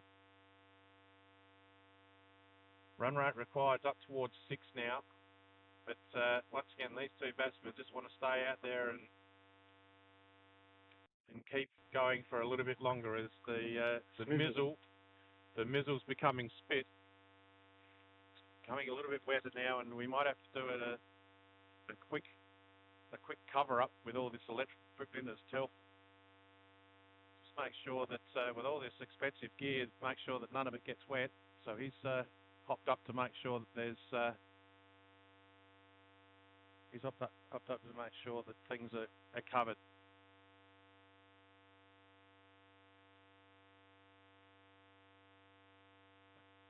"19 overs remain. Run rate required 5.7. 9 for 71 currently the score, chasing 180 to win. Hazeman will bowl his third over. Just don't want to lose any. Stop.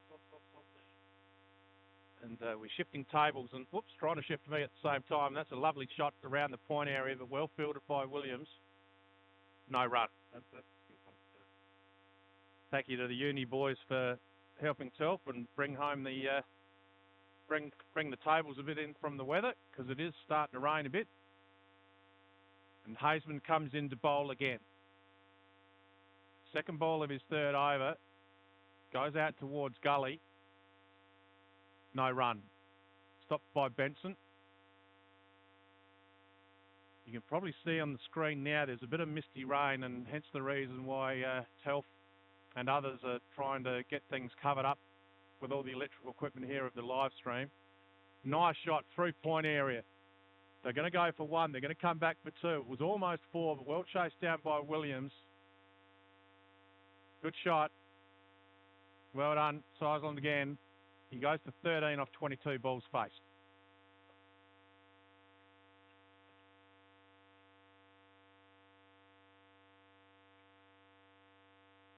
Told you it wouldn't rain.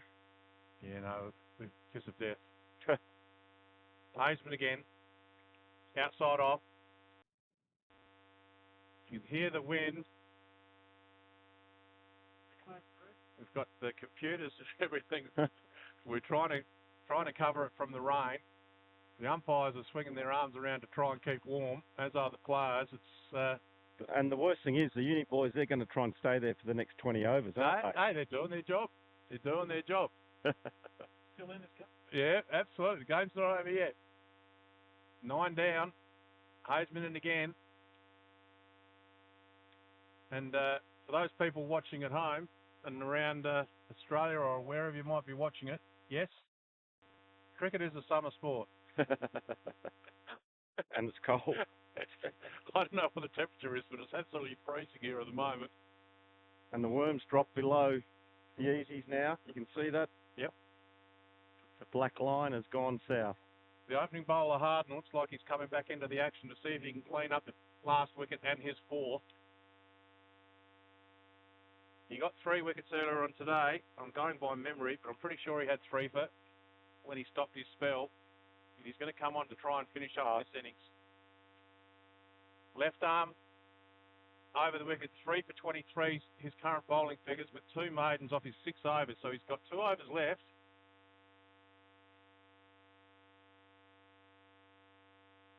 Big thank you to everyone who's made the coverage possible. Well done, Telf.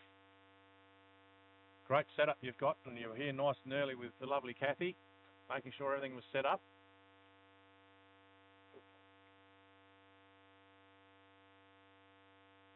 Harden comes in again. Left arm over the wicket. Oi! Oh. That's really skidding through now, that ball. This is where we need one of those Explorer caravans. Yeah, absolutely. Or a trailer. Yeah. No, well, I know a guy who's got a commentary trailer. Anyway, Harden's going to be coming in, left arm over the wicket again. Rennie's the batsman. Down leg side, taken by Amato. Another dot ball.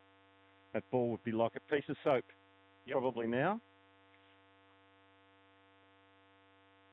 Hello, have we got a leak in our tent? No, it's just there's no gutter. Oh, yes, good point. Harden it again. Yeah, well played. Good defensive shot.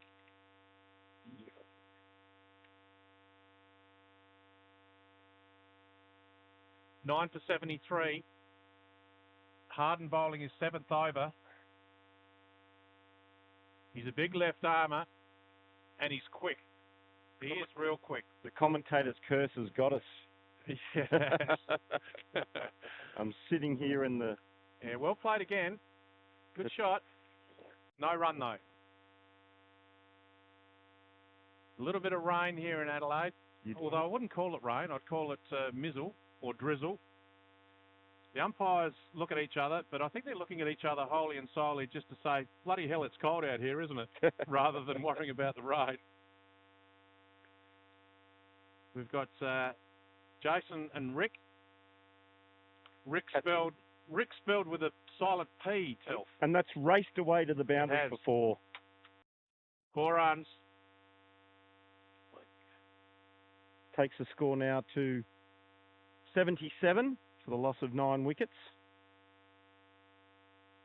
Rennie and Sizeland providing some rear guard action here just to delay the inevitable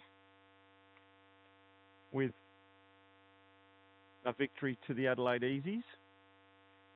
We've got 2 slips, 3 slips, a gully, a point, and a lot of rain. No, it's not rain, it's mizzle. Righto. It is a concern because of the electrical equipment. It's sliced outside off stump, no run. I'm trying to protect the roadcaster here, which is enabling us to bring the sound. And the issue, just for those people playing at home, there's a computer, there's monitors, there's wires, there's a contraption that I'm not sure what it's called, but a roadcaster. A roadcaster. Yeah. And all of them have parts of them that if rain gets in will cause a lot of financial damage. And the problem is the tent is also leaking. So we've got some issues here, but we're getting through it. And the lovely Kathy's, I'm not sure what she's doing, but I'm not sure whether she's made a run for it. She's supposed to be scoring. No. What she's doing, she's getting stuff out of the way, out of the rain. So she's doing a very good job. That's another 2 runs. And Kathy's just... see what Kathy's doing? She's got you a roof to put over the top of the electrical stuff. Stick that out. Yeah. The joys of outdoor live broadcasting, Chuck. Been there, done that. Yep. Anyway. Tim Hazeman continues. Halfway through his 3rd over now.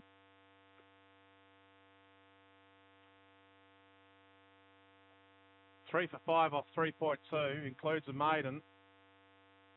He comes in again. He got it! Bowled him. Shouldered arms. Off stump head, middle taken. It came back in at him. It was a good nut.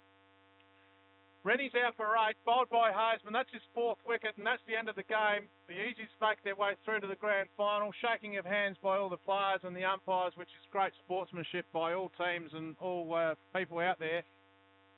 And all out for 78 uni.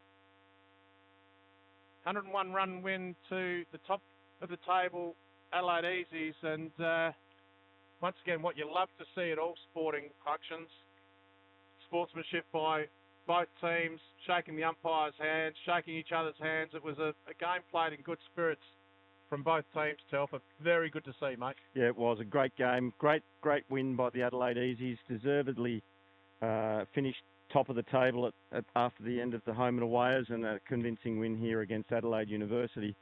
Might just quickly go through the batting card for University. Nugent at 0, Widjasinger 0, Edgington 1, Sester 0, Sarson rearguard with 18. Panzerino a good knock of 29 from the skipper. Brian Norman 5. Donny Seisland remained not out 14 at the end. Tetley 1, Rowe 0, Rennie 8, leaving the University team all out for 78. So great victory there. Chook, I'd like to thank you very much for all of your support today. No worries, mate. Anytime. We're hoping to get a catch up here shortly with Graham Crawford, the victorious captain. So I'm going to go and chase him while you ad lib. No worries. And I'll bring him in here and see if we can get a word from the victorious skipper. Very big thank you to Kathy. She makes any commentator's job nice and easy as well, because all the stats and the information in the scoreboard is very important for a commentator that doesn't know all the players. So Kathy's done a great job. Well done to everyone involved. Once again, great sportsmanship by both teams. They've all shook each other's hands. The umpires have been thanked along the way, which is great to see. And over 50s cricket's all about, not just about cricket, it's about the mates you make along the way. And the Adelaide Uni boys, they're a good bunch of blokes, and they made sure that they shook the hands of all the Adelaide Easies players as well as the umpires, which was great to see. Rick and Jason did a very good job, and Telf is currently doing a very job trying to protect it. The rain is still a little bit of falling, but it's also falling from the actual tents that we're underneath as well. But Telf's thanked everyone except for himself. Spirit of Cricket's done a great job, do a great job promoting cricket and veterans cricket around everywhere. So we really appreciate everything you do, Anthony Telfer. You do a great job.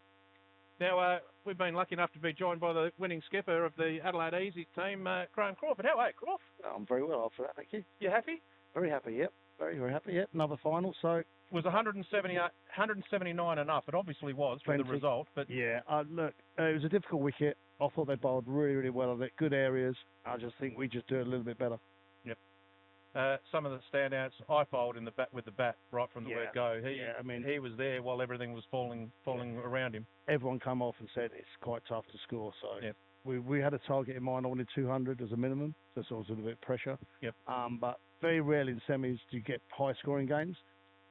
It proves everyone's up in the bat, everyone's available, and the bowlers and the fielders put a little more effort in than a normal round, I reckon. As far as hard to play, can you explain to the listener how was it? It jagged around sideways quite considerably, and it was two-paced a little bit.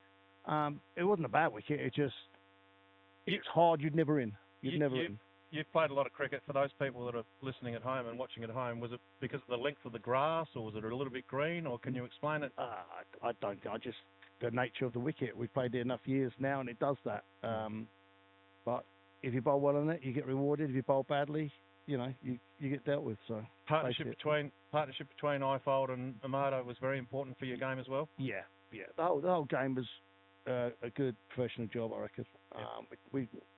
We got the score, and you see the way we bowled and field, and it was quite comfortable in the end, wasn't it? Pretty handy when you've got a bowler like Tim Hazeman to come in and get 4 for 5 off 3.3 in his second change.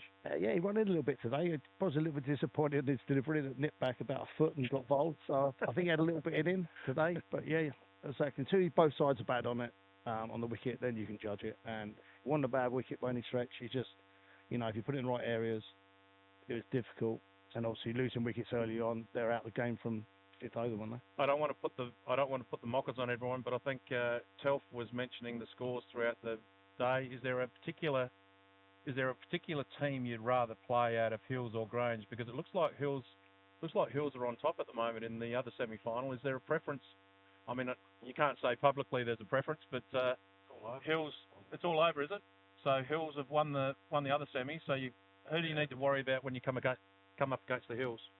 Oh, they've got some good players. We played them here 2 weeks ago, didn't we? Yep. Gave us a good game. So, whoever turns up on the day and performs at their best, then they will win.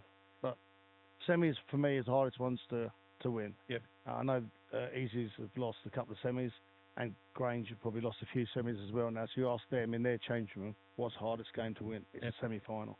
The final, you play in the final, you know, Yep. you should be okay. And finally, Croft, we've got Spirit of Cricket covering this today, and Self does such a power of work towards veterans cricket over the years. Yeah. What does over 50s cricket mean to you, mate? Oh, it's been an enjoyable journey. I know it's my fifth year playing 50s cricket, and I've been lucky enough to, been successful in them 5 years. I've been lucky enough to play in 2 good sides, and let's say Easies were probably the strong team. I think we just made it a little bit stronger with a little bit more, I don't know, organisation, let's say, which it helps. And you're part of that as well, Chick. You come along. If you were a 50-year-old, a 51, a 52, a 55, a 60-year-old person, what would you be saying to them that might be interested in playing cricket? What would you do? What would your word of advice be for someone who might be interested? I just think it's very good for the mind and for the mental health sort of thing, getting out amongst it with good blokes, all in a similar position. Yep. So you think every person's playing 50s cricket is in a healthy mental state, you've mistaken. Yeah. All right, we all know it's about, you got mates around you. I had a problem a couple of weeks ago, and all my mates got around me. Yep. And that's what it's all about, and it gets you back. Some things don't go well in life, and other times, the cricket and mateship is worth anything. Get results. That's just part and parcel. It's just good mates. It's like Easy's a good bunch, and a lot of them are. We play against, in this standard, good cricket and good, generally good blokes.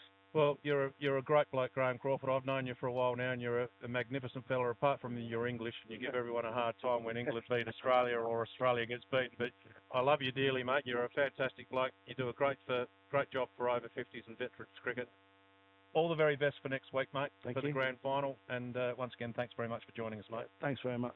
Graham Crawford, he's the captain of the Easies. They're victorious. They got the job done pretty easy in the end by 101 runs over the top of Adelaide University. Two very good sides filled with very good people, Telf. They're lovely, lovely guys. They all came over for second A. They all said that they're enjoying the coverage, and 2 teams are filled with champions. Yeah, and it's been a fabulous day, except for the last probably half hour with the wet and the water and everything. But we're very proud to have been involved with today's game, and thanks to Dave Benson for allowing us to be here, and the support from the uni boys as well. We hope that everyone has enjoyed our coverage today. We've had a lot of fun, a bit of banter, and some terrible jokes by you. Yeah, I think my lawyer's already been in touch. We've got some legal issues, I think. But Yeah, no, look, it's been a great day. We're going to wrap it up now, and we need to pack up. And I just want to say to you and Kathy, what you've got here is a magnificent setup. And like I said to Graham, you do so much for veterans cricket over the years, Telf. There's people like me that have started over the last X amount of years, and it's people like you that got me started. And there's a lot of people that will say the same thing. So you're a very good man. Your passion and your heart's in the right place, and we love you dearly, mate. You do a great job. Thanks, mate. Thanks for those kind words. We have a lot of fun at the Spirit of Cricket, and we will continue to support Masters cricket, not just here in South Australia, but right around Australia and right around the world as we expand the Spirit of Cricket And brand. good luck with your tour to South Africa. You'll have a great time. We're going to have a ball, and I'm playing. Yep. I'm looking forward to it. Happy Anyway, days. fantastic. Thanks, Chook. Good Thanks on you, for mate. joining us, everyone. And have a great night, and good luck to both teams in next week's grand final. It's going to be a ripper between the Easies and the Hills. It will be a beauty.